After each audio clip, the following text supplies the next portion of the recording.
khusus Presiden, Ari Dwipayana. Menurut Ari, pertemuan antara Jokowi dengan AHY merupakan hal biasa. Presiden Jokowi kerap menggelar pertemuan dengan tokoh-tokoh politik, terutama pada akhir pekan. Presiden bertemu dengan tokoh-tokoh politik adalah hal yang biasa. Apalagi itu dilakukan di hari libur, dalam suasana informal, rileks, sambil sarapan, katanya. Pertemuan tersebut, kata Ari, dilakukan untuk menjalin komunikasi dan silaturahmi antar tokoh politik untuk kebaikan bangsa. Karena persoalan bangsa tidak bisa diselesaikan sendiri, perlu semangat kolaborasi, kerjasama dan sinergi, katanya. Sebelumnya Presiden sejak awal tahun ini menggelar pertemuan dengan sejumlah ketua umum partai pengusung Prabowo Gibran. Presiden bertemu dengan Ketua Umum Gerindra yang juga Capres nomor urut 2, Prabowo Subianto pada Jumat malam, tanggal 5 Januari tahun 2023. Presiden menggelar makan malam secara tertutup dengan Prabowo di Rumah Makan Seribu Rasa Menteng, Jakarta Pusat. Keesokan harinya, Sabtu tanggal 6 Januari tahun 2023, Presiden bertemu dengan Ketua Umum Golkar Airlangga Hartarto di Istana Bogor, Jawa Barat. Dalam kesempatan tersebut Presiden olahraga pagi dan sarapan bersama Airlangga. Setelah itu, satu hari kemudian tepatnya Minggu tanggal 7 Januari tahun 2023, Presiden bertemu Ketua Umum PAN Zulkifli Hasan. Presiden makan siang bersama Zulkifli di meja restoran, Baranang Siang, Kota Bogor, Jawa Barat.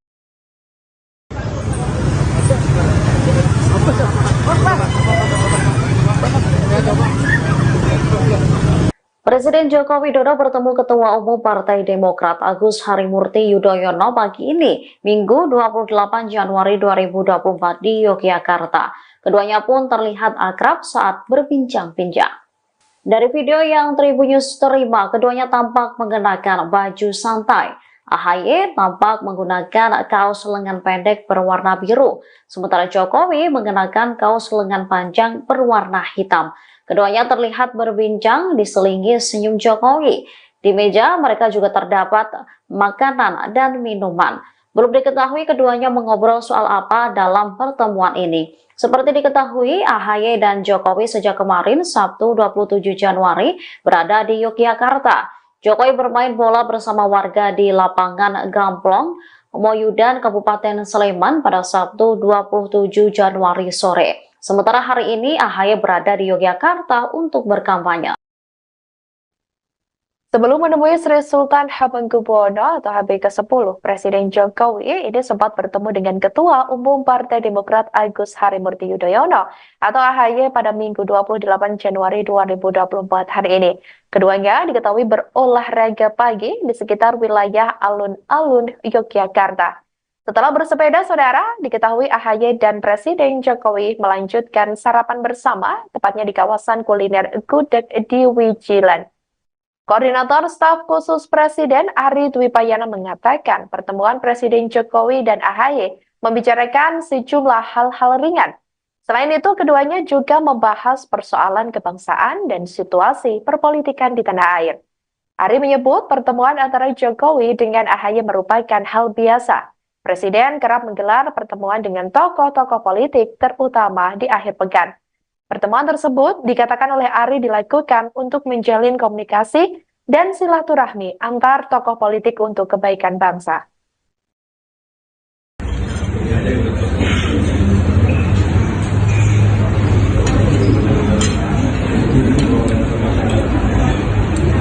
Presiden Joko Widodo bertemu dengan Ketua Umum Partai Demokrat Agus Harimurti Yudhoyono atau AHY di Yogyakarta pada Minggu 28 Januari. Adapun Demokrat sendiri mengusung pasangan Prabowo Gibran sebagai Capres-Cawapres 2024. Pihak istana membongkar isi pembicaraan antara Jokowi dan AHY saat bertemu di Yogyakarta. Koordinator Staf Khusus Presiden Ari Dwipayana menyatakan Jokowi dan AHY membahas beberapa topik. Salah satu topik yang dibahas adalah situasi politik di tanah air. Selain itu, kedua tokoh tersebut juga membahas beragam isu ringan. Ari mengatakan pertemuan Presiden dengan beberapa tokoh politik merupakan hal biasa. Menurutnya, Jokowi dan AHY mengobrol dengan rileks saat bertemu di Yogyakarta. Pertemuan Presiden dengan tokoh politik disebut Ari dilakukan untuk menjalin komunikasi dan silaturahmi. Menurut Ari, komunikasi itu perlu didukung terutama untuk kebaikan dan kemajuan bangsa.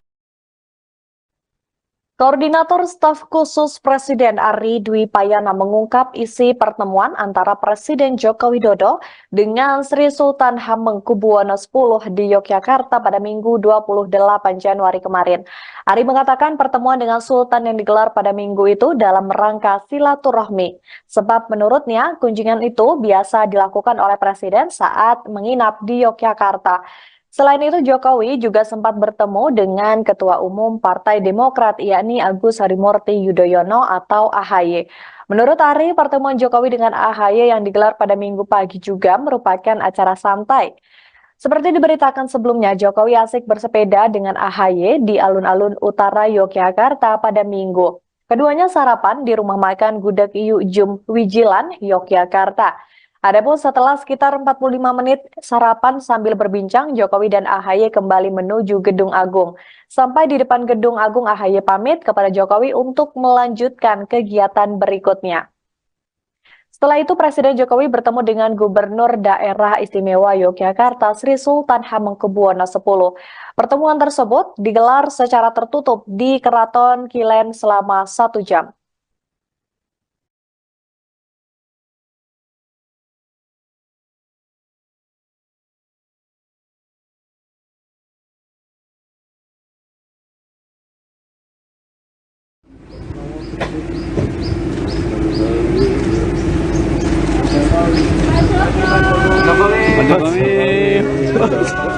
Pak Jokowi, Pak. Sehat, Pak.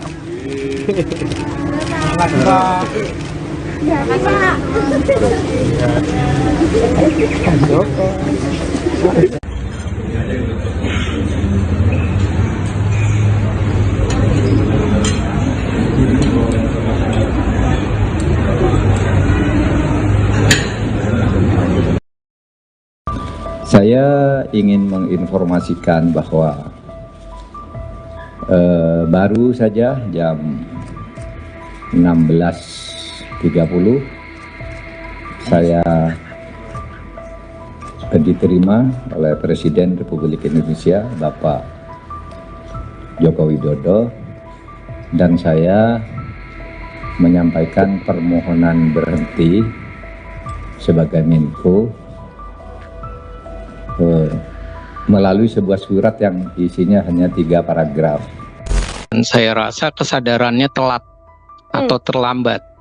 Kenapa menjelang pemilihan umum baru ia sadar? Dan itu yang pertama. Dan yang kedua, apakah ini dorongan dari dirinya? Saya rasa tidak. Karena real sekarang ini saya bisa menyatakan bahwa Mahfud MD ini memilih menjadi seorang politisi, tidak lagi.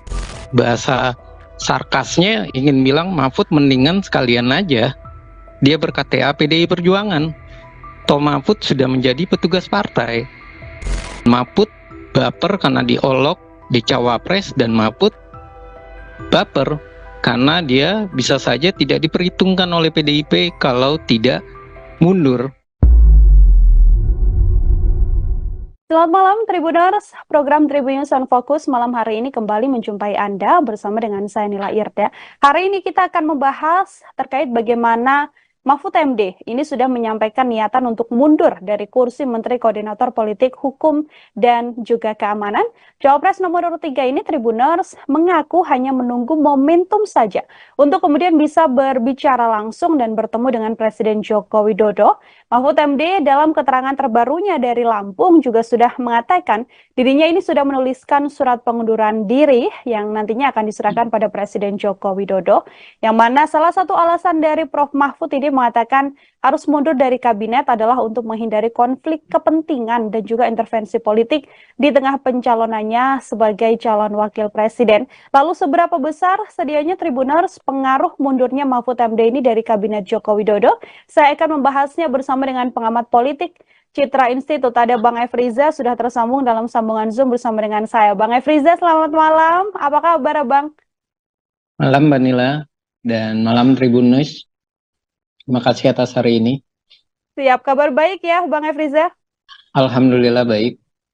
Ini saya akan membahas bagaimana kemudian Prof. Mahfud ini beberapa waktu kemarin memang sempat disinggung begitu ya. Namun kemudian keterangan secara resmi atau paparan secara gamblangnya hari ini disampaikan oleh Mahfud MD, Bang Efriza, yang mengatakan sudah menulis surat, tinggal menunggu bertemu dengan Presiden Joko Widodo saja untuk pengunduran dirinya dari kabinet pemerintahan Presiden Jokowi. Saya mau minta pengantar dari Bang Efriza menanggapi mundurnya Mahfud MD ini, Bang.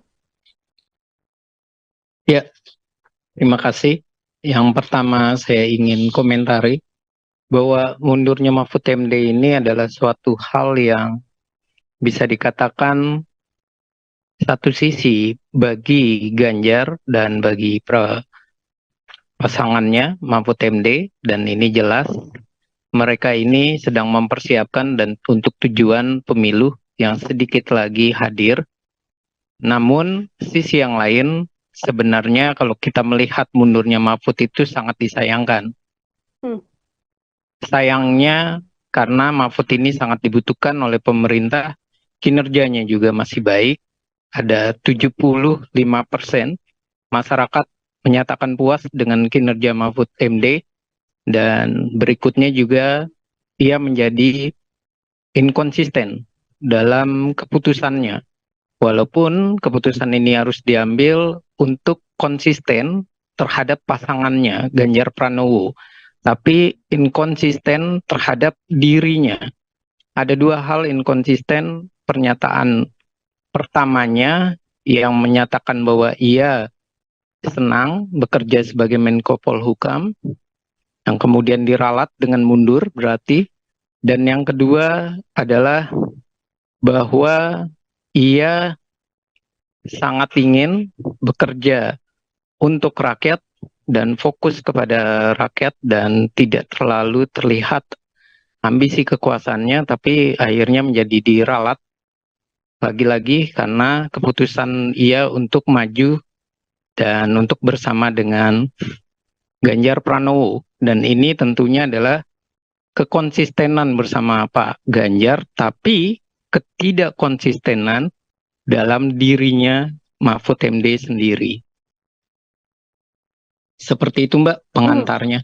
Oke, jadi ini ada pernyataan awal dan pernyataan akhir yang kemudian tidak saling berkaitan begitu ya, yang dilakukan oleh Prof. Mahfud terkait mundurnya dari kabinet Presiden Joko Widodo. Kalau Bang Efriza melihat apa yang kemudian menjadi alasan Prof. Mahfud begitu ya untuk menghindari konflik kepentingan, untuk menghindari intervensi politik begitu di tengah pencalonannya, apakah ini murni alasannya untuk menghindari konflik kepentingan dan intervensi, atau justru sedianya ada desakan juga dari PDI Perjuangan yang mana kita tahu Bang Efriza sejauh ini memang sudah berseberangan begitu ya bersama dengan Presiden Jokowi? Ya, kalau ditanya bahwa ini murni dari Mahfud MD dan bahwa ini murni untuk menunjukkan sebuah integritas, etika, saya rasa minim sekali kemurnian itu, dan saya rasa kesadarannya telat atau terlambat. Kenapa menjelang pemilihan umum baru ia sadar? Dan itu yang pertama. Dan yang kedua, apakah ini dorongan dari dirinya? Saya rasa tidak. Karena real sekarang ini saya bisa menyatakan bahwa Mahfud MD ini memilih menjadi seorang politisi. Tidak lagi ia memilih dirinya sebagai seorang profesional. Kenapa? Karena awal mulanya ia menyatakan bahwa ia tidak akan memilih opsi mundur, walaupun ada, ia akan mengambil cuti ketika menjadi cawapres. Dan berikutnya ia juga sudah menyatakan bahwa ia senang bekerja, ingin mengawal keputusan dan kebijakan yang besar yang diemban oleh dirinya. Dan ia pun juga menyatakan tidak ada yang bisa mengatur dirinya untuk mengambil keputusan. Dan ternyata dengan menyebut bahwa ini adalah murni untuk pasangannya, ini menjelaskan bahwa Mahfud MD ini sekarang dalam posisi politisi. Apalagi setelah debat cawapres, ia begitu emosional dan ada kata-kata yang akhirnya menjadi kemarahan bagi warga, netizen, atau dunia maya terhadap ibu-ibu Dan ini jelas, semua ini menunjukkan bahwa Mahfud MD dalam posisi emosi, dalam posisi politisi, dan dalam posisi yang meralat keputusannya sendiri. Dan sangat disayangkan. Sekali lagi sangat disayangkan orang-orang hebat harus mundur hanya karena keinginan kekuasaan. Kalau integritas, etika, semestinya sejak awal ia mundur. Seperti itu, Mbak. Oke, ini Mahfud MD sekarang sudah menjadi politisi, bukan lagi seorang profesional yang memang bekerja di bidang Menko Polhukam. Bang Efriza, kalau kita melihat dengan mundurnya Mahfud MD ini, apakah kemudian bisa menjadi penguatan positioning dari 03 juga, sekaligus nantinya lebih jauh, lebih bebas untuk bisa mengkritik pemerintah di masa-masa sekarang ini, Bang? Ya, kalau untuk ditanya apakah ini akan menguatkan posisinya, saya rasa posisi dari Ganjar Mahfud dengan mundurnya Mahfud MD ini membuktikan bahwa mereka itu sedang resah, sedang khawatir. Dan mereka menggunakan berbagai cara supaya terkesan bahwa mereka ini akan mendongkrak elektabilitas. Tapi kalau kita berbicara lagi, tentu ini akan menciptakan masyarakat yang kesal dengan Mahfud. Karena ia sudah menyatakan lebih dulu. Sekali lagi Mahfud menyatakan lebih dulu, ia senang bekerja, bahkan dengan kata-kata seandainya ia terpilih, ia tetap ingin menyelesaikan pekerjaannya. Karena tidak mau kebijakan yang akan dijalankannya itu tidak lagi diprioritaskan oleh Menko yang baru atau Menko PLT ataupun Menko pembantu. Nah, ini tentu saja bukan malah menyebabkan masyarakat simpatik, malah masyarakat kecewa. Karena Mahfud katanya lagi mau mengawal kebijakan. Katanya lagi peduli dengan masyarakat, kok malah mundur. Dan mundurnya pun kita bisa membaca setelah terjadi ejekan atau ledekan dari Gibran. Mundurnya pun terbaca sekali ketika PDI Perjuangan meminta Gibran mundur, tapi malah dia mendapatkan kembali posisi yang tidak disenangi oleh masyarakat. Artinya, kalau saya bahasa sarkasnya ingin bilang Mahfud mendingan sekalian aja dia ber-KTA PDI Perjuangan. Toh Mahfud sudah menjadi petugas partai, bukan lagi orang yang kukuh pendiriannya, yang bisa untuk memilah dan memilih mana kepentingan masyarakat dan mana kepentingan kelompok. Seperti janjinya Mahfud MD waktu ia mau dicawapreskan. Ia berkata bahwa ia tidak akan bisa diatur. Nyatanya menjelang pemilu, ia roboh juga fondasinya. Roboh juga keprofesionalannya. Dan saya sedikit sedih ya, komentar saya ini, dan sedikit emosional ya, bisa dikatakan emosional dalam arti sayang sekali orang baik harus meninggalkan pemerintahan dengan cara yang ambisi kekuasaan, dengan cara meralat kebijakan atau keputusannya sendiri.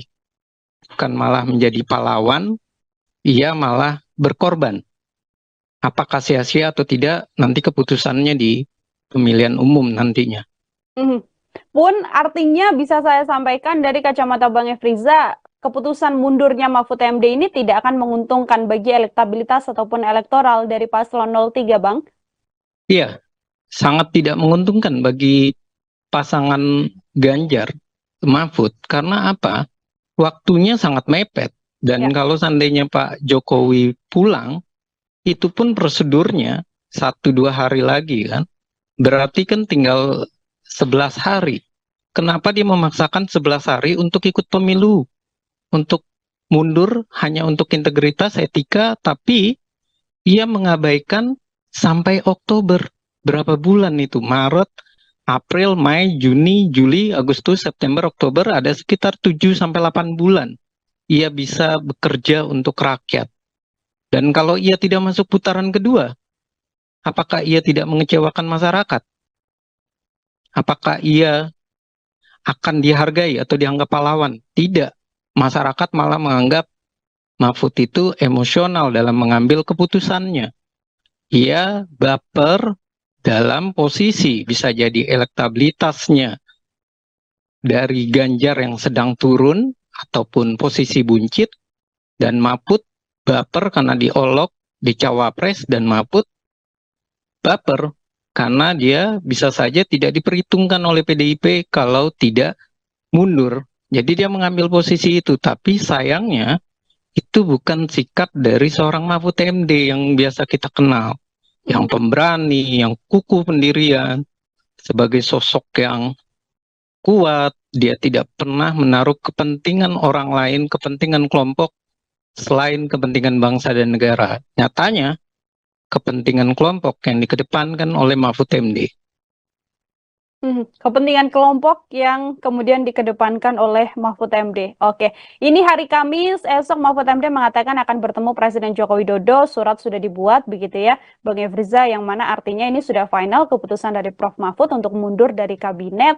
Dengan mundurnya Mahfud MD ini kan masih ada 2 kandidat lagi yang masih bertugas begitu ya. Prabowo Subianto masih menjadi Menteri Pertahanan, Mas Gibran juga masih menjadi Wali Kota Solo. Apakah dengan mundurnya Mahfud ini juga bisa jadi salah satu kode atau desakan begitu ya untuk Prabowo dan juga Gibran sama-sama harus menanggalkan jabatannya? Kalau dari kacamata Bang Efriza seperti apa, Bang? Iya, sebelum menjawab ke Prabowo dan Gibran, saya ingin memberikan catatan kecil. Mahfud itu masih ada nilai jiwa baiknya dengan cara ia menunggu Pak Jokowi, dan dengan cara ia mau mengirim surat membahas dengan baik-baik dan menghormati Pak Jokowi. Dan itu adalah nilai dirinya Mahfud yang dulu kita kenal, bukan yang saat ini menjadi seorang politisi. Nah, kalau soal Prabowo Gibran, ini sudah jelas bahwa buat apa semua menteri atau wali kota mundur hanya mendekati pemilihan umum, sementara syarat undang-undang membolehkan. Dan untuk apa? Apakah itu disebut etika? Apakah itu disebut integritas? Kalau itu disebut etika dan integritas, kenapa tidak dari awal? Kalau itu disebut etika dan integritas, kenapa tidak diatur sejak awal di dalam undang-undang? Kalau ini namanya memaksakan kehendak. Dan ini artinya mengabaikan masyarakat. Dan pertanyaannya adalah, apakah orang-orang baik tidak boleh tetap berada di pemerintahan, bekerja untuk masyarakat? Menang pemilu, kalah pemilu, itu hal biasa. Karena kita masih satu negara, tapi bekerja untuk masyarakat, menjalankan kewajiban bersama dengan masyarakat, membuat keputusan untuk masyarakat, itu adalah nilai semua politisi, semua orang yang terlibat di politik menginginkannya. Ya ingin bernilai untuk masyarakat, ya ingin ada di masyarakat, ya ingin bekerja untuk masyarakat. Nah, kenapa posisi itu ketika didapat malah berdebat untuk mundur, sedangkan undang-undang tidak? Nah, ini adalah suatu hal yang saya rasa perdebatannya bisa dikatakan telat, terlambat, dan hanya untuk kepentingan kelompok perdebatan ini. Tidak benar-benar murni untuk kepentingan bangsa dan negara. Dan bayangkan dalam posisi kita saat ini lagi mau bangkit dalam pandemi. Orang-orang baik, orang-orang yang bisa bekerja harus mundur. Dan bagaimana posisi pemerintah yang sedang mau membangun, mau mensejahterakan masyarakat? Tentu ia harus memikirkan siapa lagi orang baik yang harus ditaruh.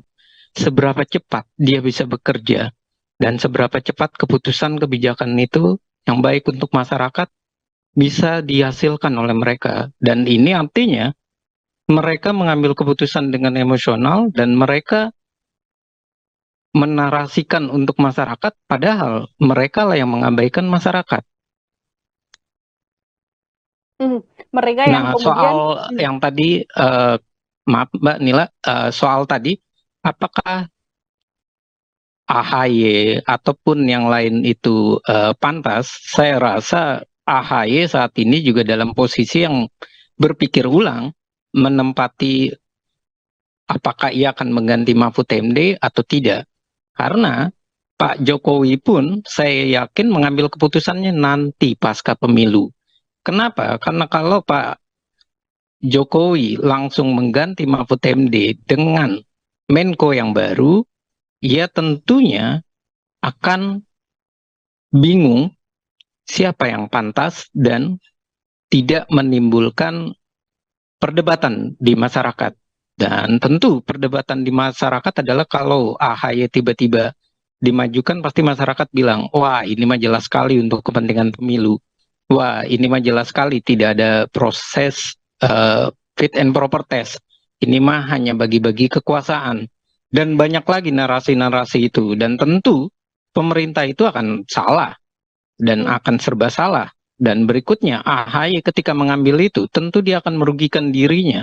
Ia tidak akan dinilai pantas. Jadi saya rasa akhirnya nanti Menko Polhukam dijabat dulu oleh menteri yang sudah ada di kabinet. Baru nanti dicari dan diproses seperti sebagaimana mestinya yang dilakukan oleh Presiden Joko Widodo. Dan saya pun memperkirakan Pak Presiden akan berpikir ke sana karena ada banyak hal. Tentu merembukan visi misi, menjelaskan tugasnya apa saja yang harus dijalankan, yang belum dijalankan, ataupun yang belum diselesaikan oleh Mahfud MD. Seperti itu, Mbak. Oke, ada nama AHY yang juga sudah bertemu dengan Presiden Joko Widodo dan melakukan beberapa kegiatan begitu ya. Ini digadang kemudian bisa menggantikan Mahfud MD. Kalau dari kacamata Bang Efriza, adakah sosok lain begitu ya yang kemudian layak untuk mengisi kursi Menko Polhukam di kondisi juga selama ini Mahfud MD cukup menjadi sosok yang patuh dan juga punya citra baik selama kinerjanya di pemerintahan, Bang? Ada sosok siapa saja kalau dari pandangan Bang Efriza? Iya, kalau berbicara sosok Menko Polhukam, baiknya ya, itu dijabat jangan orang partai. Dan tentu itu yang harus diperhitungkan karena ini adalah momen pemilu dan tentu ini juga yang kedua kriterianya yang memang paham akan hukum dan keamanan, termasuk di dalamnya adalah hukum tata negara. Dan kalau misalnya orang partai, saya rasa masih banyak, misalnya selain AHY, juga sebut saja Yusril Iza Mahendra, bisa diperhitungkan, karena ia memang paham sekali Menko Polhukam, dan ia juga bisa untuk mengeliminir ataupun meminimalisir dari keinginan atau riak-riak di pasca pemilu misalnya, atau isu-isu tentang pemazulan, tentu ia sangat paham sekali. Dan berikutnya juga banyak pakar-pakar hukum ketatanegaraan kita yang bisa dipilih dan diperhitungkan. Ya tentu narasi akademis itu boleh dipilih oleh Pak Joko Widodo, dan yang terbaik adalah bukan memilih orangnya sebenarnya saat ini yang harus dilakukan oleh Pak Presiden. Adalah bagaimana Pak Presiden mau menunjukkan bahwa Mahfud MD sudah berbuat baik, maka Pak Presiden harus melakukan fit and proper test dengan cara memanggil beberapa kandidat, kemudian mewawancarainya, dan kemudian baru memprosesnya. Jadi jangan sampai membawa nama-nama itu dan langsung menetapkannya. Itu tidak baik untuk citra dari pemerintahan. Biar tampak bahwa pemerintahan ini walaupun ditinggalkan oleh Mahfud MD masih bisa mencari yang terbaik dengan cara melakukan proses yang terbaik. Dan ini tentu adalah sebuah bentuk bahwa pemerintah tidak baper kehilangan Mahfud MD, pemerintah tidak galau, dan pemerintah juga siap menunjukkan anak bangsa itu banyak yang hebat, banyak yang keren. Jadi Pak Mahfud sudah menjadi politisi tidak masalah, masih banyak profesional yang bisa bekerja sebagai Menko Polhukam maupun andainya menteri dari partai pun tidak masalah. Yang penting fit and proper test. Bagaimana prosesnya itu ya, Pak Jokowi bisa melakukan itu. Oke, yang penting memang punya kapasitas untuk bisa menduduki jabatan di Menko Polhukam. Seperti itu juga yang menjadi salah satu poin utama ya, Bang Efriza. Terakhir dari saya, Bang, ini kan dari Istana atau Presiden Joko Widodo sendiri mempersilahkan untuk Mahfud MD mundur sebagai hak seorang Mahfud MD begitu, dan juga keputusannya. Ini kalau dari kacamata Bang Efriza, apakah juga ada efek yang bisa dilihat oleh publik ke kabinet Presiden Joko Widodo yang sudah sedikit tidak solid begitu, atau hal ini justru bisa jadi salah satu penguat juga bahwa ya Istana tidak apa-apa kehilangan Mahfud MD dan Istana tetap solid bersama dengan kabinetnya di sisa masa jabatan Presiden Jokowi, Bang? Iya, apa yang dilakukan oleh Pak Presiden Jokowi saya rasa sudah baik. Karena ia menunjukkan nilai hak asasi manusia, nilai demokrasi. Jadi pemerintah walaupun dikritik, walaupun banyak yang kecewa dengan pemerintah, Mahfud MD memilih mundur, PDI Perjuangan menarasikan negatif atau sentimen terhadap Presiden Joko Widodo, tapi pemerintahannya adalah pemerintahan yang berdasarkan hak asasi manusia, berdasarkan demokrasi. Walaupun hak prerogatif itu di presiden, tapi ketika seseorang menteri menjadi milih mundur, itu adalah hal yang baik, bernilai positif, dan saya rasa itu patut untuk diacungkan jempol terhadap Pak Presiden Joko Widodo yang ia tidak memberikan sentimen ataupun bahasa-bahasa yang membuat masyarakat itu menjadi kontroversi, ia malah mendukung apapun keputusan. Dan itu artinya sikap Pak Jokowi adalah sikap yang bisa meredam emosinya, kekecewaannya, dan kita harus akui Mahfud MD adalah orang kepercayaan Pak Presiden Joko Widodo. Dan itu yang pertama. Dan yang kedua, pemerintah ini tentunya ia menunjukkan bahwa pemerintah ini tetap solid. Jadi tidak ada pemerintahan ini menjadi pemerintahan yang kehilangan satu orang yang terbaik, anak bangsa, tokoh nasional, punya pengalaman tinggi, kemudian kita melupakan anak bangsa yang lain. Saya rasa itu adalah kebesaran hati Bapak Presiden Joko Widodo. Jadi walaupun dia dihujat, dia dibenci, tapi dia menunjukkan sebuah nilai pendidikan politik bagi masyarakat. Silakan bagi yang mau mundur, dan tentu saya rasa siapapun yang mau mundur dari kabinet Pak Presiden Jokowi, pemerintahan tetap solid. Mengapa pemerintahan tetap solid? Karena presidennya itu menunjukkan tidak ada masalah, dan dia menunjukkan tidak dengan komentar yang negatif, sinis, ataupun komentar yang marah-marah. Dan itu saya rasa nilainya sangat tinggi ya bagi seorang pemimpin ya. Tinggi ini artinya tingkat emosionalnya begitu bisa terjaga, dan tentu ini adalah sebuah hal yang menunjukkan bahwa kalau di luar kan saat ini ada narasi minta para pementeri itu mundur. Itu secara tidak langsung menunjukkan bahwa legitimasi pemerintah itu masih tinggi. Bahwa pemerintah ini masih bisa dipercaya. Pemerintah ini tidak masalah. Karena pemerintah ini hilang satu, tumbuh 1000. Seperti yang dikatakan oleh PDI Perjuangan. Dan ini yang malah menunjukkan hilang satu tumbuh 1000 itu dimiliki oleh pemerintah, bukan PDI Perjuangan. Karena PDI Perjuangan begitu ketakutan ketika Mahfud tidak keluar dari kabinet. Dan berarti satu orang Mahfud ini bisa mempengaruhi ribuan kader PDI Perjuangan yang harusnya soliditas itu udah kuat di PDI Perjuangan, dan dia tidak perlu untuk khawatir dengan Gibran maupun Prabowo. Dan ini adalah sebuah blunder yang dilakukan ataupun untuk menghadang ataupun untuk menarasikan semua pejabat yang terbaik adalah yang mundur.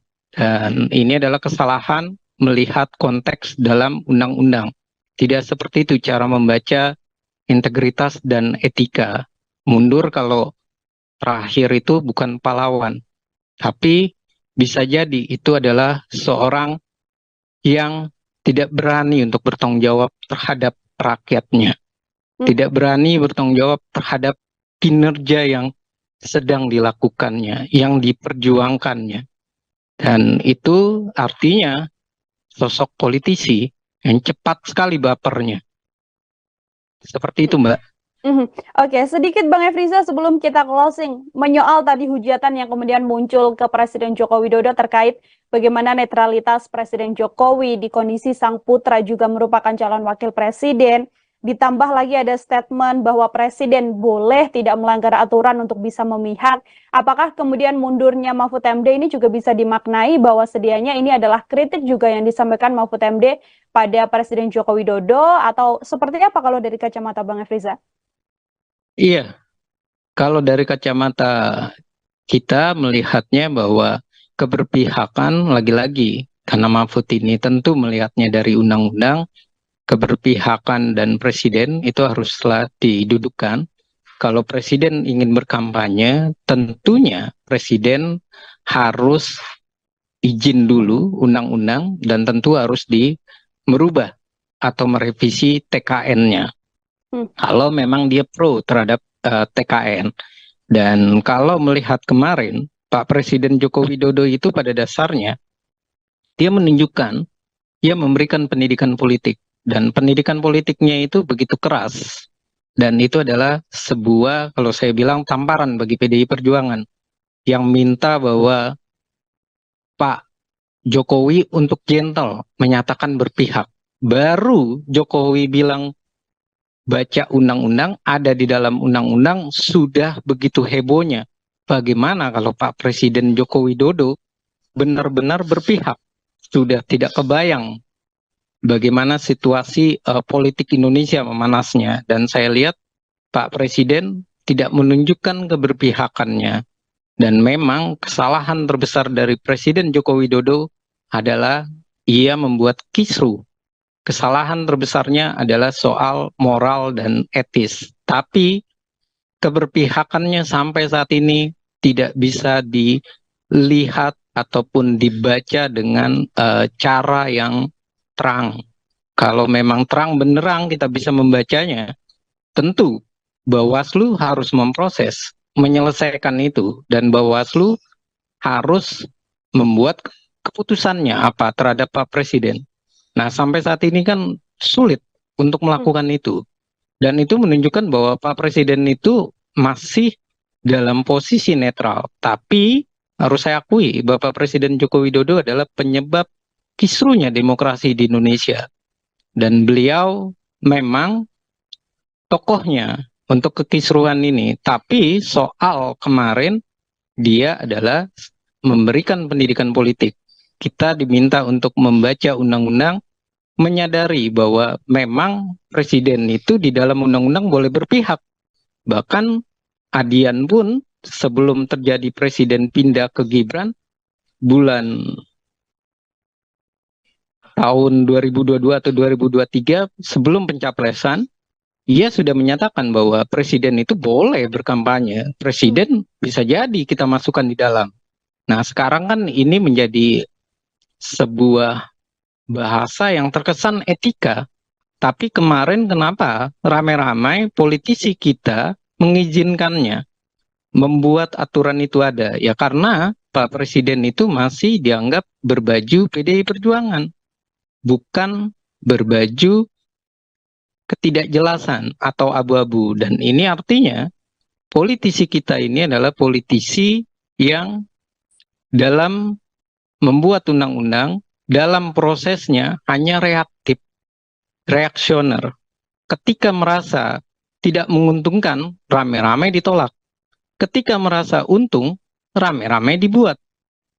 Jadi bukan undang-undang yang akhirnya menjadi patokan, tapi sesuka hati mereka, semau mereka, untung buat mereka dijalankan, nggak untung buat mereka, mari rame-rame menolaknya. Seperti itulah gambaran bagaimana perpolitikan di Indonesia saat ini, dan narasinya adalah narasi yang saya rasa bukan memberikan pendidikan politik, tapi rame-rame narasinya adalah menghujat Presiden Joko Widodo.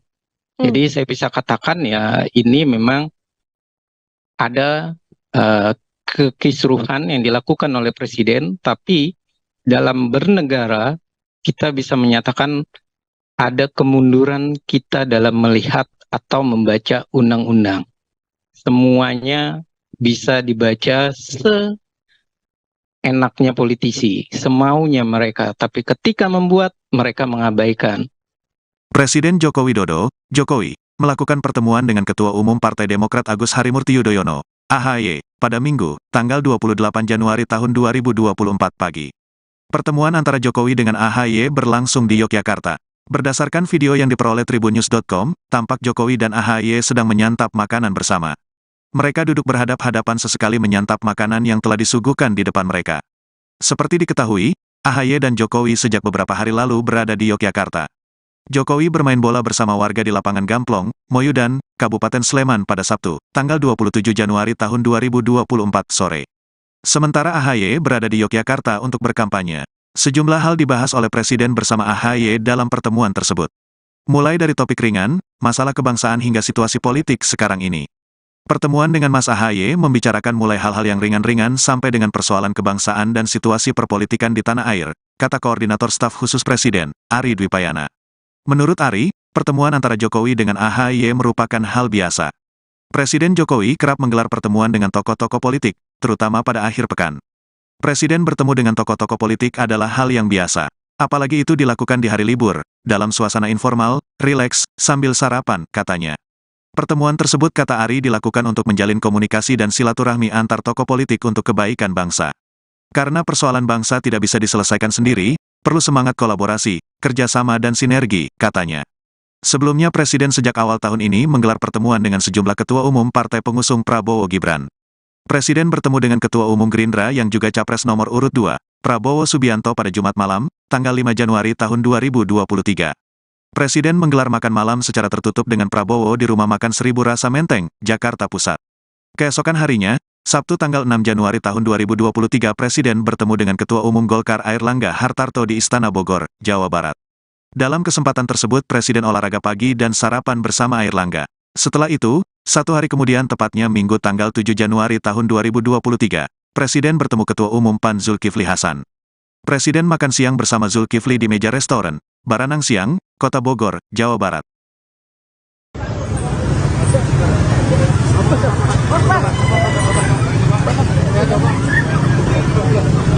Presiden Joko Widodo bertemu Ketua Umum Partai Demokrat Agus Harimurti Yudhoyono pagi ini, Minggu 28 Januari 2024 di Yogyakarta. Keduanya pun terlihat akrab saat berbincang-bincang. Dari video yang Tribunnews terima, keduanya tampak mengenakan baju santai. AHY tampak menggunakan kaos lengan pendek berwarna biru, sementara Jokowi mengenakan kaos lengan panjang berwarna hitam. Keduanya terlihat berbincang diselingi senyum Jokowi. Di meja mereka juga terdapat makanan dan minuman. Belum diketahui keduanya mengobrol soal apa dalam pertemuan ini. Seperti diketahui, AHY dan Jokowi sejak kemarin Sabtu 27 Januari berada di Yogyakarta. Jokowi bermain bola bersama warga di lapangan Gamplong, Moyudan, Kabupaten Sleman pada Sabtu 27 Januari sore. Sementara hari ini AHY berada di Yogyakarta untuk berkampanye.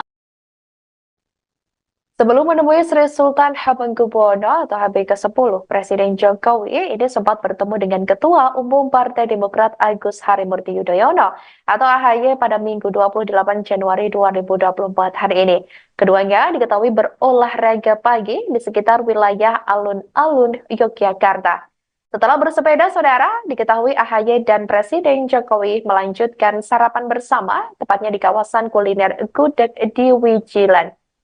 Koordinator Staf Khusus Presiden Ari Dwipayana mengatakan pertemuan Presiden Jokowi dan AHY membicarakan sejumlah hal-hal ringan. Selain itu, keduanya juga membahas persoalan kebangsaan dan situasi perpolitikan di tanah air. Ari menyebut pertemuan antara Jokowi dengan AHY merupakan hal biasa. Presiden kerap menggelar pertemuan dengan tokoh-tokoh politik, terutama di akhir pekan. Pertemuan tersebut dikatakan oleh Ari dilakukan untuk menjalin komunikasi dan silaturahmi antar tokoh politik untuk kebaikan bangsa.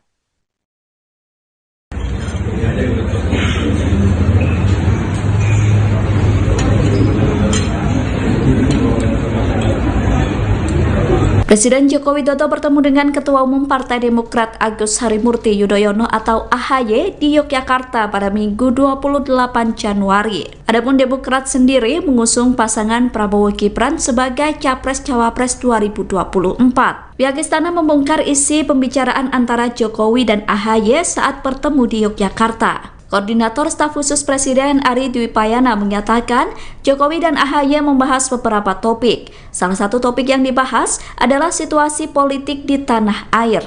Selain itu, kedua tokoh tersebut juga membahas beragam isu ringan. Ari mengatakan pertemuan Presiden dengan beberapa tokoh politik merupakan hal biasa. Menurutnya, Jokowi dan AHY mengobrol dengan rileks saat bertemu di Yogyakarta. Pertemuan Presiden dengan tokoh politik disebut Ari dilakukan untuk menjalin komunikasi dan silaturahmi. Menurut Ari, komunikasi itu perlu didukung terutama untuk kebaikan dan kemajuan bangsa. Koordinator Staf Khusus Presiden Ari Dwi Payana mengungkap isi pertemuan antara Presiden Joko Widodo dengan Sri Sultan Hamengkubuwono X di Yogyakarta pada Minggu 28 Januari kemarin. Ari mengatakan pertemuan dengan Sultan yang digelar pada minggu itu dalam rangka silaturahmi. Sebab menurutnya kunjungan itu biasa dilakukan oleh Presiden saat menginap di Yogyakarta. Selain itu, Jokowi juga sempat bertemu dengan Ketua Umum Partai Demokrat, yakni Agus Harimurti Yudhoyono atau AHY. Menurut Ari, pertemuan Jokowi dengan AHY yang digelar pada minggu pagi juga merupakan acara santai. Seperti diberitakan sebelumnya, Jokowi asik bersepeda dengan AHY di alun-alun utara Yogyakarta pada minggu. Keduanya sarapan di rumah makan Gudeg Iyu Jum Wijilan, Yogyakarta. Adapun setelah sekitar 45 menit sarapan sambil berbincang, Jokowi dan AHY kembali menuju Gedung Agung. Sampai di depan Gedung Agung, AHY pamit kepada Jokowi untuk melanjutkan kegiatan berikutnya. Setelah itu, Presiden Jokowi bertemu dengan Gubernur Daerah Istimewa Yogyakarta, Sri Sultan Hamengkubuwono X. Pertemuan tersebut digelar secara tertutup di Keraton Kilen selama 1 jam.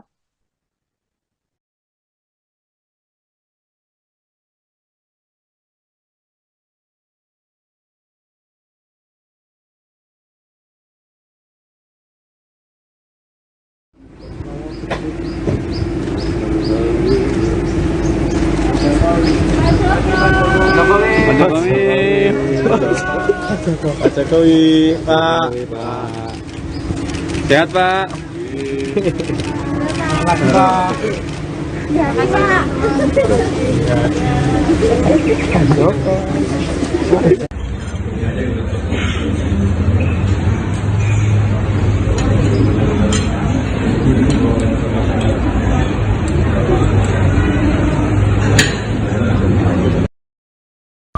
Saya ingin menginformasikan bahwa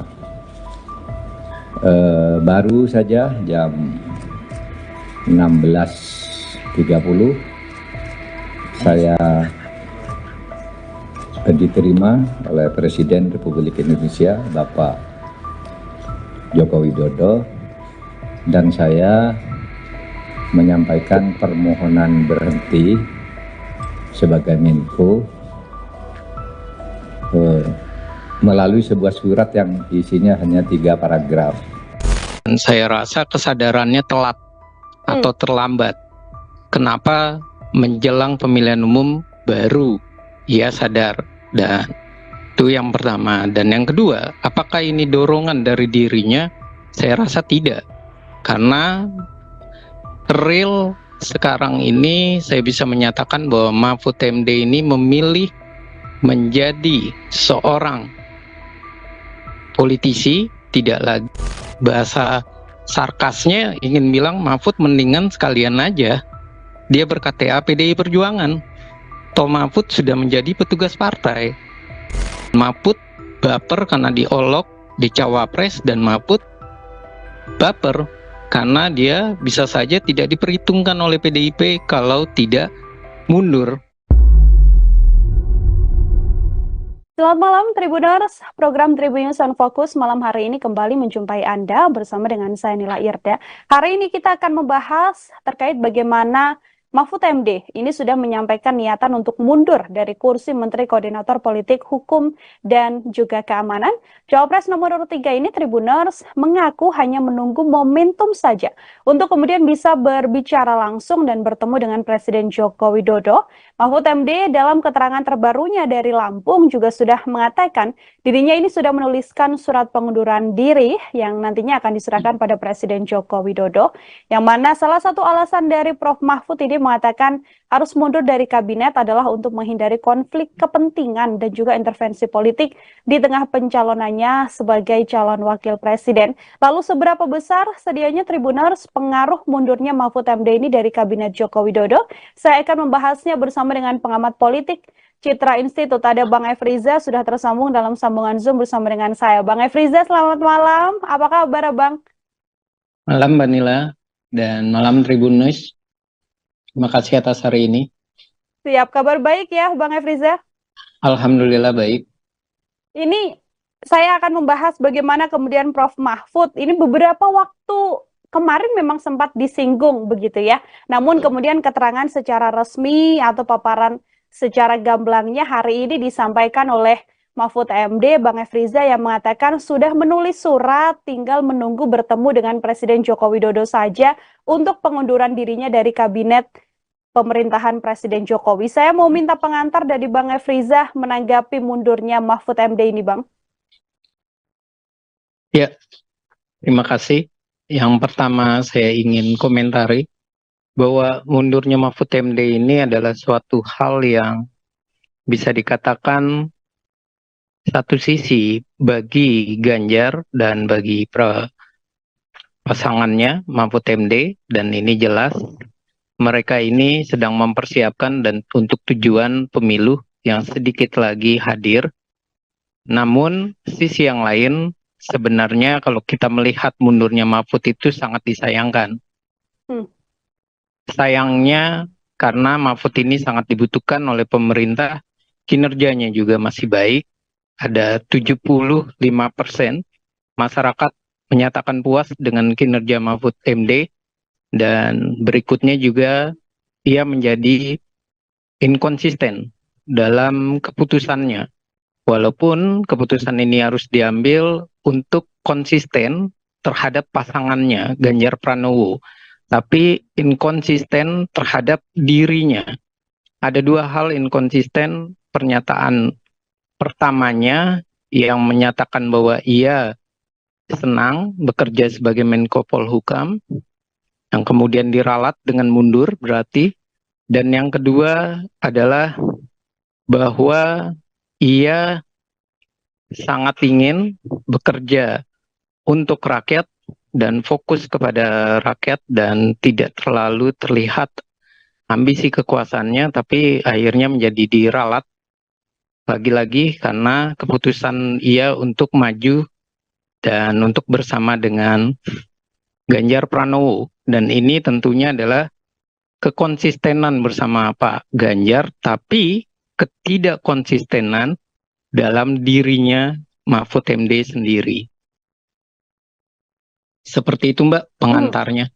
Oke, jadi ini ada pernyataan awal dan pernyataan akhir yang kemudian tidak saling berkaitan begitu ya, yang dilakukan oleh Prof. Mahfud terkait mundurnya dari kabinet Presiden Joko Widodo. Kalau Bang Efriza melihat apa yang kemudian menjadi alasan Prof. Mahfud begitu ya untuk menghindari konflik kepentingan, untuk menghindari intervensi politik begitu di tengah pencalonannya, apakah ini murni alasannya untuk menghindari konflik kepentingan dan intervensi, atau justru sedianya ada desakan juga dari PDI Perjuangan yang mana kita tahu Bang Efriza sejauh ini memang sudah berseberangan begitu ya bersama dengan Presiden Jokowi? Ya, kalau ditanya bahwa ini murni dari Mahfud MD dan bahwa ini murni untuk menunjukkan sebuah integritas, etika, saya rasa minim sekali kemurnian itu, dan saya rasa kesadarannya telat atau terlambat. Kenapa menjelang pemilihan umum baru ia sadar, dan Itu yang pertama. Dan yang kedua, apakah ini dorongan dari dirinya? Saya rasa tidak. Karena real sekarang ini saya bisa menyatakan bahwa Mahfud MD ini memilih menjadi seorang politisi, tidak lagi ia memilih dirinya sebagai seorang profesional. Kenapa? Karena awal mulanya ia menyatakan bahwa ia tidak akan memilih opsi mundur, walaupun ada, ia akan mengambil cuti ketika menjadi cawapres. Dan berikutnya ia juga sudah menyatakan bahwa ia senang bekerja, ingin mengawal keputusan dan kebijakan yang besar yang diemban oleh dirinya. Dan ia pun juga menyatakan tidak ada yang bisa mengatur dirinya untuk mengambil keputusan. Dan ternyata dengan menyebut bahwa ini adalah murni untuk pasangannya, ini menjelaskan bahwa Mahfud MD ini sekarang dalam posisi politisi. Apalagi setelah debat cawapres, ia begitu emosional dan ada kata-kata yang akhirnya menjadi kemarahan bagi warga, netizen, atau dunia maya terhadap ibu-ibu. Dan ini jelas, semua ini menunjukkan bahwa Mahfud MD dalam posisi emosi, dalam posisi politisi, dan dalam posisi yang meralat keputusannya sendiri. Dan sangat disayangkan. Sekali lagi sangat disayangkan orang-orang hebat harus mundur hanya karena keinginan kekuasaan. Kalau integritas, etika, semestinya sejak awal ia mundur. Seperti itu, Mbak. Oke, ini Mahfud MD sekarang sudah menjadi politisi, bukan lagi seorang profesional yang memang bekerja di bidang Menko Polhukam. Bang Efriza, kalau kita melihat dengan mundurnya Mahfud MD ini, apakah kemudian bisa menjadi penguatan positioning dari 03 juga, sekaligus nantinya lebih jauh, lebih bebas untuk bisa mengkritik pemerintah di masa-masa sekarang ini, Bang? Ya, kalau untuk ditanya apakah ini akan menguatkan posisinya, saya rasa posisi dari Ganjar Mahfud dengan mundurnya Mahfud MD ini membuktikan bahwa mereka itu sedang resah, sedang khawatir. Dan mereka menggunakan berbagai cara supaya terkesan bahwa mereka ini akan mendongkrak elektabilitas. Tapi kalau kita berbicara lagi, tentu ini akan menciptakan masyarakat yang kesal dengan Mahfud. Karena ia sudah menyatakan lebih dulu. Sekali lagi Mahfud menyatakan lebih dulu, ia senang bekerja, bahkan dengan kata-kata seandainya ia terpilih, ia tetap ingin menyelesaikan pekerjaannya. Karena tidak mau kebijakan yang akan dijalankannya itu tidak lagi diprioritaskan oleh Menko yang baru atau Menko PLT ataupun Menko pembantu. Nah, ini tentu saja bukan malah menyebabkan masyarakat simpatik, malah masyarakat kecewa. Karena Mahfud katanya lagi mau mengawal kebijakan. Katanya lagi peduli dengan masyarakat, kok malah mundur. Dan mundurnya pun kita bisa membaca setelah terjadi ejekan atau ledekan dari Gibran. Mundurnya pun terbaca sekali ketika PDI Perjuangan meminta Gibran mundur, tapi malah dia mendapatkan kembali posisi yang tidak disenangi oleh masyarakat. Artinya, kalau saya bahasa sarkasnya ingin bilang Mahfud mendingan sekalian aja dia ber-KTA PDI Perjuangan. Toh Mahfud sudah menjadi petugas partai, bukan lagi orang yang kukuh pendiriannya, yang bisa untuk memilah dan memilih mana kepentingan masyarakat dan mana kepentingan kelompok. Seperti janjinya Mahfud MD waktu ia mau dicawapreskan. Ia berkata bahwa ia tidak akan bisa diatur. Nyatanya menjelang pemilu, ia roboh juga fondasinya. Roboh juga keprofesionalannya. Dan saya sedikit sedih ya, komentar saya ini, dan sedikit emosional ya, bisa dikatakan emosional dalam arti sayang sekali orang baik harus meninggalkan pemerintahan dengan cara yang ambisi kekuasaan, dengan cara meralat kebijakan atau keputusannya sendiri, bukan malah menjadi pahlawan, ia malah berkorban. Apakah sia-sia atau tidak, nanti keputusannya di pemilihan umum nantinya. Pun artinya bisa saya sampaikan dari kacamata Bang Efriza, keputusan mundurnya Mahfud MD ini tidak akan menguntungkan bagi elektabilitas ataupun elektoral dari paslon 03, Bang? Iya, sangat tidak menguntungkan bagi pasangan Ganjar Mahfud. Karena apa?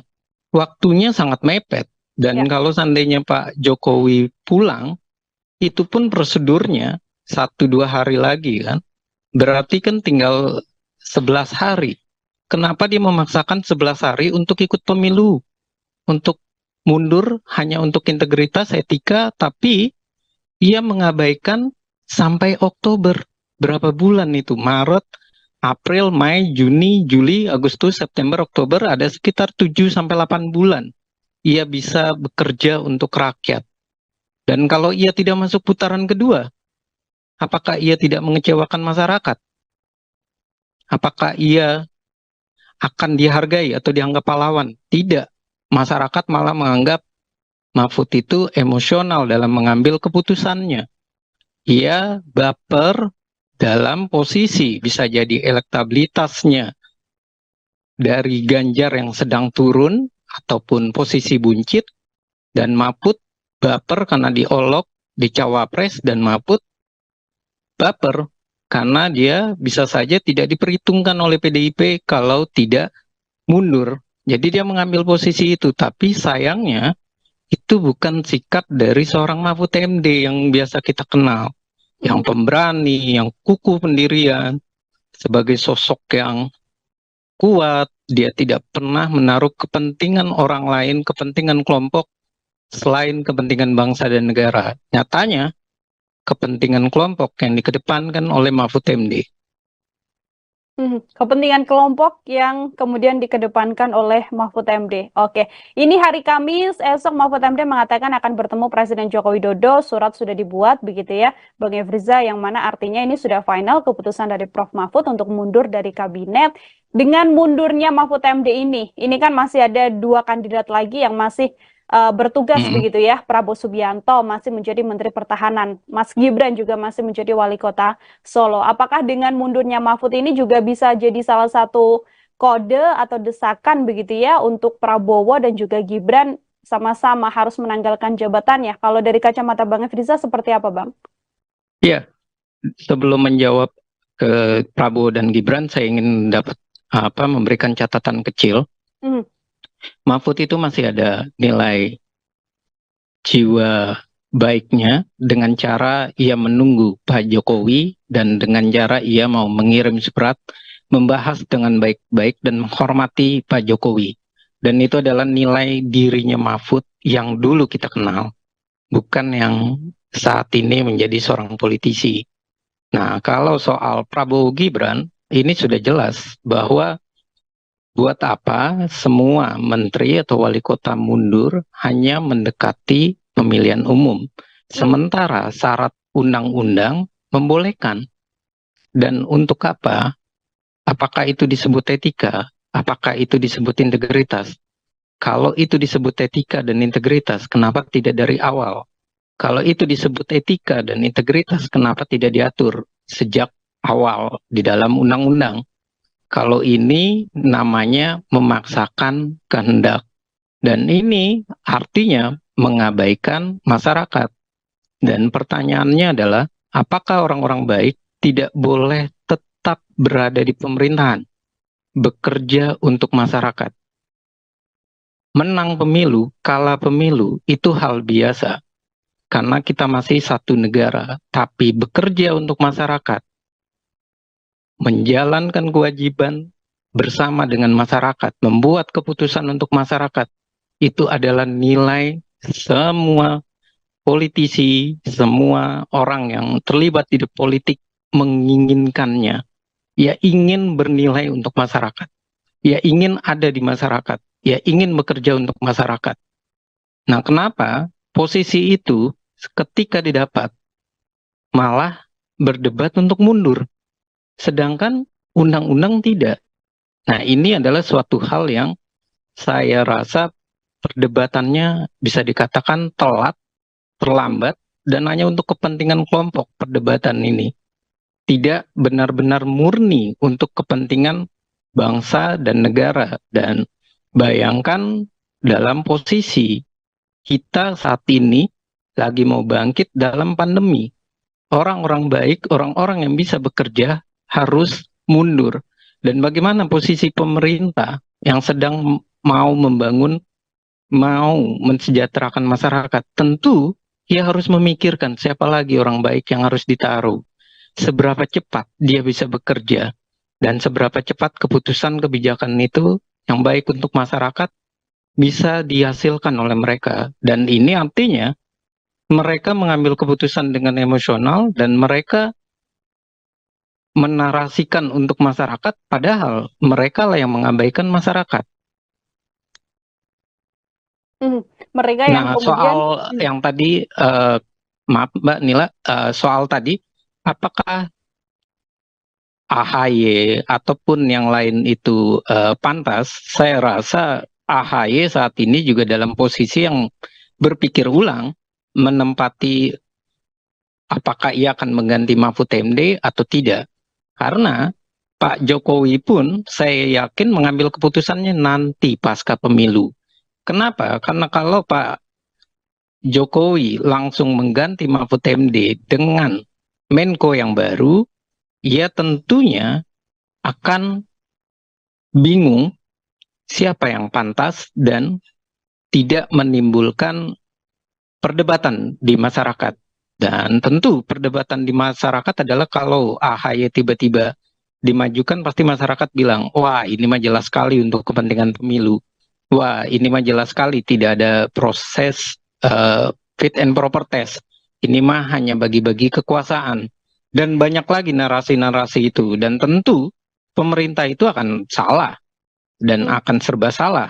Dan berikutnya AHY ketika mengambil itu tentu dia akan merugikan dirinya. Ia tidak akan dinilai pantas. Jadi saya rasa akhirnya nanti Menko Polhukam dijabat dulu oleh menteri yang sudah ada di kabinet.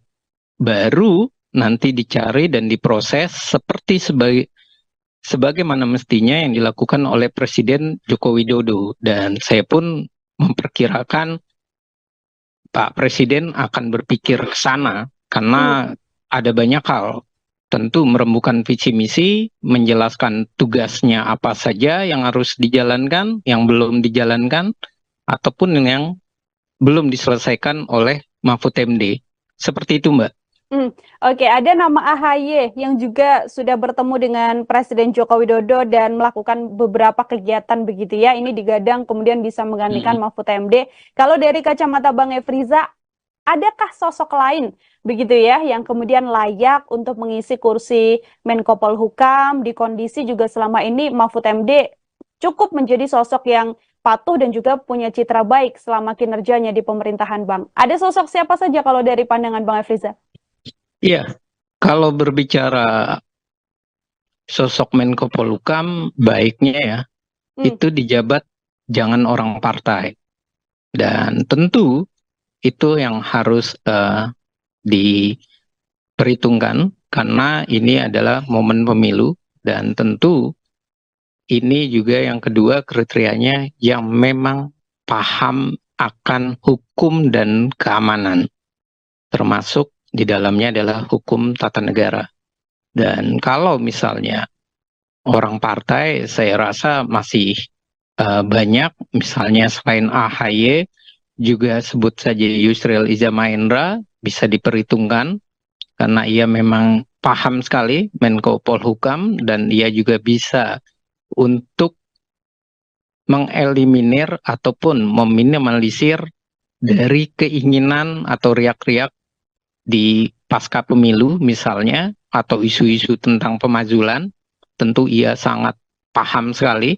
Dan berikutnya juga banyak pakar-pakar hukum ketatanegaraan kita yang bisa dipilih dan diperhitungkan. Ya tentu narasi akademis itu boleh dipilih oleh Pak Joko Widodo, dan yang terbaik adalah bukan memilih orangnya sebenarnya saat ini yang harus dilakukan oleh Pak Presiden, adalah bagaimana Pak Presiden mau menunjukkan bahwa Mahfud MD sudah berbuat baik, maka Pak Presiden harus melakukan fit and proper test dengan cara memanggil beberapa kandidat, kemudian mewawancarainya, dan kemudian baru memprosesnya. Jadi jangan sampai membawa nama-nama itu dan langsung menetapkannya. Itu tidak baik untuk citra dari pemerintahan. Biar tampak bahwa pemerintahan ini walaupun ditinggalkan oleh Mahfud MD masih bisa mencari yang terbaik dengan cara melakukan proses yang terbaik. Dan ini tentu adalah sebuah bentuk bahwa pemerintah tidak baper kehilangan Mahfud MD, pemerintah tidak galau, dan pemerintah juga siap menunjukkan anak bangsa itu banyak yang hebat, banyak yang keren. Jadi Pak Mahfud sudah menjadi politisi tidak masalah, masih banyak profesional yang bisa bekerja sebagai Menko Polhukam maupun andainya menteri dari partai pun tidak masalah. Yang penting fit and proper test. Bagaimana prosesnya itu ya, Pak Jokowi bisa melakukan itu. Oke, yang penting memang punya kapasitas untuk bisa menduduki jabatan di Menko Polhukam. Seperti itu juga yang menjadi salah satu poin utama ya, Bang Efriza. Terakhir dari saya, Bang, ini kan dari Istana atau Presiden Joko Widodo sendiri mempersilahkan untuk Mahfud MD mundur sebagai hak seorang Mahfud MD begitu, dan juga keputusannya. Ini kalau dari kacamata Bang Efriza, apakah juga ada efek yang bisa dilihat oleh publik ke kabinet Presiden Joko Widodo yang sudah sedikit tidak solid begitu, atau hal ini justru bisa jadi salah satu penguat juga bahwa ya Istana tidak apa-apa kehilangan Mahfud MD dan Istana tetap solid bersama dengan kabinetnya di sisa masa jabatan Presiden Jokowi, Bang? Iya, apa yang dilakukan oleh Pak Presiden Jokowi saya rasa sudah baik, karena ia menunjukkan nilai hak asasi manusia, nilai demokrasi.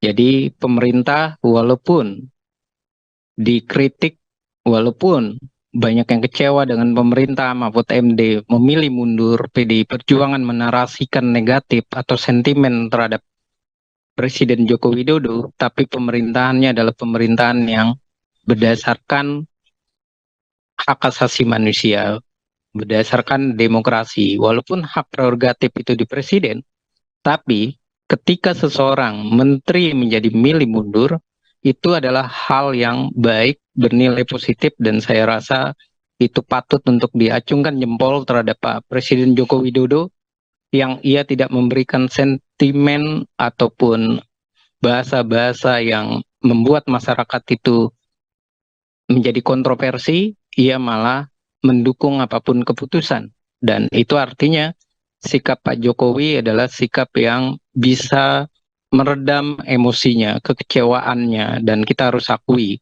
Mahfud MD adalah orang kepercayaan Pak Presiden Joko Widodo. Dan itu yang pertama. Dan yang kedua, pemerintah ini tentunya ia menunjukkan bahwa pemerintah ini tetap solid. Jadi tidak ada pemerintahan ini menjadi pemerintahan yang kehilangan satu orang yang terbaik, anak bangsa, tokoh nasional, punya pengalaman tinggi, kemudian kita melupakan anak bangsa yang lain. Saya rasa itu adalah kebesaran hati Bapak Presiden Joko Widodo. Jadi walaupun dia dihujat, dia dibenci, tapi dia menunjukkan sebuah nilai pendidikan politik bagi masyarakat. Silakan bagi yang mau mundur, dan tentu saya rasa siapapun yang mau mundur dari kabinet Pak Presiden Jokowi, pemerintahan tetap solid. Mengapa pemerintahan tetap solid? Karena presidennya itu menunjukkan tidak ada masalah, dan dia menunjukkan tidak dengan komentar yang negatif, sinis, ataupun komentar yang marah-marah. Dan itu saya rasa nilainya sangat tinggi ya bagi seorang pemimpin ya. Tinggi ini artinya tingkat emosionalnya begitu bisa terjaga, dan tentu ini adalah sebuah hal yang menunjukkan bahwa kalau di luar kan saat ini ada narasi minta para menteri itu mundur. Itu secara tidak langsung menunjukkan bahwa legitimasi pemerintah itu masih tinggi. Bahwa pemerintah ini masih bisa dipercaya. Pemerintah ini tidak masalah. Karena pemerintah ini hilang satu, tumbuh seribu. Seperti yang dikatakan oleh PDI Perjuangan. Dan ini yang malah menunjukkan hilang satu tumbuh seribu itu dimiliki oleh pemerintah, bukan PDI Perjuangan. Karena PDI Perjuangan begitu ketakutan ketika Mahfud tidak keluar dari kabinet. Dan berarti satu orang Mahfud ini bisa mempengaruhi ribuan kader PDI Perjuangan yang harusnya soliditas itu udah kuat di PDI Perjuangan dan dia tidak perlu untuk khawatir dengan Gibran maupun Prabowo. Dan ini adalah sebuah blunder yang dilakukan ataupun untuk menghadang ataupun untuk menarasikan semua pejabat yang terbaik adalah yang mundur. Dan ini adalah kesalahan melihat konteks dalam undang-undang. Tidak seperti itu cara membaca integritas dan etika. Mundur kalau terakhir itu bukan pahlawan. Tapi bisa jadi itu adalah seorang yang tidak berani untuk bertanggung jawab terhadap rakyatnya. Tidak berani bertanggung jawab terhadap kinerja yang sedang dilakukannya, yang diperjuangkannya. Dan itu artinya sosok politisi yang cepat sekali bapernya. Seperti itu, Mbak. Oke, sedikit Bang Efriza sebelum kita closing, menyoal tadi hujatan yang kemudian muncul ke Presiden Joko Widodo terkait bagaimana netralitas Presiden Jokowi di kondisi sang putra juga merupakan calon wakil presiden, ditambah lagi ada statement bahwa presiden boleh tidak melanggar aturan untuk bisa memihak. Apakah kemudian mundurnya Mahfud MD ini juga bisa dimaknai bahwa sedianya ini adalah kritik juga yang disampaikan Mahfud MD pada Presiden Joko Widodo, atau seperti apa kalau dari kacamata Bang Efriza?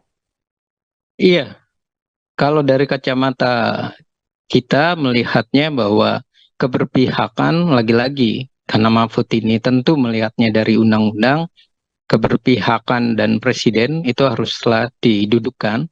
Kalau presiden ingin berkampanye, tentunya presiden harus izin dulu undang-undang dan tentu harus merubah atau merevisi TKN-nya.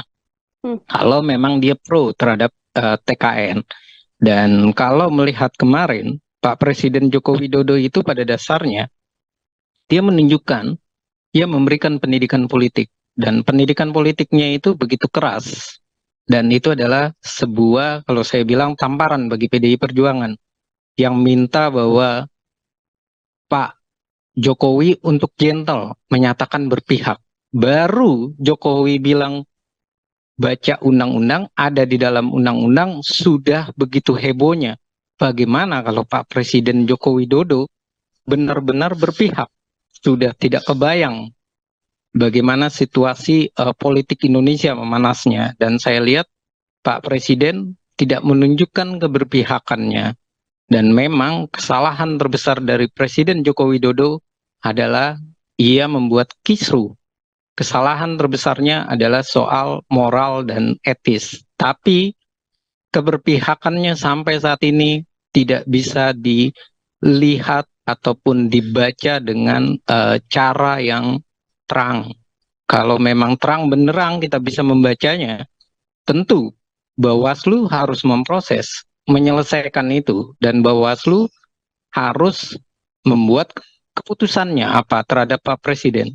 Nah, sampai saat ini kan sulit untuk melakukan itu. Dan itu menunjukkan bahwa Pak Presiden itu masih dalam posisi netral. Tapi harus saya akui, Bapak Presiden Joko Widodo adalah penyebab kisrunya demokrasi di Indonesia. Dan beliau memang tokohnya untuk kekisruan ini. Tapi soal kemarin, dia adalah memberikan pendidikan politik. Kita diminta untuk membaca undang-undang, menyadari bahwa memang presiden itu di dalam undang-undang boleh berpihak.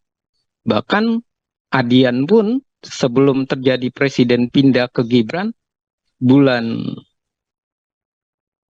tahun 2022 atau 2023 sebelum pencapresan, ia sudah menyatakan bahwa presiden itu boleh berkampanye. Presiden bisa jadi kita masukkan di dalam.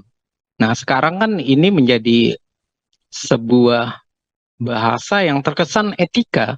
Tapi kemarin kenapa ramai-ramai politisi kita mengizinkannya, membuat aturan itu ada? Ya karena Pak Presiden itu masih dianggap berbaju PDI Perjuangan, bukan berbaju ketidakjelasan atau abu-abu. Dan ini artinya politisi kita ini adalah politisi yang dalam membuat undang-undang, dalam prosesnya hanya reaktif, reaksioner. Ketika merasa tidak menguntungkan, rame-rame ditolak. Ketika merasa untung, rame-rame dibuat. Jadi bukan undang-undang yang akhirnya menjadi patokan, tapi sesuka hati mereka, semau mereka, untung buat mereka dijalankan, nggak untung buat mereka, mari rame-rame menolaknya. Seperti itulah gambaran bagaimana perpolitikan di Indonesia saat ini. Dan narasinya adalah narasi yang saya rasa bukan memberikan pendidikan politik, tapi rame-rame narasinya adalah menghujat Presiden Joko Widodo. Jadi saya bisa katakan ya ini memang ada kekisruhan yang dilakukan oleh Presiden, tapi dalam bernegara kita bisa menyatakan ada kemunduran kita dalam melihat atau membaca undang-undang.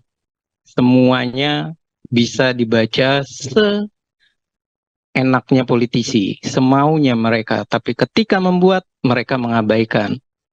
Presiden Joko Widodo, Jokowi, melakukan pertemuan dengan Ketua Umum Partai Demokrat Agus Harimurti Yudhoyono, AHY, pada Minggu, tanggal 28 Januari tahun 2024 pagi. Pertemuan antara Jokowi dengan AHY berlangsung di Yogyakarta.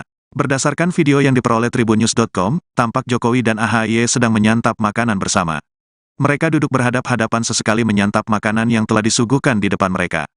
Seperti diketahui, AHY dan Jokowi sejak beberapa hari lalu berada di Yogyakarta. Jokowi bermain bola bersama warga di lapangan Gamplong, Moyudan, Kabupaten Sleman pada Sabtu, tanggal 27 Januari tahun 2024 sore. Sementara AHY berada di Yogyakarta untuk berkampanye. Sejumlah hal dibahas oleh Presiden bersama AHY dalam pertemuan tersebut. Mulai dari topik ringan, masalah kebangsaan hingga situasi politik sekarang ini. Pertemuan dengan Mas AHY membicarakan mulai hal-hal yang ringan-ringan sampai dengan persoalan kebangsaan dan situasi perpolitikan di tanah air, kata Koordinator Staf Khusus Presiden, Ari Dwipayana. Menurut Ari, pertemuan antara Jokowi dengan AHY merupakan hal biasa. Presiden Jokowi kerap menggelar pertemuan dengan tokoh-tokoh politik, terutama pada akhir pekan. Presiden bertemu dengan tokoh-tokoh politik adalah hal yang biasa. Apalagi itu dilakukan di hari libur, dalam suasana informal, rileks, sambil sarapan, katanya. Pertemuan tersebut, kata Ari, dilakukan untuk menjalin komunikasi dan silaturahmi antar tokoh politik untuk kebaikan bangsa.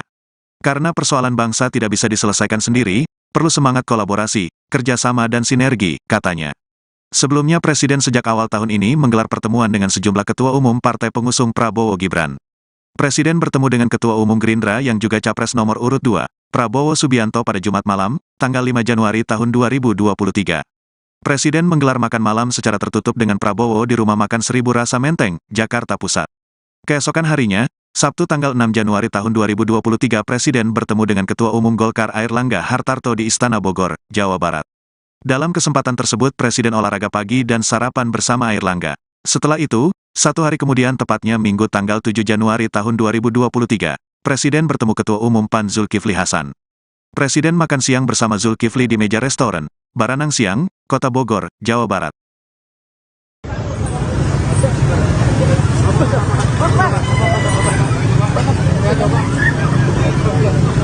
Presiden Joko Widodo bertemu Ketua Umum Partai Demokrat Agus Harimurti Yudhoyono pagi ini, Minggu 28 Januari 2024 di Yogyakarta. Keduanya pun terlihat akrab saat berbincang-bincang.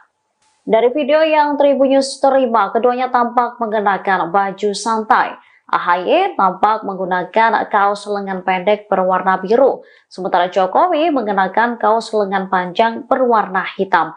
Keduanya terlihat berbincang diselingi senyum Jokowi. Di meja mereka juga terdapat makanan dan minuman. Belum diketahui keduanya mengobrol soal apa dalam pertemuan ini. Seperti diketahui, AHY dan Jokowi sejak kemarin, Sabtu 27 Januari, berada di Yogyakarta. Jokowi bermain bola bersama warga di lapangan Gamplong, Moyudan, Kabupaten Sleman pada Sabtu 27 Januari sore. Sementara hari ini, AHY berada di Yogyakarta untuk berkampanye. Sebelum menemui Sri Sultan Hamengkubuwono atau HB ke-10, Presiden Jokowi ini sempat bertemu dengan Ketua Umum Partai Demokrat Agus Harimurti Yudhoyono atau AHY pada Minggu 28 Januari 2024 hari ini. Keduanya diketahui berolahraga pagi di sekitar wilayah alun-alun Yogyakarta. Setelah bersepeda, saudara, diketahui AHY dan Presiden Jokowi melanjutkan sarapan bersama, tepatnya di kawasan kuliner Gudeg di Wijilan. Koordinator Staf Khusus Presiden Ari Dwi Payana mengatakan pertemuan Presiden Jokowi dan AHY membicarakan sejumlah hal-hal ringan. Selain itu, keduanya juga membahas persoalan kebangsaan dan situasi perpolitikan di tanah air. Ari menyebut pertemuan antara Jokowi dengan AHY merupakan hal biasa. Presiden kerap menggelar pertemuan dengan tokoh-tokoh politik, terutama di akhir pekan. Pertemuan tersebut dikatakan oleh Ari dilakukan untuk menjalin komunikasi dan silaturahmi antar tokoh politik untuk kebaikan bangsa.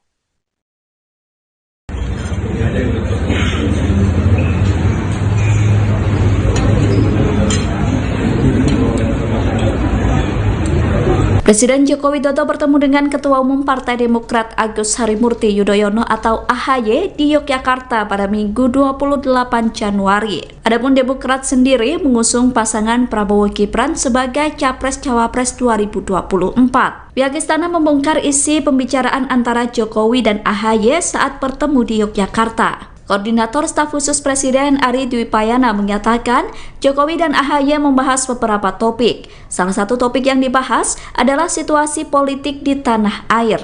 Selain itu, kedua tokoh tersebut juga membahas beragam isu ringan. Ari mengatakan pertemuan Presiden dengan beberapa tokoh politik merupakan hal biasa. Menurutnya, Jokowi dan AHY mengobrol dengan rileks saat bertemu di Yogyakarta. Pertemuan Presiden dengan tokoh politik disebut Ari dilakukan untuk menjalin komunikasi dan silaturahmi. Menurut Ari, komunikasi itu perlu didukung terutama untuk kebaikan dan kemajuan bangsa.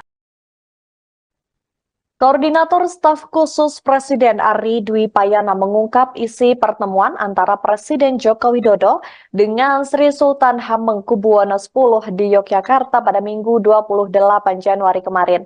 Ari mengatakan pertemuan dengan Sultan yang digelar pada minggu itu dalam rangka silaturahmi.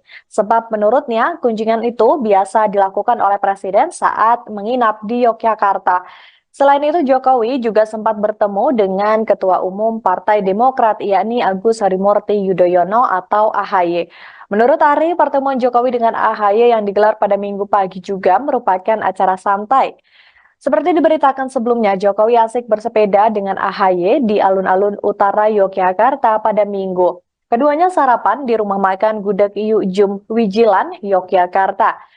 Adapun setelah sekitar 45 menit sarapan sambil berbincang, Jokowi dan AHY kembali menuju Gedung Agung. Sampai di depan Gedung Agung, AHY pamit kepada Jokowi untuk melanjutkan kegiatan berikutnya. Setelah itu, Presiden Jokowi bertemu dengan Gubernur Daerah Istimewa Yogyakarta, Sri Sultan Hamengkubuwono X. Pertemuan tersebut digelar secara tertutup di Keraton Kilen selama 1 jam.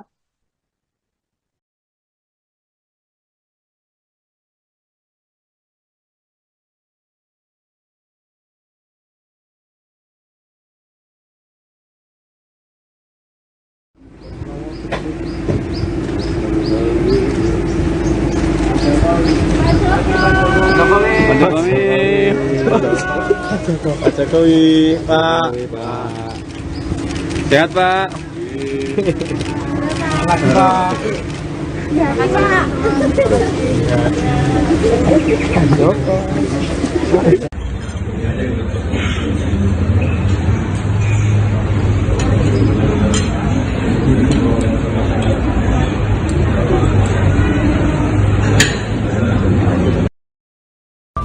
Saya ingin menginformasikan bahwa baru saja jam 16 30 saya diterima oleh Presiden Republik Indonesia Bapak Joko Widodo, dan saya menyampaikan permohonan berhenti sebagai Menko melalui sebuah surat yang isinya hanya 3 paragraf. Dan saya rasa kesadarannya telat atau terlambat. Kenapa menjelang pemilihan umum baru ia sadar? Dan itu yang pertama. Dan yang kedua, apakah ini dorongan dari dirinya? Saya rasa tidak. Karena real sekarang ini saya bisa menyatakan bahwa Mahfud MD ini memilih menjadi seorang politisi, tidak lagi. Bahasa sarkasnya ingin bilang Mahfud mendingan sekalian aja dia ber-KTA PDI Perjuangan. Toh Mahfud sudah menjadi petugas partai. Mahfud baper karena diolok di Cawapres, dan Mahfud baper karena dia bisa saja tidak diperhitungkan oleh PDIP kalau tidak mundur. Selamat malam Tribuners, program Tribun News on Focus malam hari ini kembali menjumpai Anda bersama dengan saya Nila Irda. Hari ini kita akan membahas terkait bagaimana Mahfud MD ini sudah menyampaikan niatan untuk mundur dari kursi Menteri Koordinator Politik, Hukum, dan juga Keamanan. Cawapres nomor 3 ini Tribuners mengaku hanya menunggu momentum saja untuk kemudian bisa berbicara langsung dan bertemu dengan Presiden Joko Widodo. Mahfud MD dalam keterangan terbarunya dari Lampung juga sudah mengatakan dirinya ini sudah menuliskan surat pengunduran diri yang nantinya akan diserahkan pada Presiden Joko Widodo, yang mana salah satu alasan dari Prof. Mahfud ini mengatakan harus mundur dari kabinet adalah untuk menghindari konflik kepentingan dan juga intervensi politik di tengah pencalonannya sebagai calon wakil presiden. Lalu seberapa besar sedianya Tribuners pengaruh mundurnya Mahfud MD ini dari kabinet Joko Widodo? Saya akan membahasnya bersama dengan pengamat politik Citra Institut. Ada Bang Efriza sudah tersambung dalam sambungan Zoom bersama dengan saya. Bang Efriza, selamat malam. Apa kabar, Bang? Malam Mbak Nila, dan malam Tribunus. Terima kasih atas hari ini. Siap, kabar baik ya Bang Efriza? Alhamdulillah baik. Ini saya akan membahas bagaimana kemudian Prof. Mahfud ini beberapa waktu kemarin memang sempat disinggung begitu ya. Namun kemudian keterangan secara resmi atau paparan secara gamblangnya hari ini disampaikan oleh Mahfud MD, Bang Efriza, yang mengatakan sudah menulis surat, tinggal menunggu bertemu dengan Presiden Joko Widodo saja untuk pengunduran dirinya dari kabinet pemerintahan Presiden Jokowi. Saya mau minta pengantar dari Bang Efriza menanggapi mundurnya Mahfud MD ini, Bang. Ya, terima kasih. Yang pertama saya ingin komentari bahwa mundurnya Mahfud MD ini adalah suatu hal yang bisa dikatakan satu sisi bagi Ganjar dan bagi pasangannya Mahfud MD, dan ini jelas mereka ini sedang mempersiapkan dan untuk tujuan pemilu yang sedikit lagi hadir.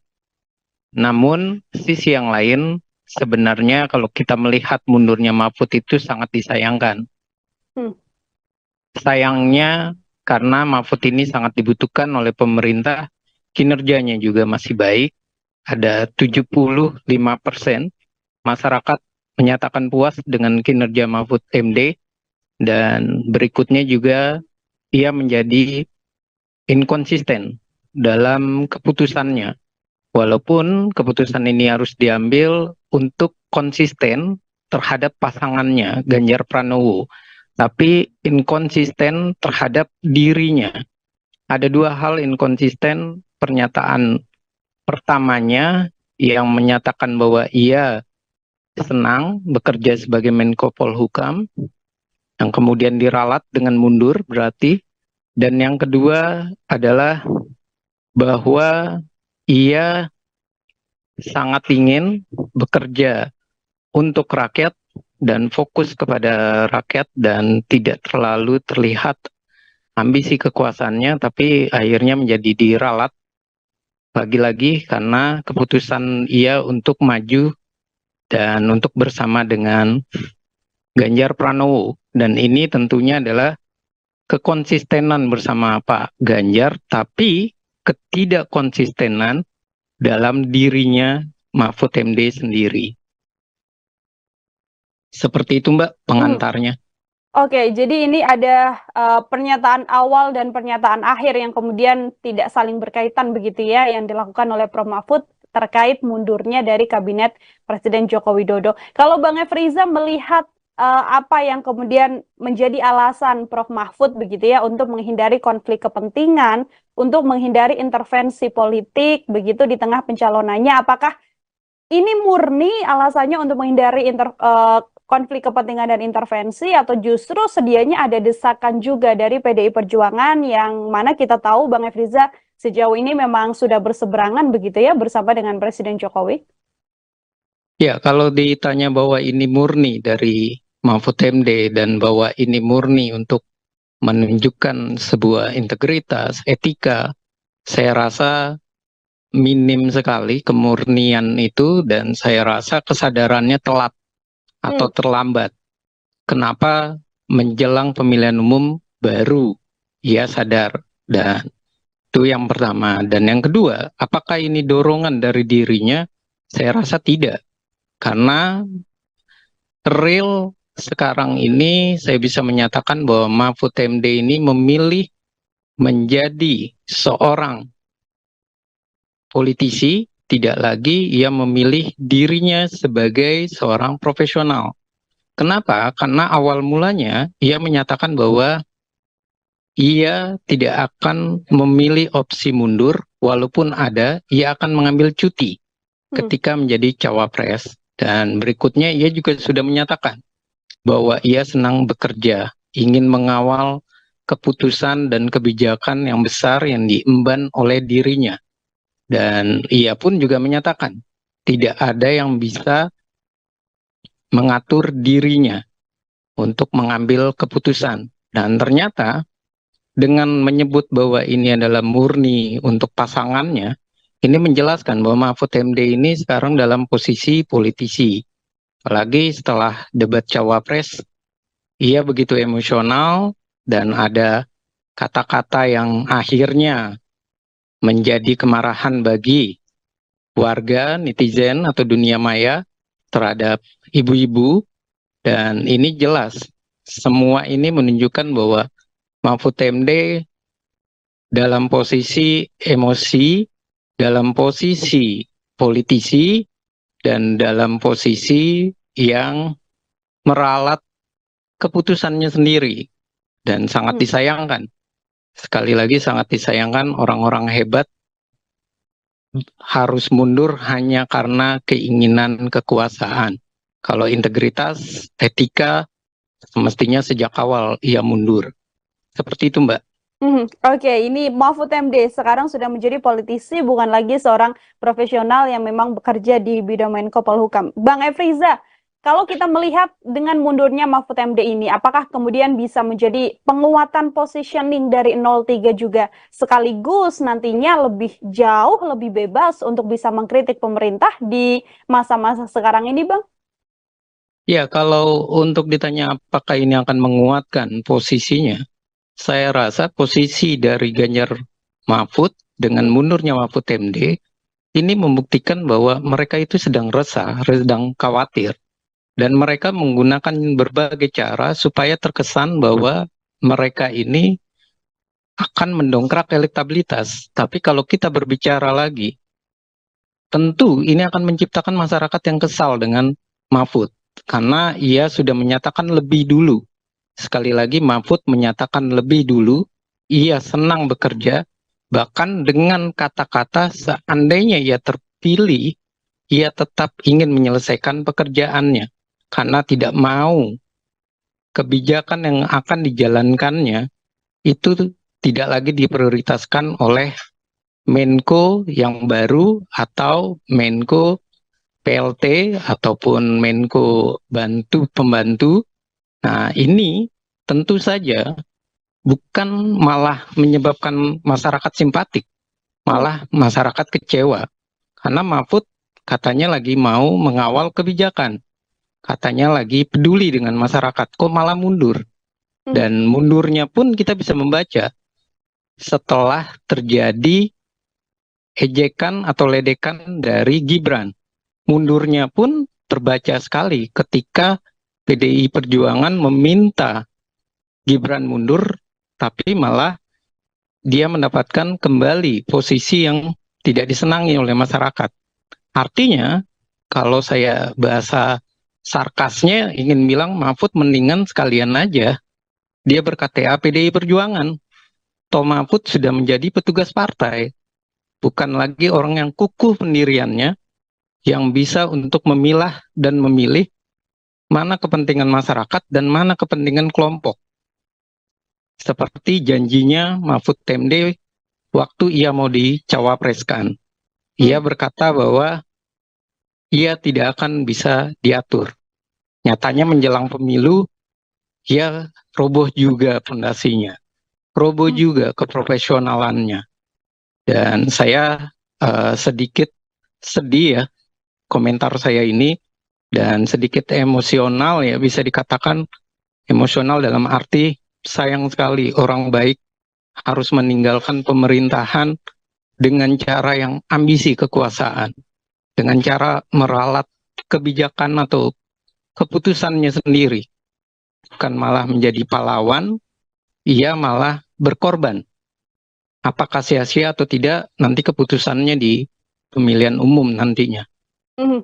Pun artinya bisa saya sampaikan dari kacamata Bang Efriza, keputusan mundurnya Mahfud MD ini tidak akan menguntungkan bagi elektabilitas ataupun elektoral dari paslon 03, Bang?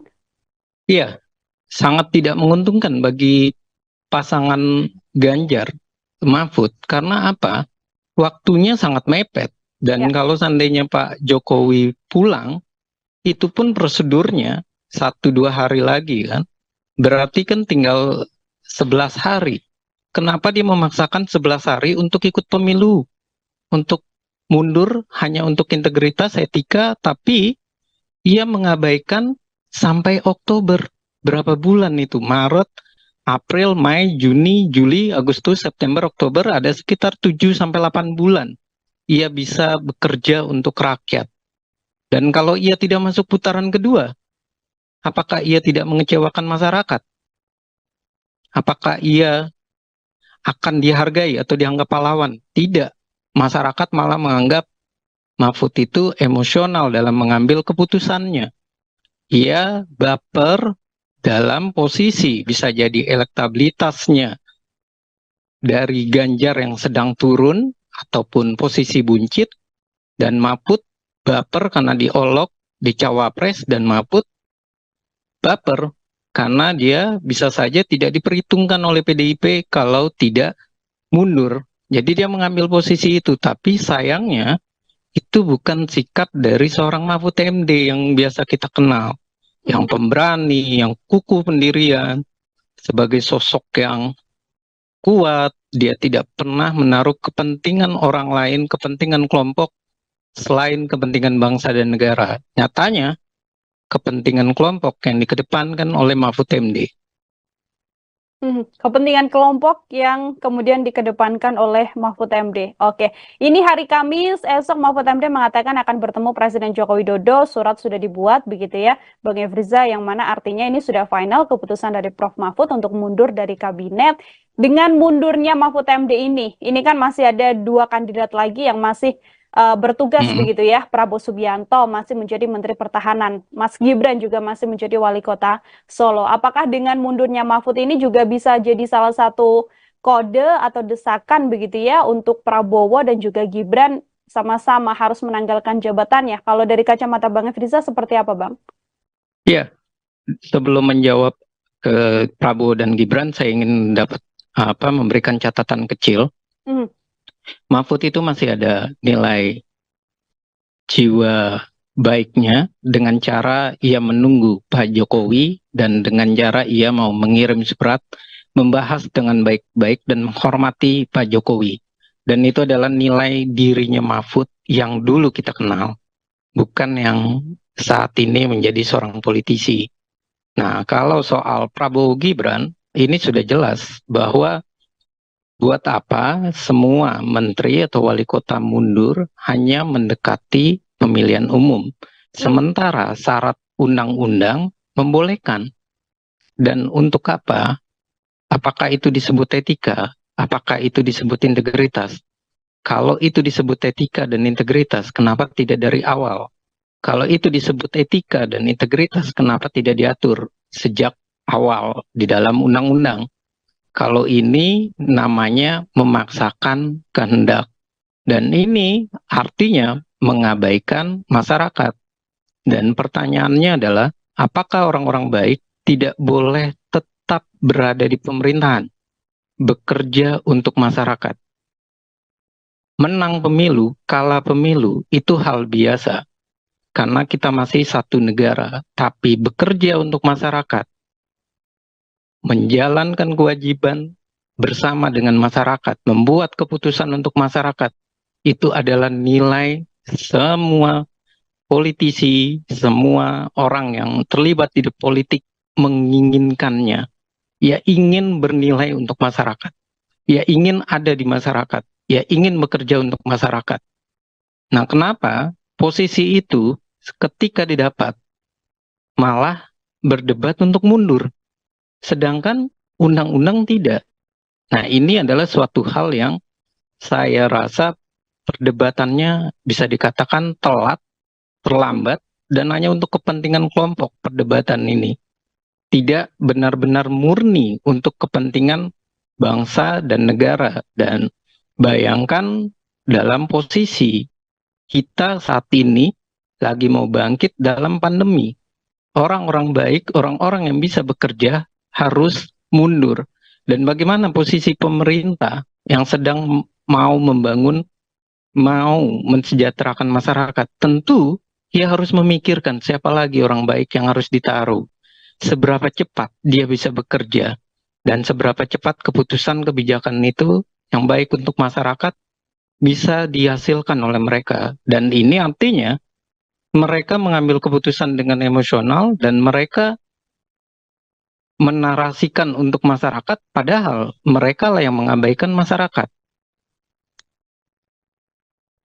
Mereka yang Nah, kemudian soal yang tadi, maaf Mbak Nila, soal tadi, apakah AHY ataupun yang lain itu pantas? Saya rasa AHY saat ini juga dalam posisi yang berpikir ulang, menempati apakah ia akan mengganti Mahfud MD atau tidak. Karena Pak Jokowi pun saya yakin mengambil keputusannya nanti pasca pemilu.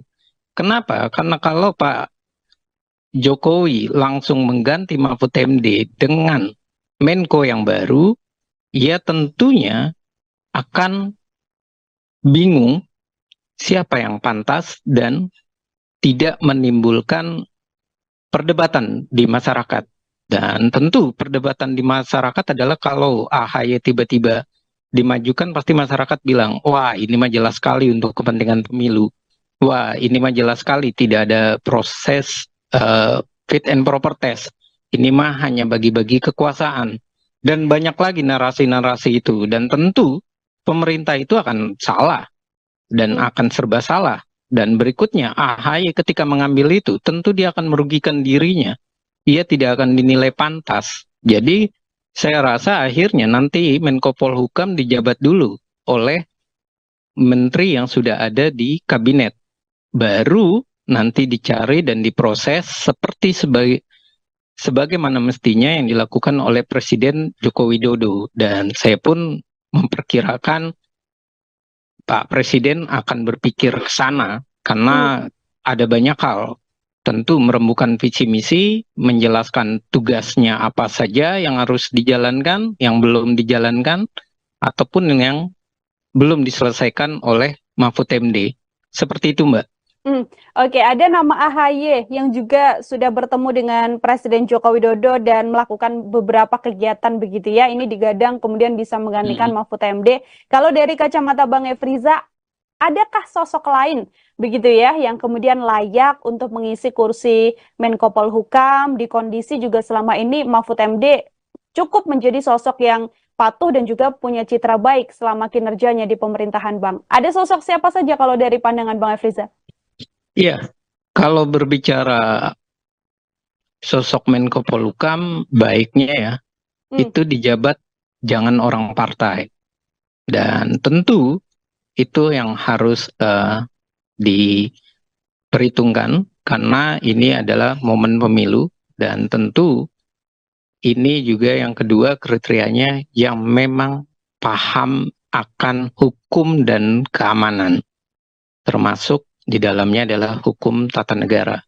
Dan kalau misalnya orang partai, saya rasa masih banyak, misalnya selain AHY, juga sebut saja Yusril Iza Mahendra, bisa diperhitungkan, karena ia memang paham sekali Menko Polhukam, dan ia juga bisa untuk mengeliminir ataupun meminimalisir dari keinginan atau riak-riak di pasca pemilu misalnya, atau isu-isu tentang pemazulan, tentu ia sangat paham sekali.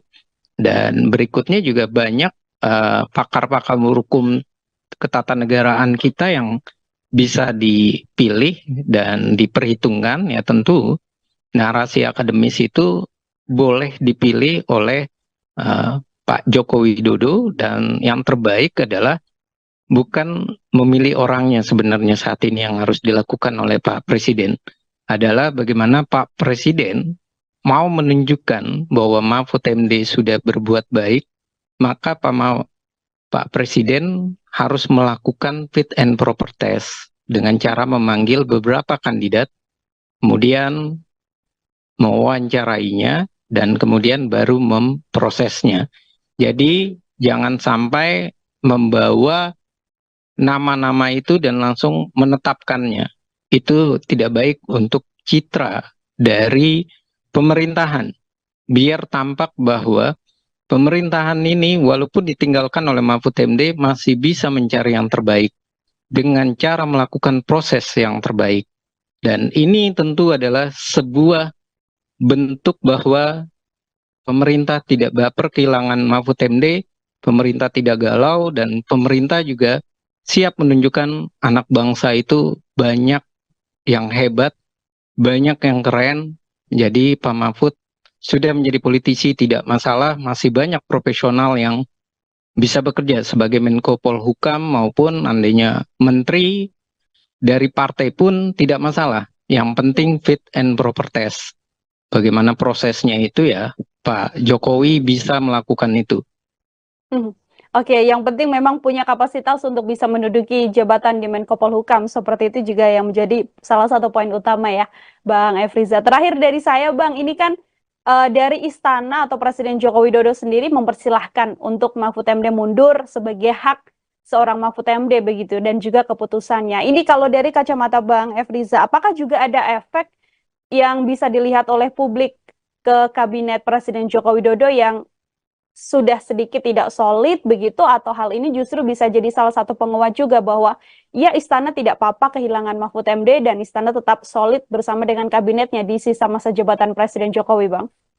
Iya, apa yang dilakukan oleh Pak Presiden Jokowi saya rasa sudah baik karena ia menunjukkan nilai hak asasi manusia, nilai demokrasi.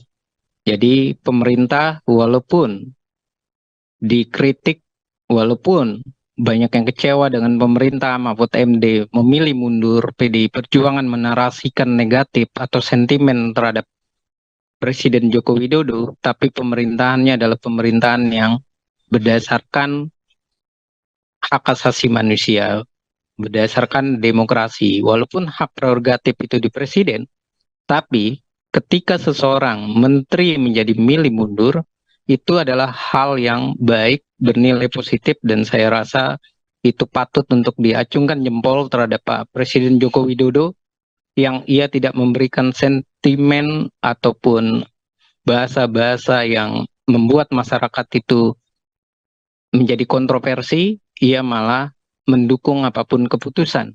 Dan itu artinya sikap Pak Jokowi adalah sikap yang bisa meredam emosinya, kekecewaannya, dan kita harus akui Mahfud MD adalah orang kepercayaan Pak Presiden Joko Widodo.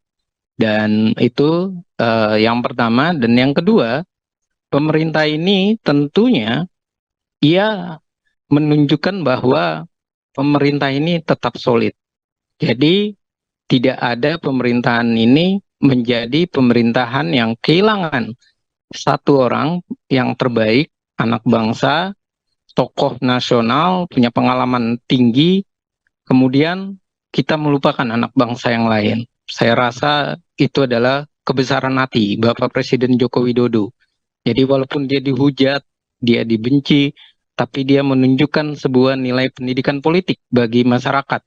Silakan bagi yang mau mundur, dan tentu saya rasa siapapun yang mau mundur dari kabinet Pak Presiden Jokowi, pemerintahan tetap solid.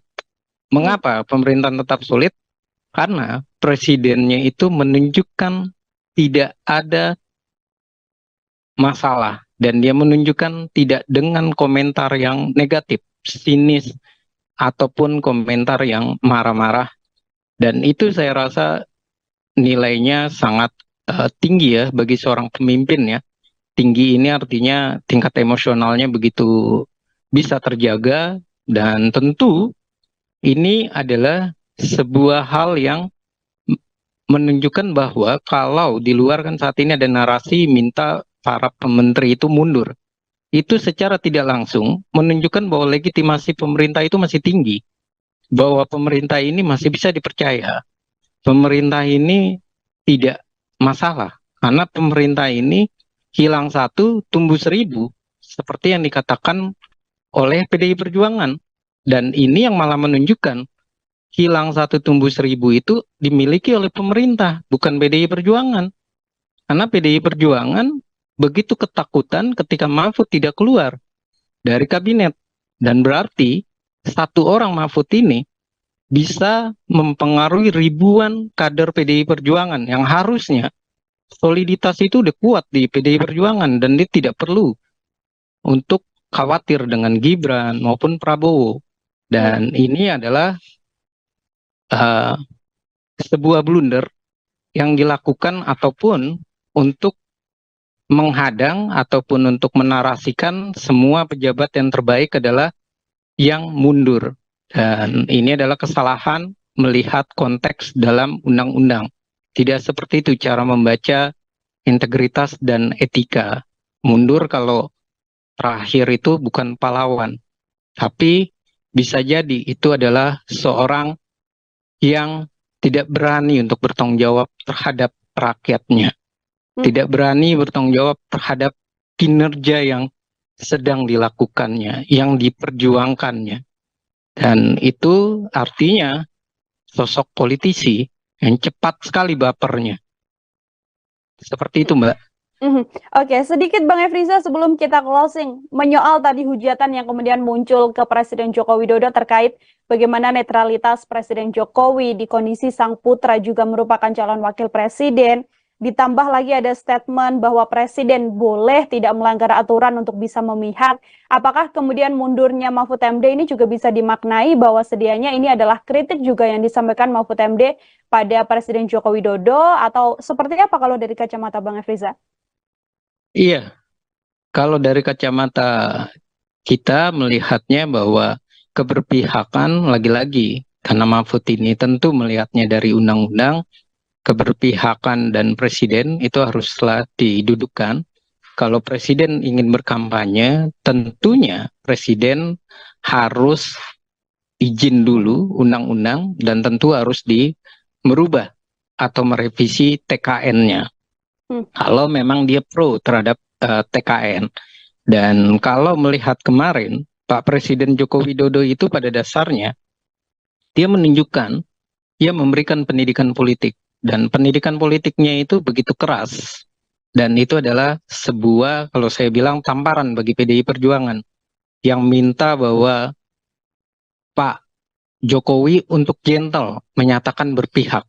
Baru Jokowi bilang, baca undang-undang, ada di dalam undang-undang, sudah begitu hebohnya.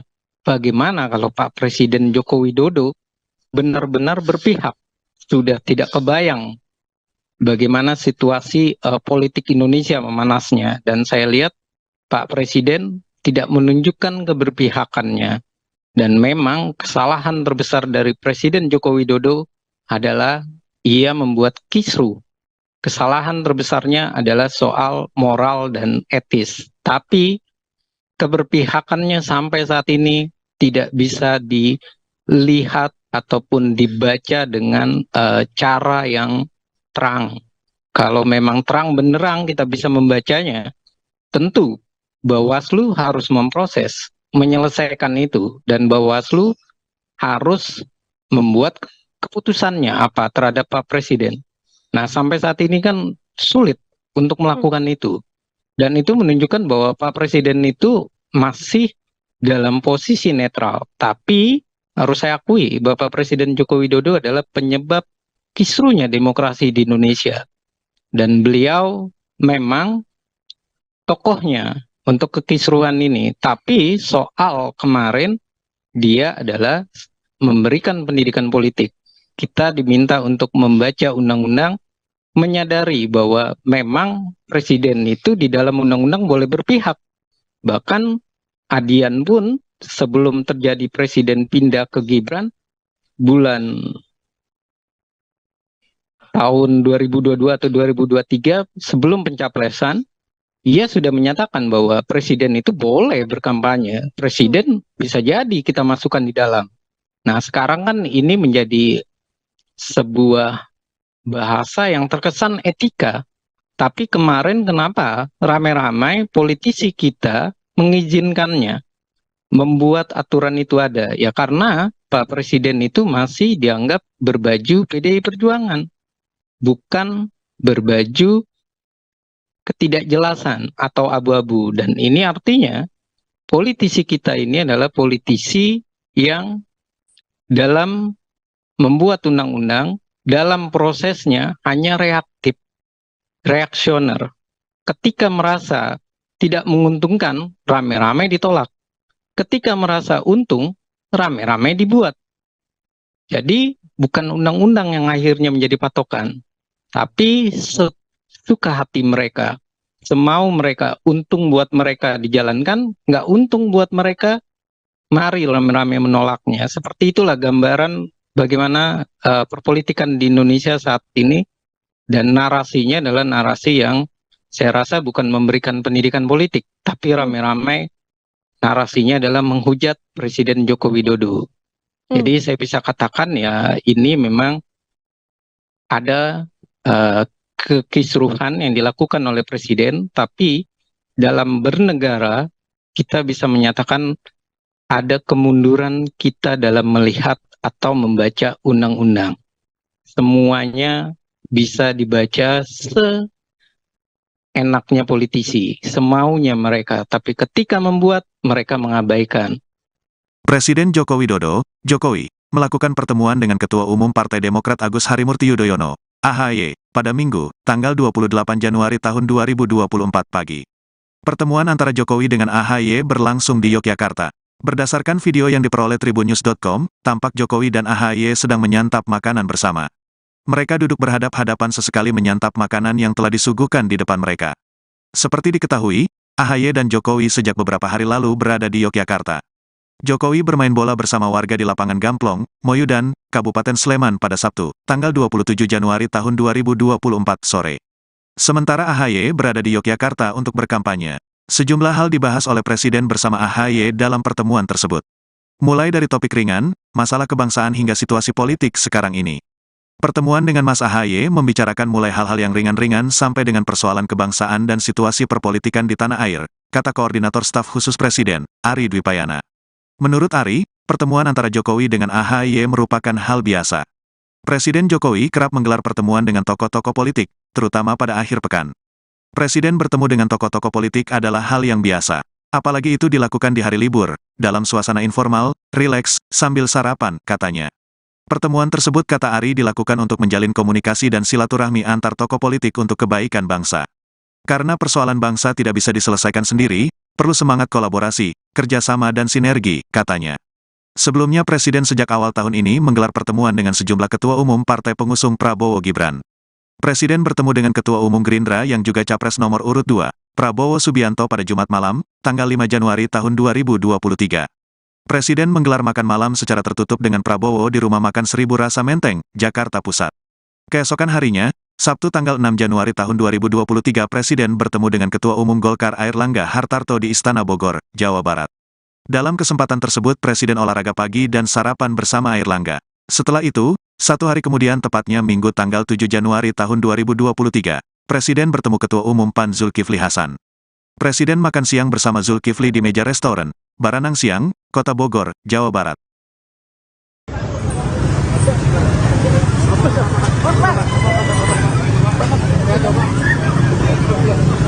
Presiden Joko Widodo bertemu Ketua Umum Partai Demokrat Agus Harimurti Yudhoyono pagi ini, Minggu 28 Januari 2024 di Yogyakarta.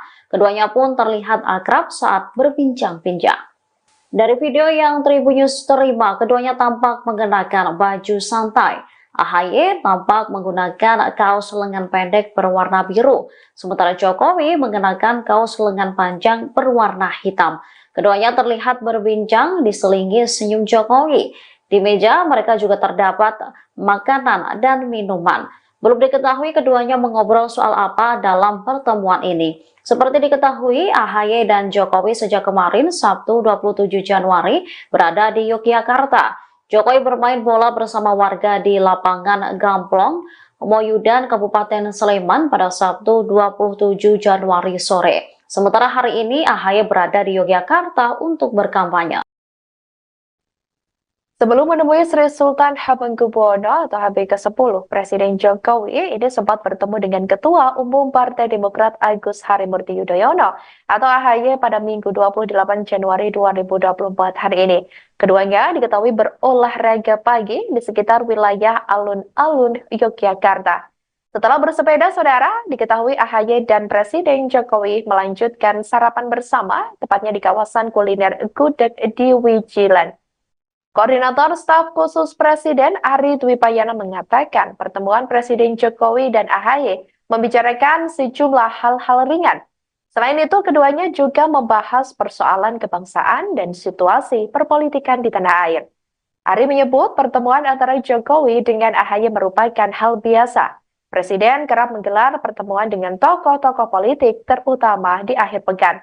Pertemuan tersebut dikatakan oleh Ari dilakukan untuk menjalin komunikasi dan silaturahmi antar tokoh politik untuk kebaikan bangsa.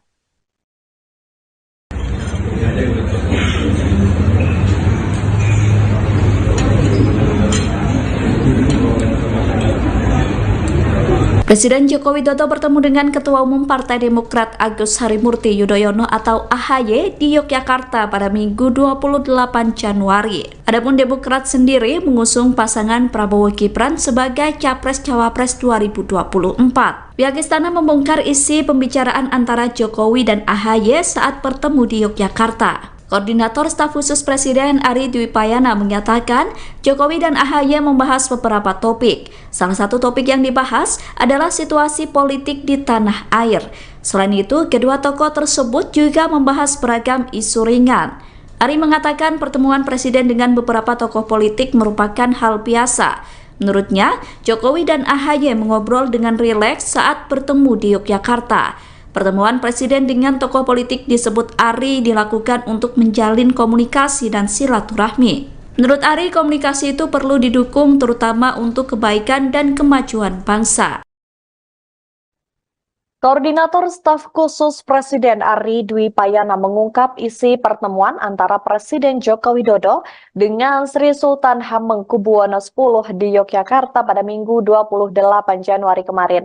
Ari mengatakan pertemuan dengan Sultan yang digelar pada minggu itu dalam rangka silaturahmi.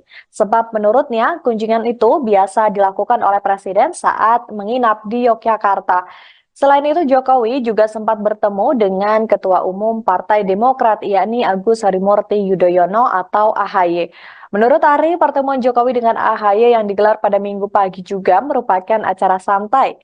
Seperti diberitakan sebelumnya, Jokowi asik bersepeda dengan AHY di alun-alun utara Yogyakarta pada minggu. Keduanya sarapan di rumah makan Gudeg Yujum Wijilan, Yogyakarta.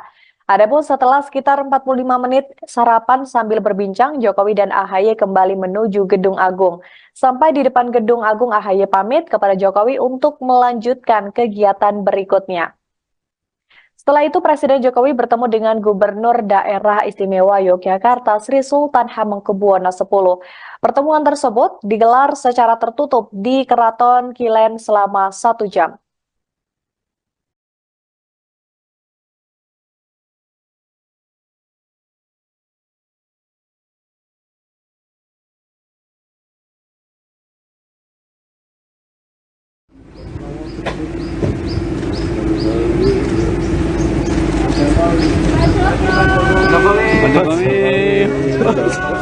Pak Jokowi, Pak.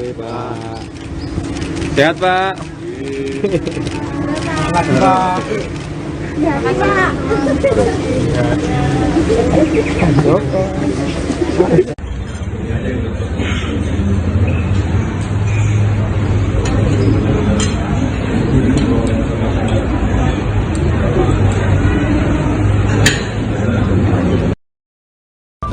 Saya ingin menginformasikan bahwa baru saja jam 16.30 saya diterima oleh Presiden Republik Indonesia Bapak Joko Widodo, dan saya menyampaikan permohonan berhenti sebagai Menko melalui sebuah surat yang isinya hanya 3 paragraf. Dan saya rasa kesadarannya telat atau terlambat. Kenapa menjelang pemilihan umum baru ia sadar? Dan itu yang pertama. Dan yang kedua, apakah ini dorongan dari dirinya? Saya rasa tidak. Karena real sekarang ini saya bisa menyatakan bahwa Mahfud MD ini memilih menjadi seorang politisi, tidak lagi. Bahasa sarkasnya ingin bilang Mahfud mendingan sekalian aja dia ber-KTA PDI Perjuangan. Toh Mahfud sudah menjadi petugas partai. Mahfud baper karena diolok di Cawapres, dan Mahfud baper karena dia bisa saja tidak diperhitungkan oleh PDIP kalau tidak mundur. Selamat malam Tribuners, program Tribun News on Focus malam hari ini kembali menjumpai Anda bersama dengan saya Nila Irda. Hari ini kita akan membahas terkait bagaimana Mahfud MD ini sudah menyampaikan niatan untuk mundur dari kursi Menteri Koordinator Politik, Hukum, dan juga Keamanan. Cawapres nomor urut 3 ini Tribuners mengaku hanya menunggu momentum saja untuk kemudian bisa berbicara langsung dan bertemu dengan Presiden Joko Widodo. Mahfud MD dalam keterangan terbarunya dari Lampung juga sudah mengatakan dirinya ini sudah menuliskan surat pengunduran diri yang nantinya akan diserahkan pada Presiden Joko Widodo, yang mana salah satu alasan dari Prof. Mahfud ini mengatakan harus mundur dari kabinet adalah untuk menghindari konflik kepentingan dan juga intervensi politik di tengah pencalonannya sebagai calon wakil presiden. Lalu seberapa besar sedianya Tribuners pengaruh mundurnya Mahfud MD ini dari kabinet Joko Widodo? Saya akan membahasnya bersama dengan pengamat politik Citra Institut. Ada Bang Efriza sudah tersambung dalam sambungan Zoom bersama dengan saya. Bang Efriza, selamat malam. Apa kabar, Bang? Malam Mbak Nila dan malam Tribunus. Terima kasih atas hari ini. Siap, kabar baik ya Bang Efriza? Alhamdulillah baik. Ini saya akan membahas bagaimana kemudian Prof. Mahfud ini beberapa waktu kemarin memang sempat disinggung begitu ya. Namun kemudian keterangan secara resmi atau paparan secara gamblangnya hari ini disampaikan oleh Mahfud MD, Bang Efriza, yang mengatakan sudah menulis surat, tinggal menunggu bertemu dengan Presiden Joko Widodo saja untuk pengunduran dirinya dari kabinet pemerintahan Presiden Jokowi. Saya mau minta pengantar dari Bang Efriza menanggapi mundurnya Mahfud MD ini, Bang. Ya, terima kasih. Yang pertama saya ingin komentari bahwa mundurnya Mahfud MD ini adalah suatu hal yang bisa dikatakan satu sisi bagi Ganjar dan bagi pasangannya Mahfud MD, dan ini jelas mereka ini sedang mempersiapkan dan untuk tujuan pemilu yang sedikit lagi hadir. Namun sisi yang lain sebenarnya kalau kita melihat mundurnya Mahfud itu sangat disayangkan. Sayangnya karena Mahfud ini sangat dibutuhkan oleh pemerintah, kinerjanya juga masih baik. Ada 75% masyarakat menyatakan puas dengan kinerja Mahfud MD, dan berikutnya juga ia menjadi inkonsisten dalam keputusannya. Walaupun keputusan ini harus diambil untuk konsisten terhadap pasangannya Ganjar Pranowo, tapi inkonsisten terhadap dirinya. Ada dua hal inkonsisten. Pernyataan pertamanya yang menyatakan bahwa ia senang bekerja sebagai Menko Polhukam, yang kemudian diralat dengan mundur berarti. Dan yang kedua adalah bahwa ia sangat ingin bekerja untuk rakyat dan fokus kepada rakyat dan tidak terlalu terlihat ambisi kekuasaannya, tapi akhirnya menjadi diralat lagi-lagi karena keputusan ia untuk maju dan untuk bersama dengan Ganjar Pranowo. Dan ini tentunya adalah kekonsistenan bersama Pak Ganjar, tapi ketidakkonsistenan dalam dirinya Mahfud MD sendiri. Seperti itu Mbak pengantarnya. Oke, jadi ini ada pernyataan awal dan pernyataan akhir yang kemudian tidak saling berkaitan begitu ya, yang dilakukan oleh Prof. Mahfud terkait mundurnya dari Kabinet Presiden Joko Widodo. Kalau Bang Efriza melihat apa yang kemudian menjadi alasan Prof. Mahfud begitu ya untuk menghindari konflik kepentingan, untuk menghindari intervensi politik begitu di tengah pencalonannya, apakah ini murni alasannya untuk menghindari konflik kepentingan dan intervensi, atau justru sedianya ada desakan juga dari PDI Perjuangan yang mana kita tahu Bang Efriza sejauh ini memang sudah berseberangan begitu ya bersama dengan Presiden Jokowi? Ya, kalau ditanya bahwa ini murni dari Mahfud MD dan bahwa ini murni untuk menunjukkan sebuah integritas, etika, saya rasa minim sekali kemurnian itu, dan saya rasa kesadarannya telat atau terlambat. Kenapa menjelang pemilihan umum baru ia sadar? Dan itu yang pertama. Dan yang kedua, apakah ini dorongan dari dirinya? Saya rasa tidak. Karena real sekarang ini saya bisa menyatakan bahwa Mahfud MD ini memilih menjadi seorang politisi, tidak lagi ia memilih dirinya sebagai seorang profesional. Kenapa? Karena awal mulanya ia menyatakan bahwa ia tidak akan memilih opsi mundur, walaupun ada, ia akan mengambil cuti ketika menjadi cawapres. Dan berikutnya ia juga sudah menyatakan bahwa ia senang bekerja, ingin mengawal keputusan dan kebijakan yang besar yang diemban oleh dirinya. Dan ia pun juga menyatakan tidak ada yang bisa mengatur dirinya untuk mengambil keputusan. Dan ternyata dengan menyebut bahwa ini adalah murni untuk pasangannya, ini menjelaskan bahwa Mahfud MD ini sekarang dalam posisi politisi. Apalagi setelah debat cawapres, ia begitu emosional dan ada kata-kata yang akhirnya menjadi kemarahan bagi warga, netizen atau dunia maya terhadap ibu-ibu. Dan ini jelas, semua ini menunjukkan bahwa Mahfud MD dalam posisi emosi, dalam posisi politisi, dan dalam posisi yang meralat keputusannya sendiri. Dan sangat disayangkan. Sekali lagi sangat disayangkan, orang-orang hebat harus mundur hanya karena keinginan kekuasaan. Kalau integritas, etika, semestinya sejak awal ia mundur. Seperti itu Mbak. Oke, ini Mahfud MD sekarang sudah menjadi politisi, bukan lagi seorang profesional yang memang bekerja di bidang Menko Polhukam. Bang Efriza, Kalau kita melihat dengan mundurnya Mahfud MD ini, apakah kemudian bisa menjadi penguatan positioning dari tiga juga sekaligus nantinya lebih jauh, lebih bebas untuk bisa mengkritik pemerintah di masa-masa sekarang ini, Bang?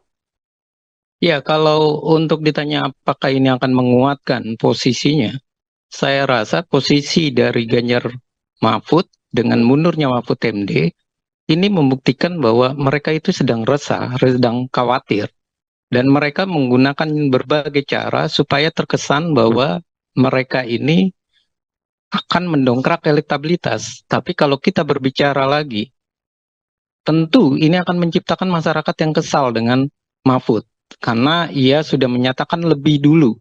Sekali lagi Mahfud menyatakan lebih dulu, ia senang bekerja, bahkan dengan kata-kata seandainya ia terpilih, ia tetap ingin menyelesaikan pekerjaannya. Karena tidak mau kebijakan yang akan dijalankannya itu tidak lagi diprioritaskan oleh Menko yang baru atau Menko PLT ataupun Menko pembantu. Nah, ini tentu saja bukan malah menyebabkan masyarakat simpatik, malah masyarakat kecewa. Karena Mahfud katanya lagi mau mengawal kebijakan. Katanya lagi peduli dengan masyarakat, kok malah mundur. Dan mundurnya pun kita bisa membaca setelah terjadi ejekan atau ledekan dari Gibran. Mundurnya pun terbaca sekali ketika PDI Perjuangan meminta Gibran mundur, tapi malah dia mendapatkan kembali posisi yang tidak disenangi oleh masyarakat. Artinya, kalau saya bahasa sarkasnya ingin bilang Mahfud mendingan sekalian aja dia ber-KTA PDI Perjuangan. Toh Mahfud sudah menjadi petugas partai, bukan lagi orang yang kukuh pendiriannya, yang bisa untuk memilah dan memilih mana kepentingan masyarakat dan mana kepentingan kelompok.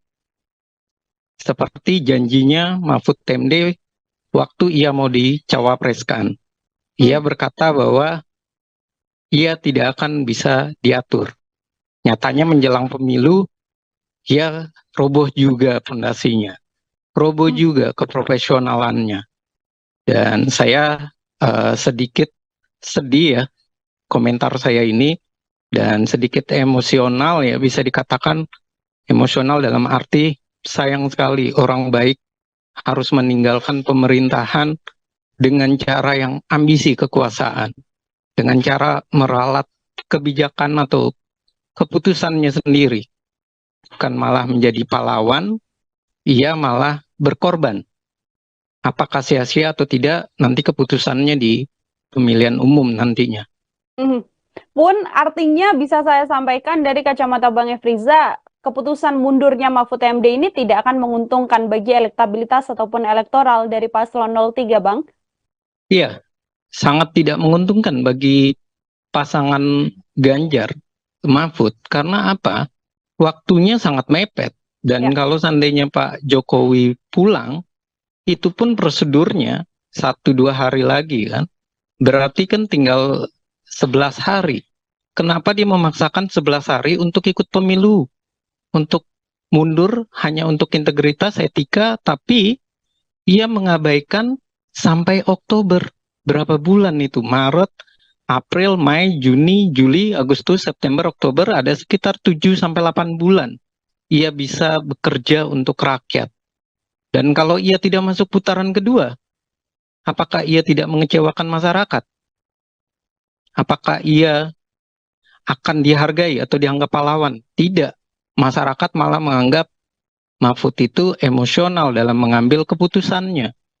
Ia baper dalam posisi bisa jadi elektabilitasnya dari Ganjar yang sedang turun ataupun posisi buncit, dan Mahfud baper karena diolok di cawapres, dan Mahfud baper karena dia bisa saja tidak diperhitungkan oleh PDIP kalau tidak mundur. Jadi dia mengambil posisi itu, tapi sayangnya itu bukan sikap dari seorang Mahfud MD yang biasa kita kenal. Yang pemberani, yang kukuh pendirian, sebagai sosok yang kuat, dia tidak pernah menaruh kepentingan orang lain, kepentingan kelompok selain kepentingan bangsa dan negara. Nyatanya, kepentingan kelompok yang dikedepankan oleh Mahfud MD. Kepentingan kelompok yang kemudian dikedepankan oleh Mahfud MD. Oke, ini hari Kamis, esok Mahfud MD mengatakan akan bertemu Presiden Joko Widodo, surat sudah dibuat begitu ya, Bang Efriza, yang mana artinya ini sudah final keputusan dari Prof. Mahfud untuk mundur dari kabinet. Dengan mundurnya Mahfud MD ini kan masih ada 2 kandidat lagi yang masih bertugas begitu ya, Prabowo Subianto masih menjadi Menteri Pertahanan, Mas Gibran juga masih menjadi Wali Kota Solo. Apakah dengan mundurnya Mahfud ini juga bisa jadi salah satu kode atau desakan begitu ya untuk Prabowo dan juga Gibran sama-sama harus menanggalkan jabatannya? Kalau dari kacamata Bang Efriza seperti apa, Bang? Iya, sebelum menjawab ke Prabowo dan Gibran, saya ingin memberikan catatan kecil. Mahfud itu masih ada nilai jiwa baiknya dengan cara ia menunggu Pak Jokowi dan dengan cara ia mau mengirim surat membahas dengan baik-baik dan menghormati Pak Jokowi. Dan itu adalah nilai dirinya Mahfud yang dulu kita kenal, bukan yang saat ini menjadi seorang politisi. Nah, kalau soal Prabowo Gibran, ini sudah jelas bahwa buat apa semua menteri atau wali kota mundur hanya mendekati pemilihan umum, sementara syarat undang-undang membolehkan. Dan untuk apa? Apakah itu disebut etika? Apakah itu disebut integritas? Kalau itu disebut etika dan integritas, kenapa tidak dari awal? Kalau itu disebut etika dan integritas, kenapa tidak diatur sejak awal di dalam undang-undang? Kalau ini namanya memaksakan kehendak. Dan ini artinya mengabaikan masyarakat. Dan pertanyaannya adalah, apakah orang-orang baik tidak boleh tetap berada di pemerintahan, bekerja untuk masyarakat? Menang pemilu, kalah pemilu, itu hal biasa. Karena kita masih satu negara, tapi bekerja untuk masyarakat, menjalankan kewajiban bersama dengan masyarakat, membuat keputusan untuk masyarakat, itu adalah nilai semua politisi, semua orang yang terlibat di politik menginginkannya. Ya ingin bernilai untuk masyarakat, ya ingin ada di masyarakat, ya ingin bekerja untuk masyarakat. Nah, kenapa posisi itu ketika didapat malah berdebat untuk mundur? Sedangkan undang-undang tidak. Nah, ini adalah suatu hal yang saya rasa perdebatannya bisa dikatakan telat, terlambat, dan hanya untuk kepentingan kelompok perdebatan ini. Tidak benar-benar murni untuk kepentingan bangsa dan negara. Dan bayangkan dalam posisi kita saat ini lagi mau bangkit dalam pandemi. Orang-orang baik, orang-orang yang bisa bekerja harus mundur. Dan bagaimana posisi pemerintah yang sedang mau membangun, mau mensejahterakan masyarakat? Tentu ia harus memikirkan siapa lagi orang baik yang harus ditaruh. Seberapa cepat dia bisa bekerja. Dan seberapa cepat keputusan kebijakan itu yang baik untuk masyarakat bisa dihasilkan oleh mereka. Dan ini artinya mereka mengambil keputusan dengan emosional dan mereka menarasikan untuk masyarakat, padahal mereka lah yang mengabaikan masyarakat.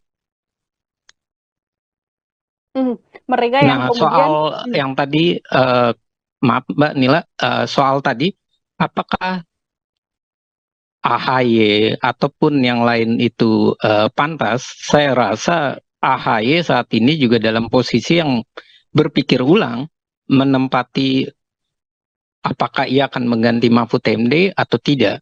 Karena Pak Jokowi pun saya yakin mengambil keputusannya nanti pasca pemilu. Kenapa? Karena kalau Pak Jokowi langsung mengganti Mahfud MD dengan Menko yang baru, ia tentunya akan bingung siapa yang pantas dan tidak menimbulkan perdebatan di masyarakat.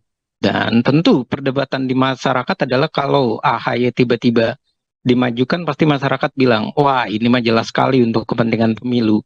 Wah ini mah jelas sekali tidak ada proses fit and proper test.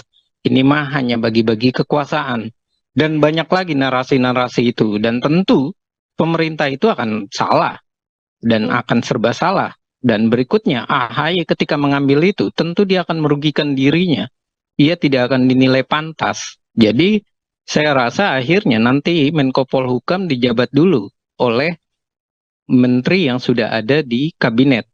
Baru nanti dicari dan diproses seperti sebagaimana mestinya yang dilakukan oleh Presiden Joko Widodo. Dan saya pun memperkirakan Pak Presiden akan berpikir ke sana karena ada banyak hal. Tentu merembukan visi misi, menjelaskan tugasnya apa saja yang harus dijalankan, yang belum dijalankan, ataupun yang belum diselesaikan oleh Mahfud MD. Seperti itu, Mbak.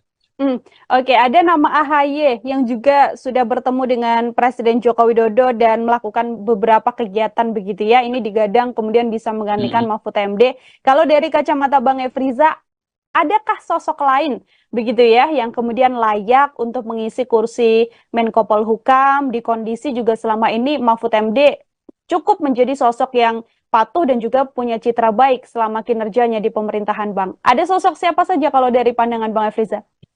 Iya, kalau berbicara sosok Menko Polhukam, baiknya ya, itu dijabat jangan orang partai.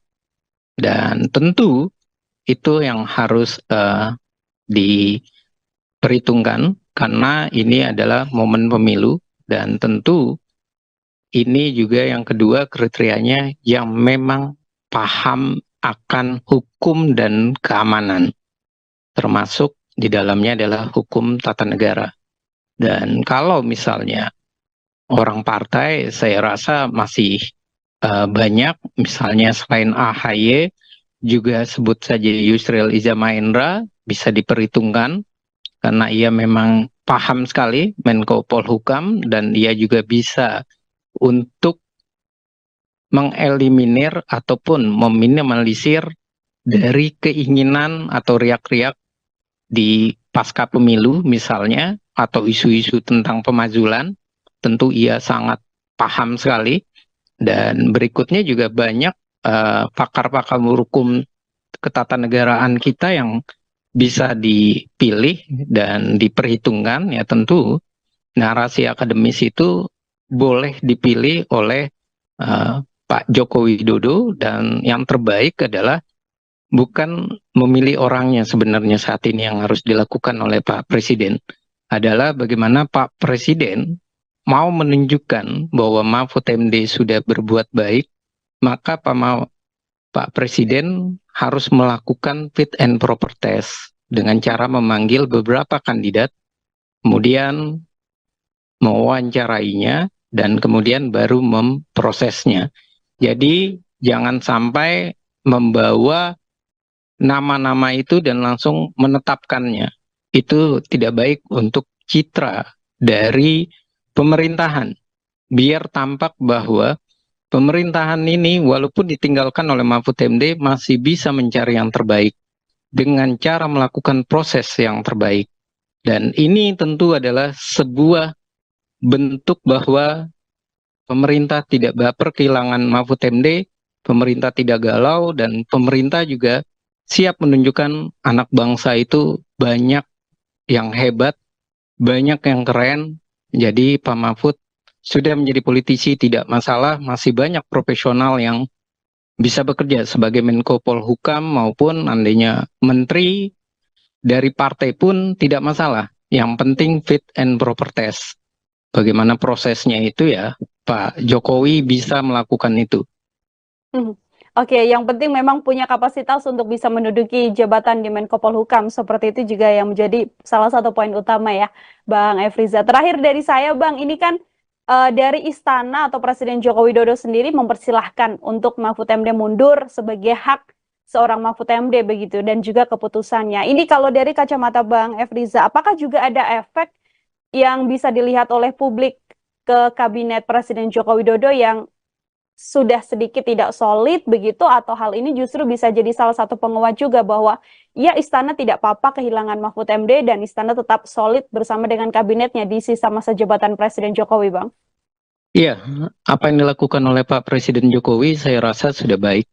Karena ia menunjukkan nilai hak asasi manusia, nilai demokrasi.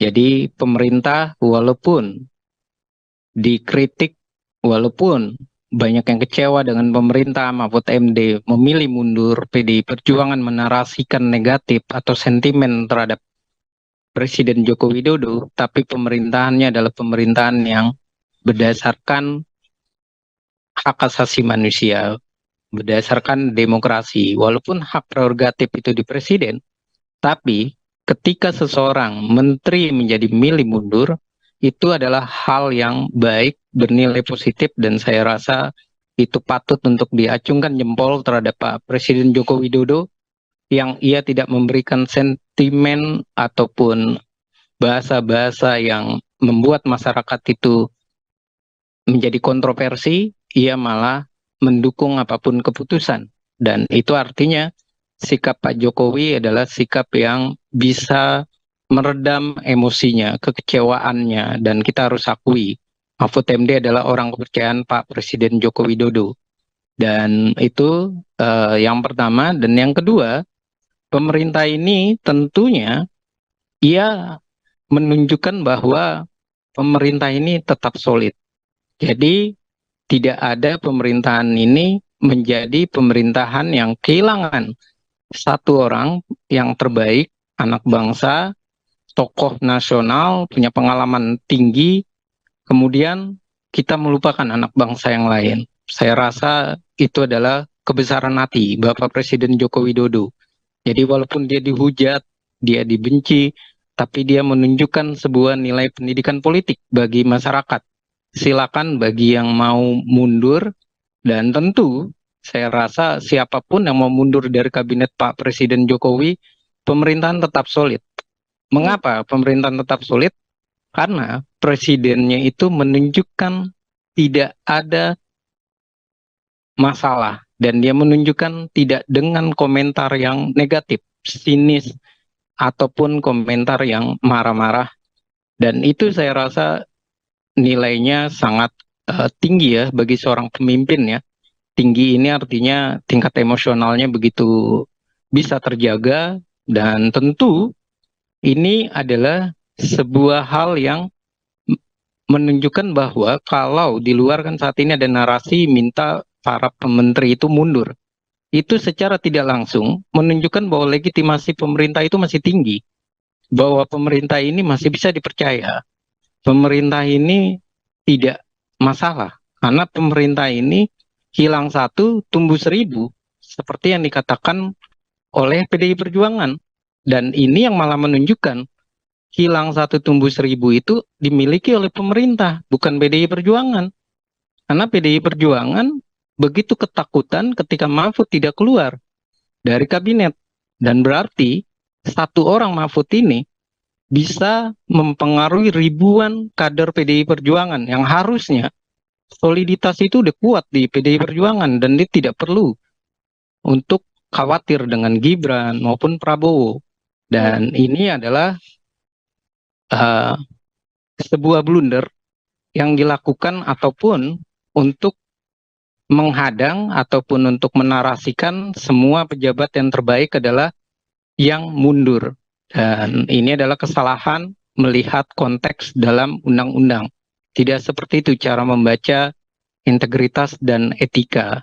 Mundur kalau terakhir itu bukan pahlawan, tapi bisa jadi itu adalah seorang yang tidak berani untuk bertanggung jawab terhadap rakyatnya.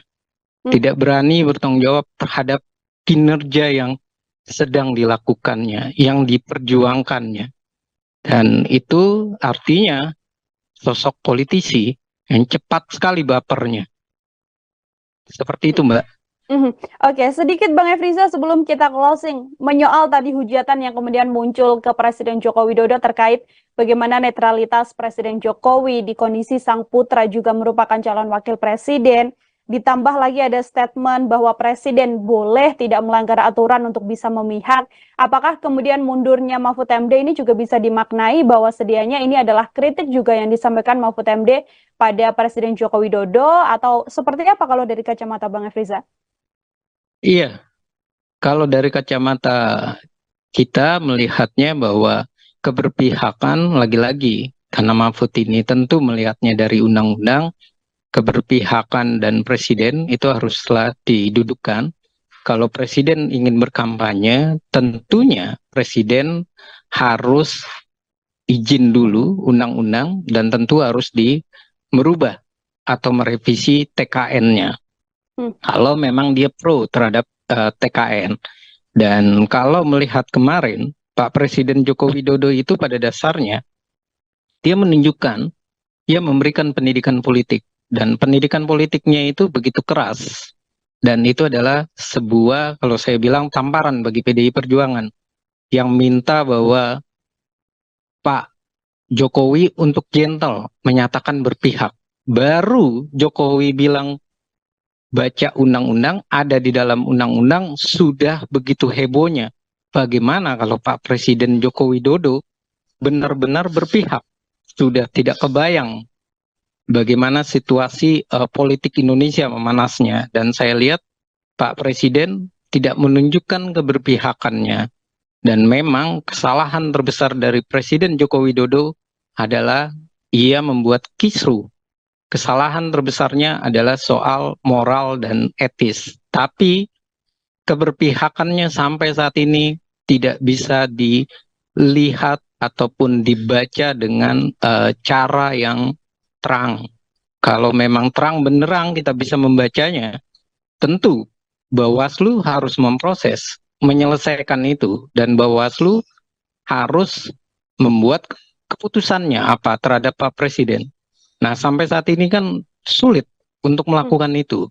Dan itu menunjukkan bahwa Pak Presiden itu masih dalam posisi netral. Tapi harus saya akui, Bapak Presiden Joko Widodo adalah penyebab kisrunya demokrasi di Indonesia.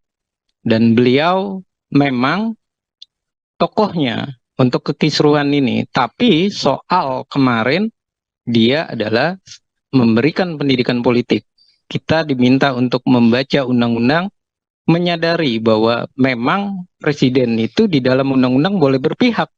Bahkan Adian pun sebelum terjadi presiden pindah ke Gibran, bulan tahun 2022 atau 2023, sebelum pencapresan, ia sudah menyatakan bahwa presiden itu boleh berkampanye. Presiden bisa jadi kita masukkan di dalam. Nah, sekarang kan ini menjadi sebuah bahasa yang terkesan etika, tapi kemarin kenapa ramai-ramai politisi kita mengizinkannya, membuat aturan itu ada? Ya karena Pak Presiden itu masih dianggap berbaju PDI Perjuangan, bukan berbaju ketidakjelasan atau abu-abu. Dan ini artinya politisi kita ini adalah politisi yang dalam membuat undang-undang, dalam prosesnya hanya reaktif, reaksioner. Ketika merasa tidak menguntungkan, rame-rame ditolak. Ketika merasa untung, rame-rame dibuat. Jadi bukan undang-undang yang akhirnya menjadi patokan, tapi sesuka hati mereka, semau mereka, untung buat mereka dijalankan, nggak untung buat mereka, mari rame-rame menolaknya. Seperti itulah gambaran bagaimana perpolitikan di Indonesia saat ini, dan narasinya adalah narasi yang saya rasa bukan memberikan pendidikan politik, tapi rame-rame narasinya adalah menghujat Presiden Joko Widodo. Jadi saya bisa katakan ya ini memang ada kekisruhan yang dilakukan oleh Presiden, tapi dalam bernegara kita bisa menyatakan ada kemunduran kita dalam melihat atau membaca undang-undang. Semuanya bisa dibaca seenaknya politisi, semaunya mereka. Tapi ketika membuat, mereka mengabaikan.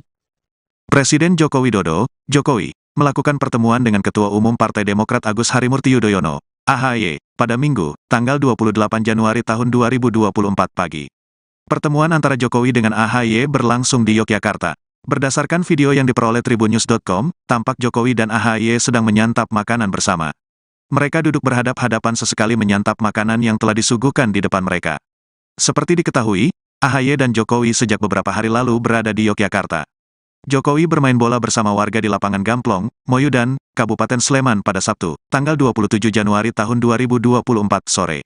Sementara AHY berada di Yogyakarta untuk berkampanye. Sejumlah hal dibahas oleh Presiden bersama AHY dalam pertemuan tersebut. Mulai dari topik ringan, masalah kebangsaan hingga situasi politik sekarang ini. Pertemuan dengan Mas AHY membicarakan mulai hal-hal yang ringan-ringan sampai dengan persoalan kebangsaan dan situasi perpolitikan di tanah air, kata Koordinator Staf Khusus Presiden, Ari Dwipayana. Menurut Ari, pertemuan antara Jokowi dengan AHY merupakan hal biasa.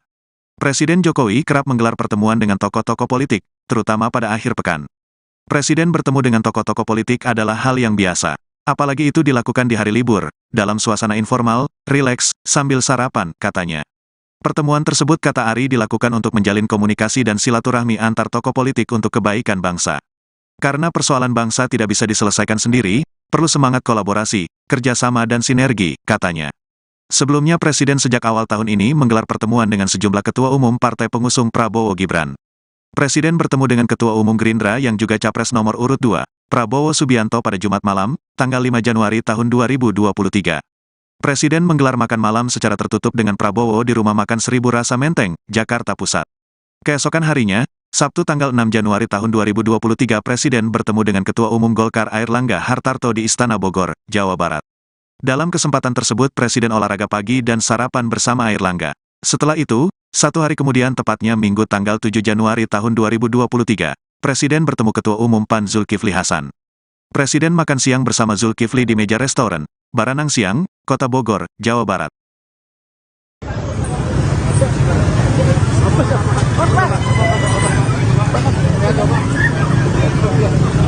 Presiden Joko Widodo bertemu Ketua Umum Partai Demokrat Agus Harimurti Yudhoyono pagi ini, Minggu 28 Januari 2024 di Yogyakarta. Keduanya pun terlihat akrab saat berbincang-bincang.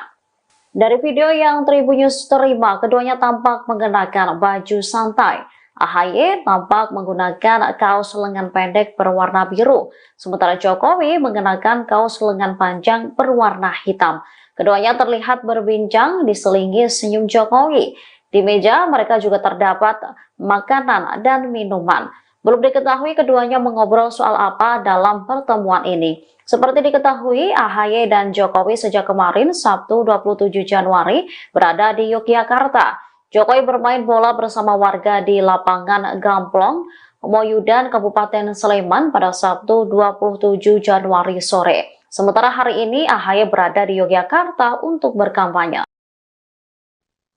Sebelum menemui Sri Sultan Hamengkubuwono atau HB ke-10, Presiden Jokowi ini sempat bertemu dengan Ketua Umum Partai Demokrat Agus Harimurti Yudhoyono atau AHY pada Minggu 28 Januari 2024 hari ini. Keduanya diketahui berolahraga pagi di sekitar wilayah alun-alun Yogyakarta.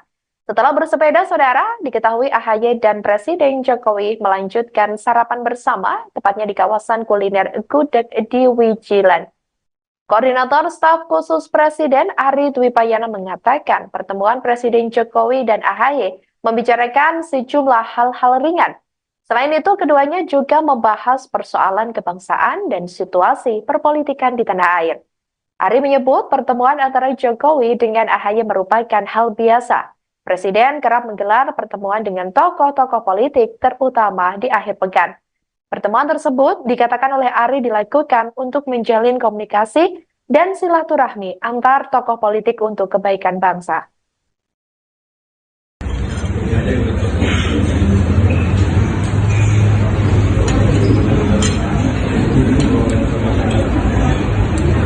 Presiden Joko Widodo bertemu dengan Ketua Umum Partai Demokrat Agus Harimurti Yudhoyono atau AHY di Yogyakarta pada Minggu 28 Januari. Adapun Demokrat sendiri mengusung pasangan Prabowo Gibran sebagai Capres-Cawapres 2024. Pihak istana membongkar isi pembicaraan antara Jokowi dan AHY saat bertemu di Yogyakarta. Koordinator Staf Khusus Presiden Ari Dwi Payana menyatakan Jokowi dan AHY membahas beberapa topik. Salah satu topik yang dibahas adalah situasi politik di tanah air. Selain itu, kedua tokoh tersebut juga membahas beragam isu ringan. Ari mengatakan pertemuan Presiden dengan beberapa tokoh politik merupakan hal biasa. Menurutnya, Jokowi dan AHY mengobrol dengan rileks saat bertemu di Yogyakarta. Pertemuan Presiden dengan tokoh politik disebut Ari dilakukan untuk menjalin komunikasi dan silaturahmi. Menurut Ari, komunikasi itu perlu didukung terutama untuk kebaikan dan kemajuan bangsa. Koordinator Staf Khusus Presiden Ari Dwi Payana mengungkap isi pertemuan antara Presiden Joko Widodo dengan Sri Sultan Hamengkubuwono X di Yogyakarta pada Minggu 28 Januari kemarin. Ari mengatakan pertemuan dengan Sultan yang digelar pada minggu itu dalam rangka silaturahmi. Sebab menurutnya kunjungan itu biasa dilakukan oleh Presiden saat menginap di Yogyakarta. Selain itu, Jokowi juga sempat bertemu dengan Ketua Umum Partai Demokrat, yakni Agus Harimurti Yudhoyono atau AHY. Menurut Ari, pertemuan Jokowi dengan AHY yang digelar pada Minggu pagi juga merupakan acara santai. Seperti diberitakan sebelumnya, Jokowi asik bersepeda dengan AHY di alun-alun utara Yogyakarta pada Minggu. Keduanya sarapan di rumah makan Gudeg Iyu Jum Wijilan, Yogyakarta. Adapun setelah sekitar 45 menit sarapan sambil berbincang, Jokowi dan AHY kembali menuju Gedung Agung. Sampai di depan Gedung Agung, AHY pamit kepada Jokowi untuk melanjutkan kegiatan berikutnya.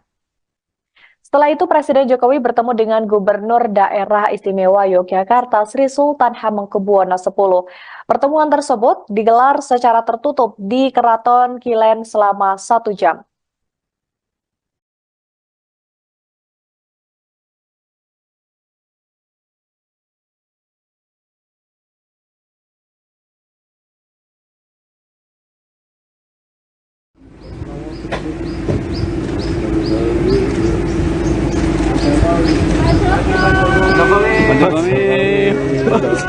Pak Jokowi, Pak.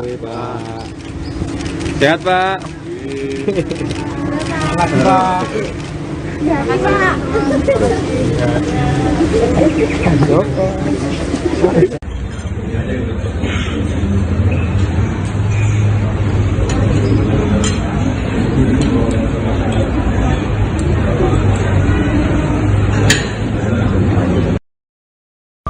Saya ingin menginformasikan bahwa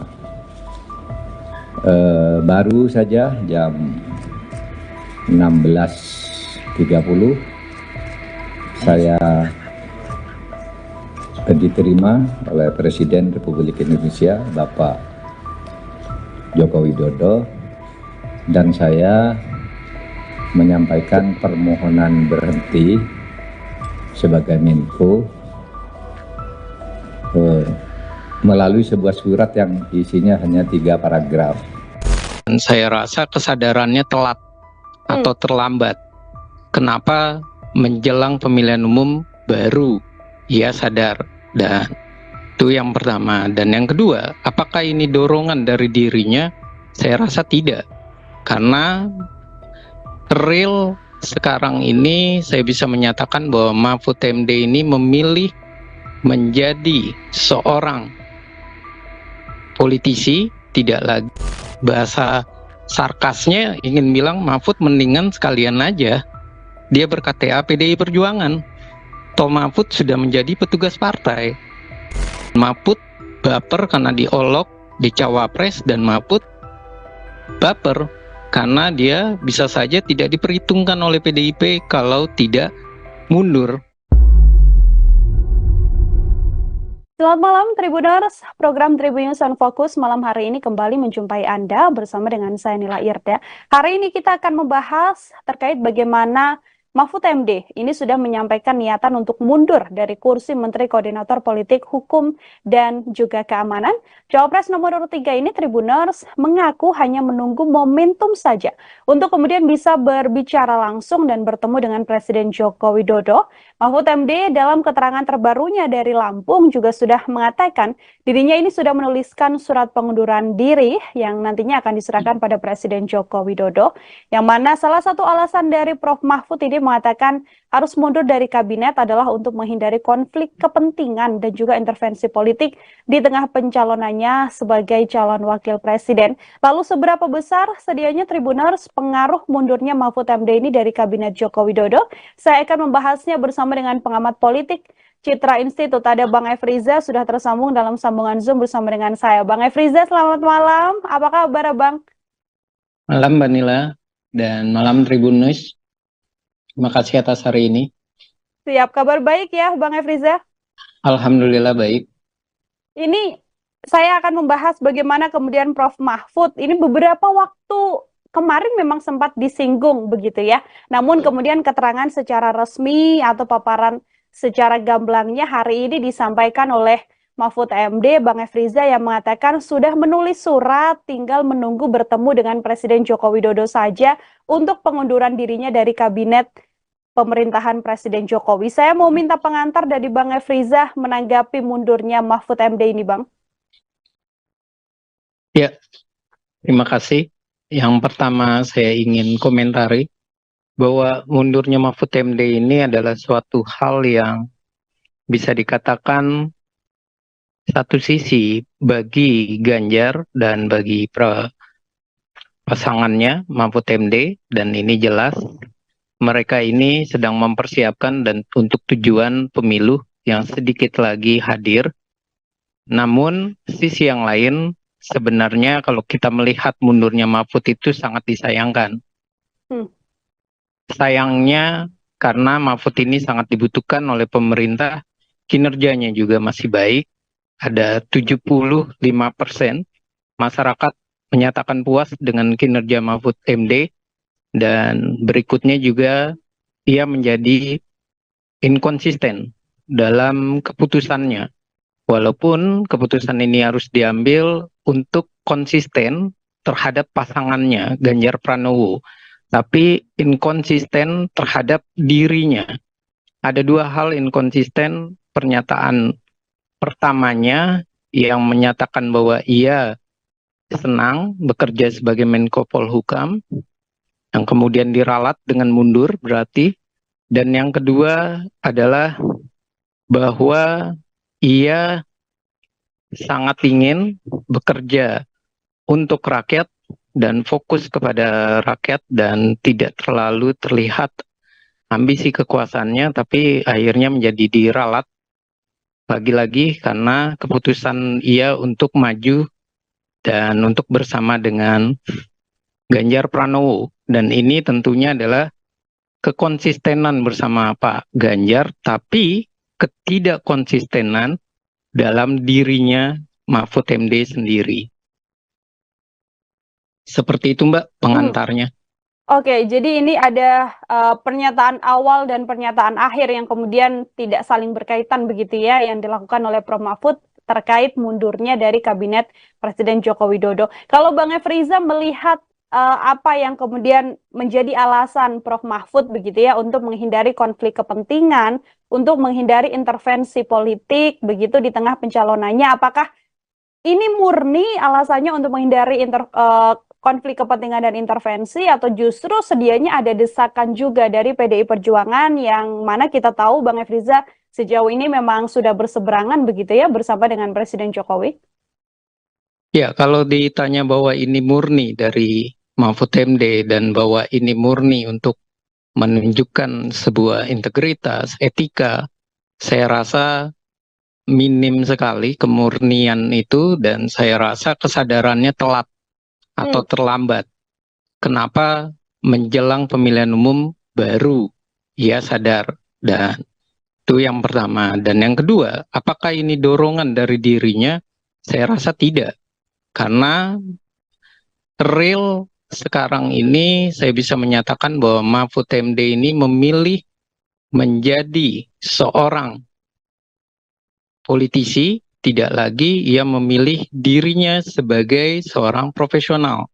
Kenapa? Karena awal mulanya ia menyatakan bahwa ia tidak akan memilih opsi mundur, walaupun ada, ia akan mengambil cuti ketika menjadi cawapres. Dan berikutnya ia juga sudah menyatakan bahwa ia senang bekerja, ingin mengawal keputusan dan kebijakan yang besar yang diemban oleh dirinya. Dan ia pun juga menyatakan tidak ada yang bisa mengatur dirinya untuk mengambil keputusan. Dan ternyata dengan menyebut bahwa ini adalah murni untuk pasangannya, ini menjelaskan bahwa Mahfud MD ini sekarang dalam posisi politisi. Apalagi setelah debat Cawapres, ia begitu emosional dan ada kata-kata yang akhirnya menjadi kemarahan bagi warga, netizen, atau dunia maya terhadap ibu-ibu. Dan ini jelas, semua ini menunjukkan bahwa Mahfud MD dalam posisi emosi, dalam posisi politisi, dan dalam posisi yang meralat keputusannya sendiri. Dan sangat disayangkan. Sekali lagi sangat disayangkan orang-orang hebat harus mundur hanya karena keinginan kekuasaan. Kalau integritas, etika, semestinya sejak awal ia mundur. Seperti itu, Mbak. Oke, ini Mahfud MD sekarang sudah menjadi politisi, bukan lagi seorang profesional yang memang bekerja di bidang Menko Polhukam. Bang Efriza, kalau kita melihat dengan mundurnya Mahfud MD ini, apakah kemudian bisa menjadi penguatan positioning dari 03 juga, sekaligus nantinya lebih jauh, lebih bebas untuk bisa mengkritik pemerintah di masa-masa sekarang ini, Bang? Ya, kalau untuk ditanya apakah ini akan menguatkan posisinya, saya rasa posisi dari Ganjar Mahfud dengan mundurnya Mahfud MD ini membuktikan bahwa mereka itu sedang resah, sedang khawatir.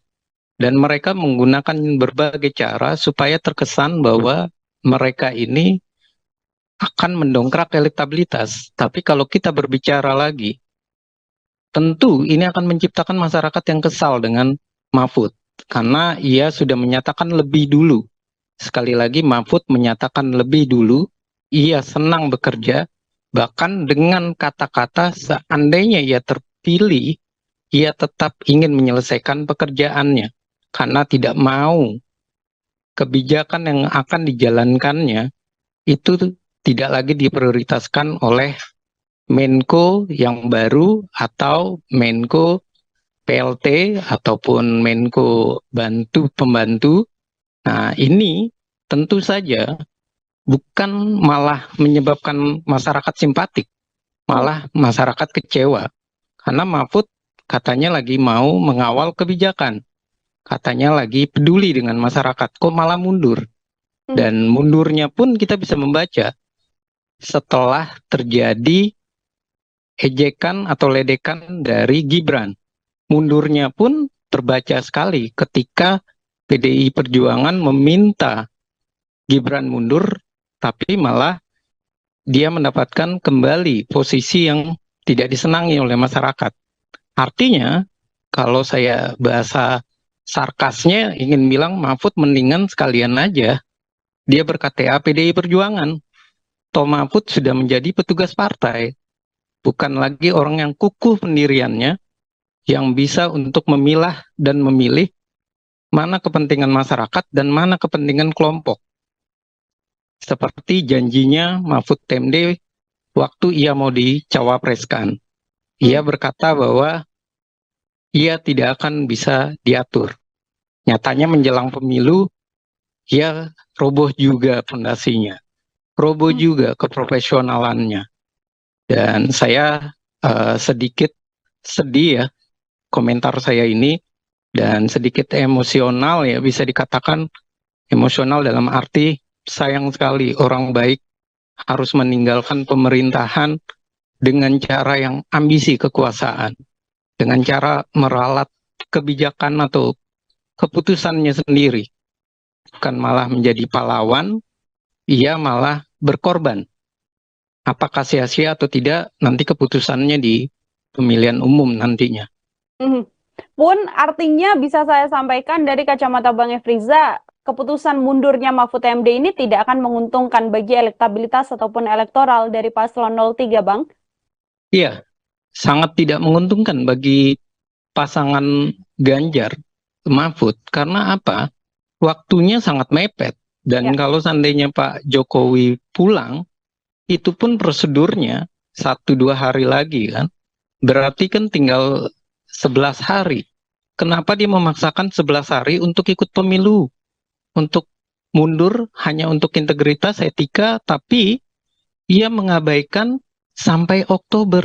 Berapa bulan itu? Maret, April, Mei, Juni, Juli, Agustus, September, Oktober, ada sekitar 7-8 bulan.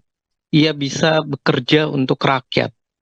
Dan kalau ia tidak masuk putaran kedua, apakah ia tidak mengecewakan masyarakat? Apakah ia akan dihargai atau dianggap pahlawan? Tidak. Masyarakat malah menganggap Mahfud itu emosional dalam mengambil keputusannya.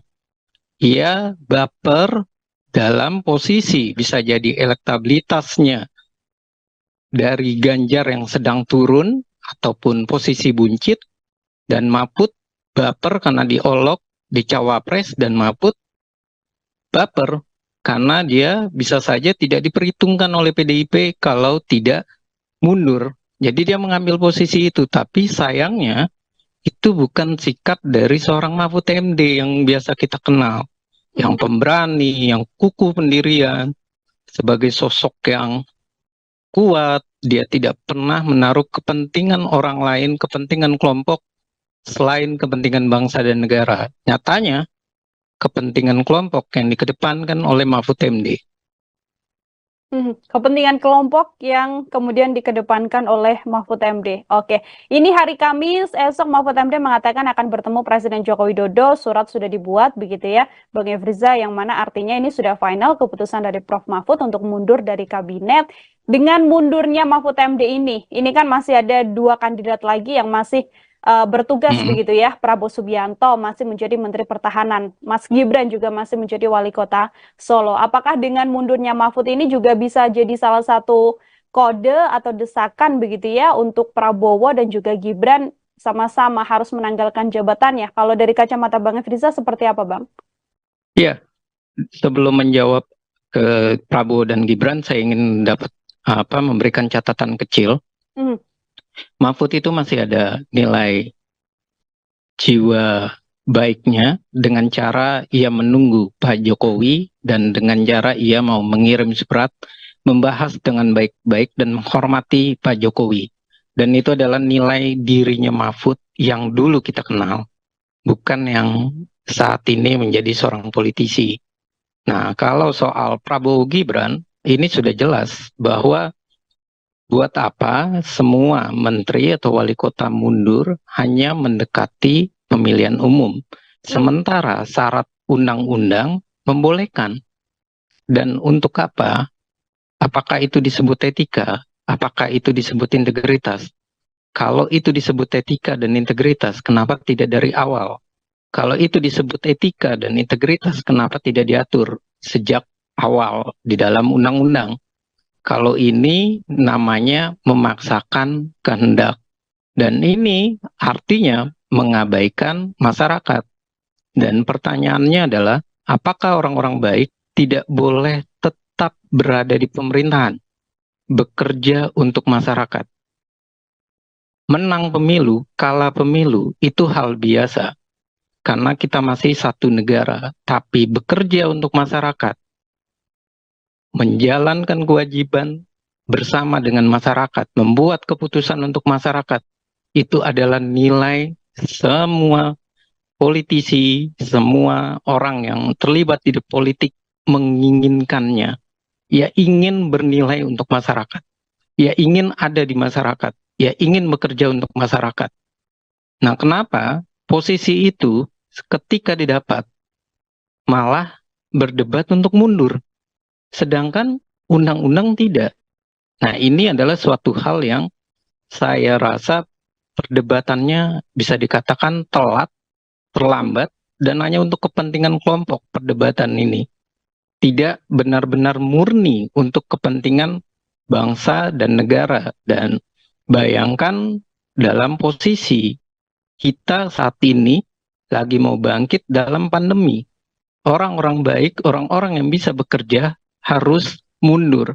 Dan bagaimana posisi pemerintah yang sedang mau membangun mau mensejahterakan masyarakat, tentu dia harus memikirkan siapa lagi orang baik yang harus ditaruh, seberapa cepat dia bisa bekerja, dan seberapa cepat keputusan kebijakan itu yang baik untuk masyarakat bisa dihasilkan oleh mereka. Dan ini artinya mereka mengambil keputusan dengan emosional dan mereka menarasikan untuk masyarakat, padahal mereka lah yang mengabaikan masyarakat.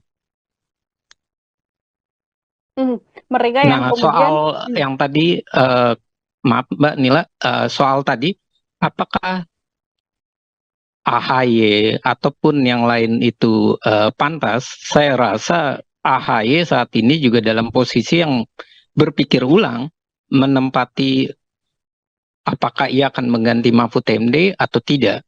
Karena Pak Jokowi pun saya yakin mengambil keputusannya nanti pasca pemilu. Kenapa? Karena kalau Pak Jokowi langsung mengganti Mahfud MD dengan Menko yang baru, ia tentunya akan bingung siapa yang pantas dan tidak menimbulkan perdebatan di masyarakat. Dan tentu perdebatan di masyarakat adalah kalau AHY tiba-tiba dimajukan, pasti masyarakat bilang, wah ini mah jelas sekali untuk kepentingan pemilu. Wah ini mah jelas sekali tidak ada proses fit and proper test. Ini mah hanya bagi-bagi kekuasaan. Dan banyak lagi narasi-narasi itu. Dan tentu pemerintah itu akan salah dan akan serba salah. Dan berikutnya AHY ketika mengambil itu tentu dia akan merugikan dirinya. Ia tidak akan dinilai pantas. Jadi saya rasa akhirnya nanti Menko Polhukam dijabat dulu oleh menteri yang sudah ada di kabinet. Baru nanti dicari dan diproses seperti sebagaimana mestinya yang dilakukan oleh Presiden Joko Widodo. Dan saya pun memperkirakan Pak Presiden akan berpikir ke sana karena ada banyak hal. Tentu merembukan visi misi, menjelaskan tugasnya apa saja yang harus dijalankan, yang belum dijalankan, ataupun yang belum diselesaikan oleh Mahfud MD. Seperti itu, Mbak. Oke, ada nama AHY yang juga sudah bertemu dengan Presiden Joko Widodo dan melakukan beberapa kegiatan begitu ya. Ini digadang kemudian bisa menggantikan Mahfud MD. Kalau dari kacamata Bang Efriza, adakah sosok lain begitu ya yang kemudian layak untuk mengisi kursi Menko Polhukam di kondisi juga selama ini Mahfud MD cukup menjadi sosok yang patuh dan juga punya citra baik selama kinerjanya di pemerintahan, Bang? Ada sosok siapa saja kalau dari pandangan Bang Efriza? Iya, kalau berbicara sosok Menko Polhukam, baiknya ya, itu dijabat jangan orang partai. Dan tentu itu yang harus diperhitungkan karena ini adalah momen pemilu dan tentu ini juga yang kedua kriterianya yang memang paham akan hukum dan keamanan, termasuk di dalamnya adalah hukum tata negara. Dan kalau misalnya orang partai, saya rasa masih banyak, misalnya selain AHY, juga sebut saja Yusril Iza Mahendra bisa diperhitungkan, karena ia memang paham sekali Menko Polhukam, dan ia juga bisa untuk mengeliminir ataupun meminimalisir dari keinginan atau riak-riak di pasca pemilu misalnya, atau isu-isu tentang pemazulan, tentu ia sangat paham sekali. Dan berikutnya juga banyak pakar-pakar hukum ketatanegaraan kita yang bisa dipilih dan diperhitungkan. Ya tentu narasi akademis itu boleh dipilih oleh Pak Joko Widodo, dan yang terbaik adalah bukan memilih orangnya sebenarnya saat ini yang harus dilakukan oleh Pak Presiden, adalah bagaimana Pak Presiden mau menunjukkan bahwa Mahfud MD sudah berbuat baik, maka Pak Presiden harus melakukan fit and proper test dengan cara memanggil beberapa kandidat, kemudian mewawancarainya, dan kemudian baru memprosesnya. Jadi jangan sampai membawa nama-nama itu dan langsung menetapkannya. itu tidak baik untuk citra dari pemerintahan. Biar tampak bahwa pemerintahan ini walaupun ditinggalkan oleh Mahfud MD masih bisa mencari yang terbaik dengan cara melakukan proses yang terbaik. Dan ini tentu adalah sebuah bentuk bahwa pemerintah tidak baper kehilangan Mahfud MD, pemerintah tidak galau, dan pemerintah juga siap menunjukkan anak bangsa itu banyak yang hebat, banyak yang keren. Jadi Pak Mahfud sudah menjadi politisi tidak masalah, masih banyak profesional yang bisa bekerja sebagai Menko Polhukam maupun andainya menteri dari partai pun tidak masalah. Yang penting fit and proper test. Bagaimana prosesnya itu ya, Pak Jokowi bisa melakukan itu. Oke, yang penting memang punya kapasitas untuk bisa menduduki jabatan di Menko Polhukam. Seperti itu juga yang menjadi salah satu poin utama ya, Bang Efriza. Terakhir dari saya, Bang, ini kan dari Istana atau Presiden Joko Widodo sendiri mempersilahkan untuk Mahfud MD mundur sebagai hak seorang Mahfud MD begitu, dan juga keputusannya. Ini kalau dari kacamata Bang Efriza, apakah juga ada efek yang bisa dilihat oleh publik ke kabinet Presiden Joko Widodo yang sudah sedikit tidak solid begitu, atau hal ini justru bisa jadi salah satu penguat juga bahwa ya Istana tidak apa-apa kehilangan Mahfud MD dan Istana tetap solid bersama dengan kabinetnya di sisa masa jabatan Presiden Jokowi, Bang? Iya, apa yang dilakukan oleh Pak Presiden Jokowi saya rasa sudah baik. Karena ia menunjukkan nilai hak asasi manusia, nilai demokrasi.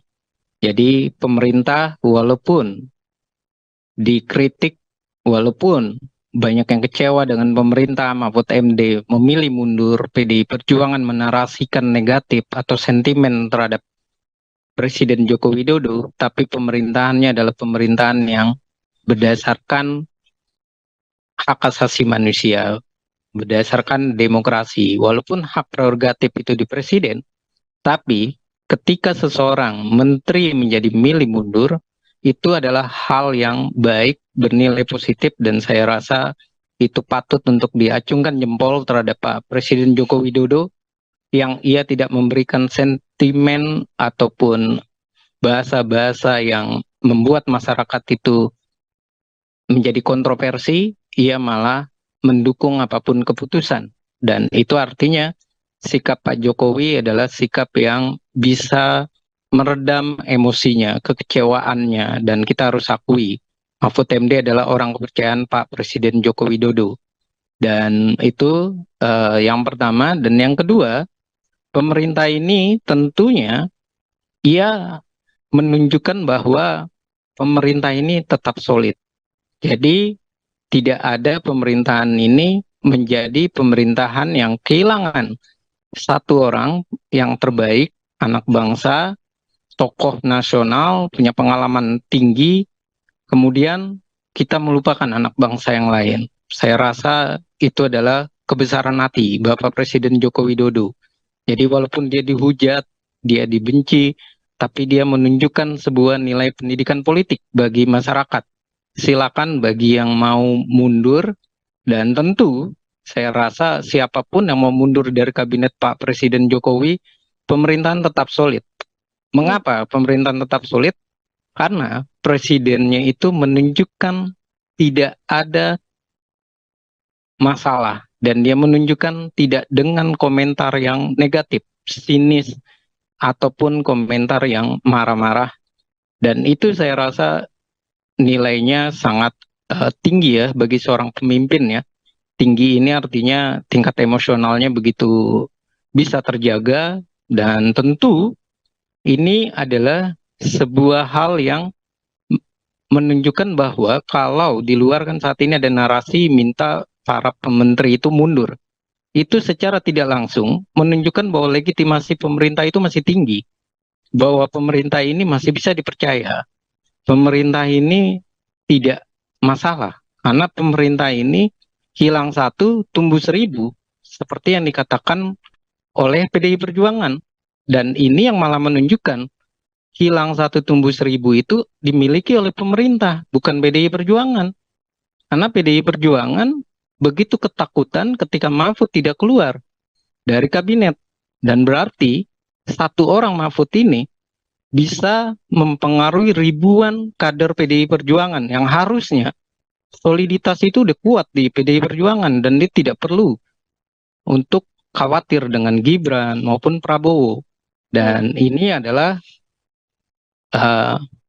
sebuah blunder yang dilakukan ataupun untuk menghadang ataupun untuk menarasikan semua pejabat yang terbaik adalah yang mundur. Dan ini adalah kesalahan melihat konteks dalam undang-undang. Tidak seperti itu cara membaca integritas dan etika. Mundur kalau terakhir itu bukan pahlawan, tapi bisa jadi itu adalah seorang yang tidak berani untuk bertanggung jawab terhadap rakyatnya. Tidak berani bertanggung jawab terhadap kinerja yang sedang dilakukannya, yang diperjuangkannya. Dan itu artinya sosok politisi yang cepat sekali bapernya. Seperti itu, Mbak. Oke, sedikit Bang Efriza sebelum kita closing, menyoal tadi hujatan yang kemudian muncul ke Presiden Joko Widodo terkait bagaimana netralitas Presiden Jokowi di kondisi sang putra juga merupakan calon wakil presiden. Ditambah lagi ada statement bahwa presiden boleh tidak melanggar aturan untuk bisa memihak. Apakah kemudian mundurnya Mahfud MD ini juga bisa dimaknai bahwa sedianya ini adalah kritik juga yang disampaikan Mahfud MD pada Presiden Joko Widodo, atau seperti apa kalau dari kacamata Bang Efriza? Iya, kalau dari kacamata kita melihatnya bahwa keberpihakan lagi-lagi, karena Mahfud ini tentu melihatnya dari undang-undang, keberpihakan dan presiden itu haruslah didudukkan. Kalau presiden ingin berkampanye, tentunya presiden harus izin dulu undang-undang dan tentu harus merubah atau merevisi TKN-nya. Kalau memang dia pro terhadap TKN. Dan kalau melihat kemarin, Pak Presiden Joko Widodo itu pada dasarnya, dia menunjukkan, dia memberikan pendidikan politik. Dan pendidikan politiknya itu begitu keras. Dan itu adalah sebuah, kalau saya bilang, tamparan bagi PDI Perjuangan. Yang minta bahwa Pak Jokowi untuk gentle, menyatakan berpihak. Baru Jokowi bilang, baca undang-undang, ada di dalam undang-undang, sudah begitu hebohnya. Bagaimana kalau Pak Presiden Joko Widodo benar-benar berpihak? Sudah tidak kebayang bagaimana situasi politik Indonesia memanasnya. Dan saya lihat Pak Presiden tidak menunjukkan keberpihakannya. Dan memang kesalahan terbesar dari Presiden Joko Widodo adalah ia membuat kisru. Kesalahan terbesarnya adalah soal moral dan etis. Tapi keberpihakannya sampai saat ini tidak bisa dilihat ataupun dibaca dengan cara yang terang. Kalau memang terang benderang kita bisa membacanya, tentu Bawaslu harus memproses, menyelesaikan itu, dan Bawaslu harus membuat keputusannya apa terhadap Pak Presiden. Nah, sampai saat ini kan sulit untuk melakukan itu. Dan itu menunjukkan bahwa Pak Presiden itu masih dalam posisi netral. Tapi harus saya akui, Bapak Presiden Joko Widodo adalah penyebab kisrunya demokrasi di Indonesia. Dan beliau memang tokohnya untuk kekisruan ini. Tapi soal kemarin, dia adalah memberikan pendidikan politik. Kita diminta untuk membaca undang-undang, menyadari bahwa memang presiden itu di dalam undang-undang boleh berpihak. Bahkan Adian pun sebelum terjadi presiden pindah ke Gibran, bulan tahun 2022 atau 2023 sebelum pencapresan, ia sudah menyatakan bahwa presiden itu boleh berkampanye. Presiden bisa jadi kita masukkan di dalam. Nah, sekarang kan ini menjadi sebuah bahasa yang terkesan etika. Tapi kemarin kenapa ramai-ramai politisi kita mengizinkannya, membuat aturan itu ada? Ya karena Pak Presiden itu masih dianggap berbaju PDI Perjuangan, bukan berbaju ketidakjelasan atau abu-abu. Dan ini artinya politisi kita ini adalah politisi yang dalam membuat undang-undang dalam prosesnya hanya reaktif, reaksioner. Ketika merasa tidak menguntungkan, rame-rame ditolak. Ketika merasa untung, rame-rame dibuat. Jadi bukan undang-undang yang akhirnya menjadi patokan, tapi sesuka hati mereka, semau mereka, untung buat mereka dijalankan, nggak untung buat mereka, mari rame-rame menolaknya. Seperti itulah gambaran bagaimana perpolitikan di Indonesia saat ini, dan narasinya adalah narasi yang saya rasa bukan memberikan pendidikan politik, tapi rame-rame narasinya adalah menghujat Presiden Joko Widodo. Jadi saya bisa katakan ya ini memang ada kekisruhan yang dilakukan oleh Presiden, tapi dalam bernegara kita bisa menyatakan ada kemunduran kita dalam melihat atau membaca undang-undang. Semuanya bisa dibaca seenaknya politisi, semaunya mereka, tapi ketika membuat mereka mengabaikan. Presiden Joko Widodo, Jokowi, melakukan pertemuan dengan Ketua Umum Partai Demokrat Agus Harimurti Yudhoyono, AHY, pada Minggu, tanggal 28 Januari tahun 2024 pagi. Pertemuan antara Jokowi dengan AHY berlangsung di Yogyakarta. Berdasarkan video yang diperoleh tribunnews.com, tampak Jokowi dan AHY sedang menyantap makanan bersama. Mereka duduk berhadap-hadapan sesekali menyantap makanan yang telah disuguhkan di depan mereka. Seperti diketahui, AHY dan Jokowi sejak beberapa hari lalu berada di Yogyakarta. Jokowi bermain bola bersama warga di lapangan Gamplong, Moyudan, Kabupaten Sleman pada Sabtu, tanggal 27 Januari tahun 2024 sore. Sementara AHY berada di Yogyakarta untuk berkampanye. Sejumlah hal dibahas oleh Presiden bersama AHY dalam pertemuan tersebut. Mulai dari topik ringan, masalah kebangsaan hingga situasi politik sekarang ini. Pertemuan dengan Mas AHY membicarakan mulai hal-hal yang ringan-ringan sampai dengan persoalan kebangsaan dan situasi perpolitikan di tanah air, kata Koordinator Staf Khusus Presiden, Ari Dwipayana. Menurut Ari, pertemuan antara Jokowi dengan AHY merupakan hal biasa. Presiden Jokowi kerap menggelar pertemuan dengan tokoh-tokoh politik, terutama pada akhir pekan. Presiden bertemu dengan tokoh-tokoh politik adalah hal yang biasa. Apalagi itu dilakukan di hari libur, dalam suasana informal, rileks, sambil sarapan, katanya. Pertemuan tersebut, kata Ari, dilakukan untuk menjalin komunikasi dan silaturahmi antar tokoh politik untuk kebaikan bangsa. Karena persoalan bangsa tidak bisa diselesaikan sendiri, perlu semangat kolaborasi, kerjasama dan sinergi, katanya. Sebelumnya Presiden sejak awal tahun ini menggelar pertemuan dengan sejumlah ketua umum partai pengusung Prabowo Gibran. Presiden bertemu dengan Ketua Umum Gerindra yang juga Capres nomor urut 2, Prabowo Subianto pada Jumat malam, tanggal 5 Januari tahun 2023. Presiden menggelar makan malam secara tertutup dengan Prabowo di Rumah Makan Seribu Rasa Menteng, Jakarta Pusat. Keesokan harinya, Sabtu tanggal 6 Januari tahun 2023 Presiden bertemu dengan Ketua Umum Golkar Airlangga Hartarto di Istana Bogor, Jawa Barat. Dalam kesempatan tersebut Presiden olahraga pagi dan sarapan bersama Airlangga. Setelah itu, satu hari kemudian tepatnya Minggu tanggal 7 Januari tahun 2023, Presiden bertemu Ketua Umum PAN Zulkifli Hasan. Presiden makan siang bersama Zulkifli di meja restoran, Baranang Siang, Kota Bogor, Jawa Barat.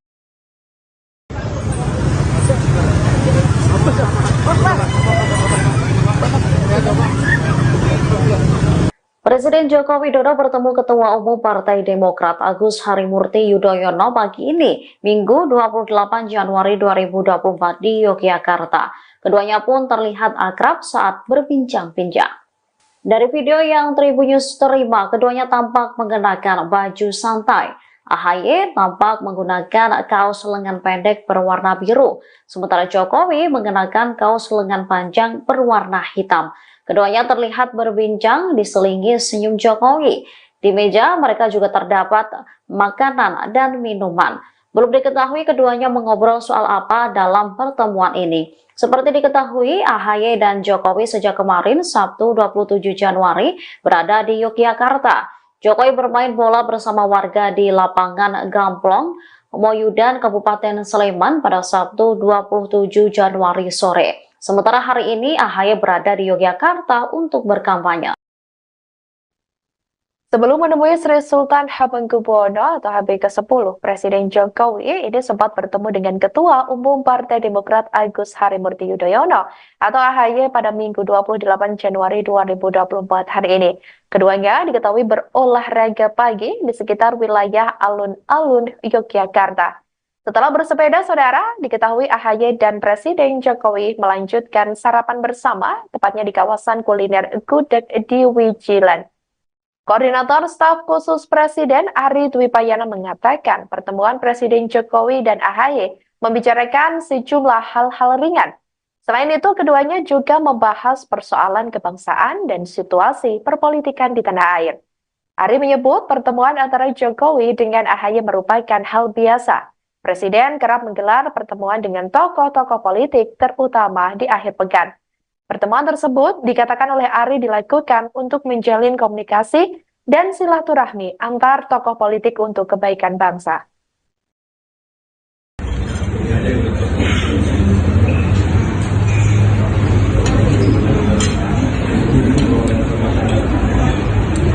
Presiden Joko Widodo bertemu dengan Ketua Umum Partai Demokrat Agus Harimurti Yudhoyono atau AHY di Yogyakarta pada Minggu 28 Januari. Adapun Demokrat sendiri mengusung pasangan Prabowo Gibran sebagai Capres-Cawapres 2024. Pihak istana membongkar isi pembicaraan antara Jokowi dan AHY saat bertemu di Yogyakarta. Koordinator Staf Khusus Presiden Ari Dwi Payana menyatakan Jokowi dan AHY membahas beberapa topik. Salah satu topik yang dibahas adalah situasi politik di tanah air.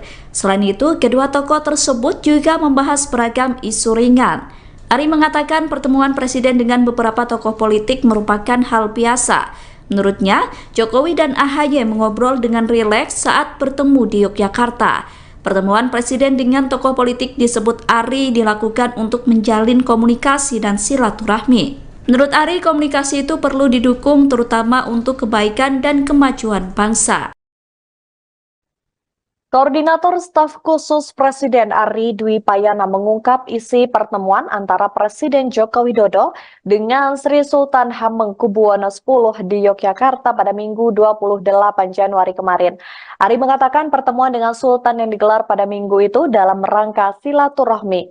Sebab menurutnya kunjungan itu biasa dilakukan oleh Presiden saat menginap di Yogyakarta. Selain itu, Jokowi juga sempat bertemu dengan Ketua Umum Partai Demokrat, yakni Agus Harimurti Yudhoyono atau AHY. Menurut Ari, pertemuan Jokowi dengan AHY yang digelar pada Minggu pagi juga merupakan acara santai. Seperti diberitakan sebelumnya, Jokowi asik bersepeda dengan AHY di alun-alun utara Yogyakarta pada Minggu. Keduanya sarapan di rumah makan Gudeg Yujum Wijilan, Yogyakarta. Adapun setelah sekitar 45 menit sarapan sambil berbincang, Jokowi dan AHY kembali menuju Gedung Agung. Sampai di depan Gedung Agung, AHY pamit kepada Jokowi untuk melanjutkan kegiatan berikutnya. Setelah itu, Presiden Jokowi bertemu dengan Gubernur Daerah Istimewa Yogyakarta, Sri Sultan Hamengkubuwono X. Pertemuan tersebut digelar secara tertutup di Keraton Kilen selama 1 jam.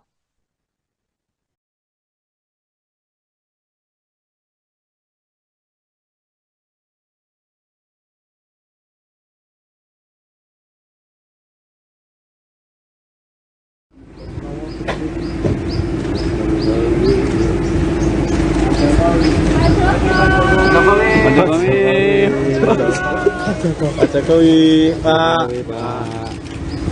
Sehat, Pak. Pak.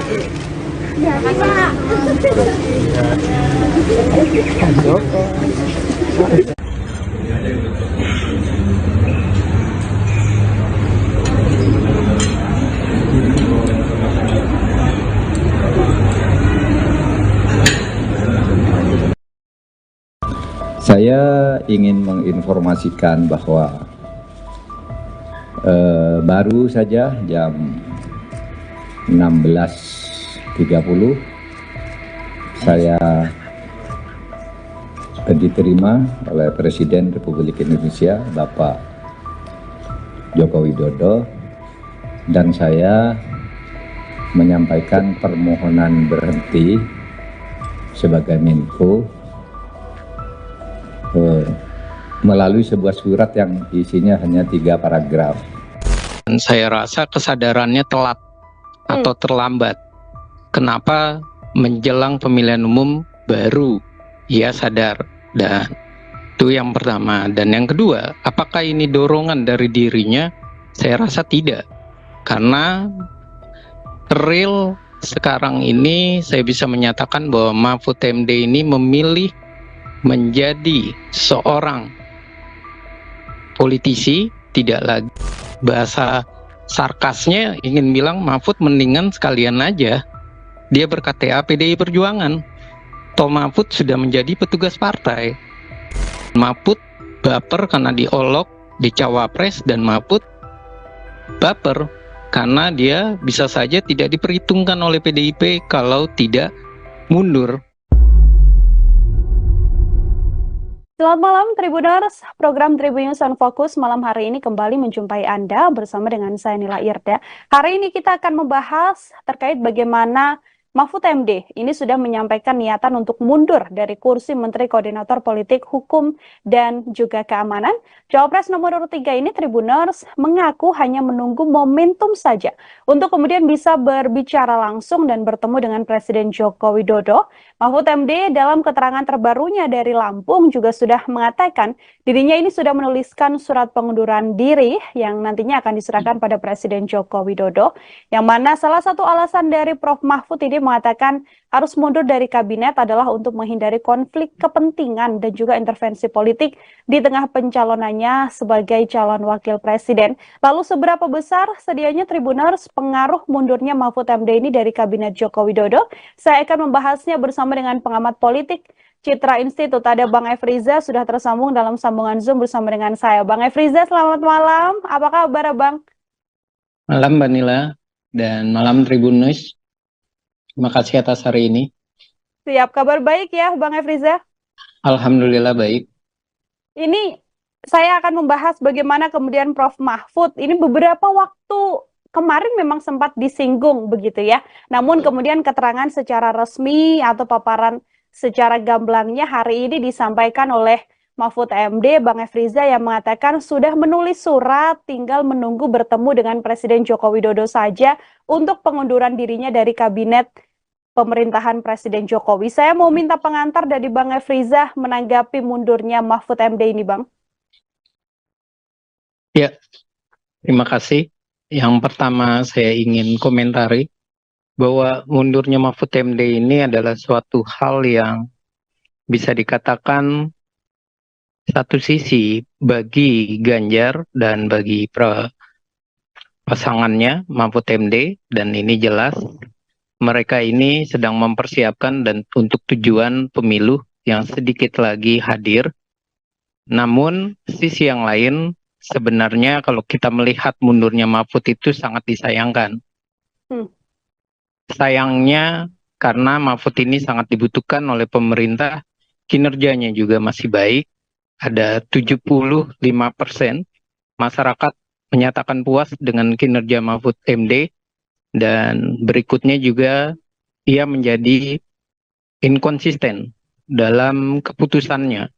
Walaupun keputusan ini harus diambil untuk konsisten terhadap pasangannya Ganjar Pranowo, tapi inkonsisten terhadap dirinya. Ada dua hal inkonsisten. Pernyataan pertamanya yang menyatakan bahwa ia senang bekerja sebagai Menko Polhukam, yang kemudian diralat dengan mundur berarti. Dan yang kedua adalah bahwa ia sangat ingin bekerja untuk rakyat dan fokus kepada rakyat dan tidak terlalu terlihat ambisi kekuasaannya, tapi akhirnya menjadi diralat lagi-lagi karena keputusan ia untuk maju dan untuk bersama dengan Ganjar Pranowo. Dan ini tentunya adalah kekonsistenan bersama Pak Ganjar, tapi ketidakkonsistenan dalam dirinya Mahfud MD sendiri. Seperti itu Mbak pengantarnya. Oke, jadi ini ada pernyataan awal dan pernyataan akhir yang kemudian tidak saling berkaitan begitu ya, yang dilakukan oleh Prof. Mahfud terkait mundurnya dari kabinet Presiden Joko Widodo. Kalau Bang Efriza melihat apa yang kemudian menjadi alasan Prof. Mahfud begitu ya untuk menghindari konflik kepentingan, untuk menghindari intervensi politik begitu di tengah pencalonannya, apakah ini murni alasannya untuk menghindari konflik kepentingan dan intervensi, atau justru sedianya ada desakan juga dari PDI Perjuangan yang mana kita tahu Bang Efriza sejauh ini memang sudah berseberangan begitu ya bersama dengan Presiden Jokowi? Ya, kalau ditanya bahwa ini murni dari Mahfud MD dan bahwa ini murni untuk menunjukkan sebuah integritas, etika, saya rasa minim sekali kemurnian itu, dan saya rasa kesadarannya telat atau terlambat. Kenapa menjelang pemilihan umum baru ia sadar? Dan itu yang pertama. Dan yang kedua, apakah ini dorongan dari dirinya? Saya rasa tidak. Karena real sekarang ini saya bisa menyatakan bahwa Mahfud MD ini memilih menjadi seorang politisi, tidak lagi ia memilih dirinya sebagai seorang profesional. Kenapa? Karena awal mulanya ia menyatakan bahwa ia tidak akan memilih opsi mundur, walaupun ada, ia akan mengambil cuti ketika menjadi cawapres. Dan berikutnya ia juga sudah menyatakan bahwa ia senang bekerja, ingin mengawal keputusan dan kebijakan yang besar yang diemban oleh dirinya. Dan ia pun juga menyatakan tidak ada yang bisa mengatur dirinya untuk mengambil keputusan. Dan ternyata dengan menyebut bahwa ini adalah murni untuk pasangannya, ini menjelaskan bahwa Mahfud MD ini sekarang dalam posisi politisi. Apalagi setelah debat cawapres, ia begitu emosional dan ada kata-kata yang akhirnya menjadi kemarahan bagi warga, netizen, atau dunia maya terhadap ibu-ibu. Dan ini jelas, semua ini menunjukkan bahwa Mahfud MD dalam posisi emosi, dalam posisi politisi, dan dalam posisi yang meralat keputusannya sendiri. Dan sangat disayangkan. Sekali lagi sangat disayangkan orang-orang hebat harus mundur hanya karena keinginan kekuasaan. Kalau integritas, etika, semestinya sejak awal ia mundur. Seperti itu, Mbak. Oke, ini Mahfud MD sekarang sudah menjadi politisi, bukan lagi seorang profesional yang memang bekerja di bidang Menko Polhukam. Bang Efriza, kalau kita melihat dengan mundurnya Mahfud MD ini, apakah kemudian bisa menjadi penguatan positioning dari 03 juga, sekaligus nantinya lebih jauh, lebih bebas untuk bisa mengkritik pemerintah di masa-masa sekarang ini, Bang? Ya, kalau untuk ditanya apakah ini akan menguatkan posisinya, saya rasa posisi dari Ganjar Mahfud dengan mundurnya Mahfud MD ini membuktikan bahwa mereka itu sedang resah, sedang khawatir. Dan mereka menggunakan berbagai cara supaya terkesan bahwa mereka ini akan mendongkrak elektabilitas. Tapi kalau kita berbicara lagi, tentu ini akan menciptakan masyarakat yang kesal dengan Mahfud. Karena ia sudah menyatakan lebih dulu. Sekali lagi Mahfud menyatakan lebih dulu, ia senang bekerja, bahkan dengan kata-kata seandainya ia terpilih, ia tetap ingin menyelesaikan pekerjaannya. Karena tidak mau kebijakan yang akan dijalankannya itu tidak lagi diprioritaskan oleh Menko yang baru atau Menko PLT ataupun Menko pembantu. Nah, ini tentu saja bukan malah menyebabkan masyarakat simpatik, malah masyarakat kecewa. Karena Mahfud katanya lagi mau mengawal kebijakan. Katanya lagi peduli dengan masyarakat, kok malah mundur. Dan mundurnya pun kita bisa membaca setelah terjadi ejekan atau ledekan dari Gibran. Mundurnya pun terbaca sekali ketika PDI Perjuangan meminta Gibran mundur, tapi malah dia mendapatkan kembali posisi yang tidak disenangi oleh masyarakat. Artinya, kalau saya bahasa sarkasnya ingin bilang Mahfud mendingan sekalian aja dia ber-KTA PDI Perjuangan. Toh Mahfud sudah menjadi petugas partai, bukan lagi orang yang kukuh pendiriannya, yang bisa untuk memilah dan memilih mana kepentingan masyarakat dan mana kepentingan kelompok. Seperti janjinya Mahfud MD waktu ia mau dicawapreskan. Ia berkata bahwa ia tidak akan bisa diatur. Nyatanya menjelang pemilu, ia roboh juga fondasinya, roboh juga keprofesionalannya. Dan saya sedikit sedih ya komentar saya ini, dan sedikit emosional ya, bisa dikatakan emosional dalam arti sayang sekali orang baik harus meninggalkan pemerintahan dengan cara yang ambisi kekuasaan, dengan cara meralat kebijakan atau keputusannya sendiri, bukan malah menjadi pahlawan, ia malah berkorban. Apakah sia-sia atau tidak, nanti keputusannya di pemilihan umum nantinya. Pun artinya bisa saya sampaikan dari kacamata Bang Efriza, keputusan mundurnya Mahfud MD ini tidak akan menguntungkan bagi elektabilitas ataupun elektoral dari paslon 03, Bang?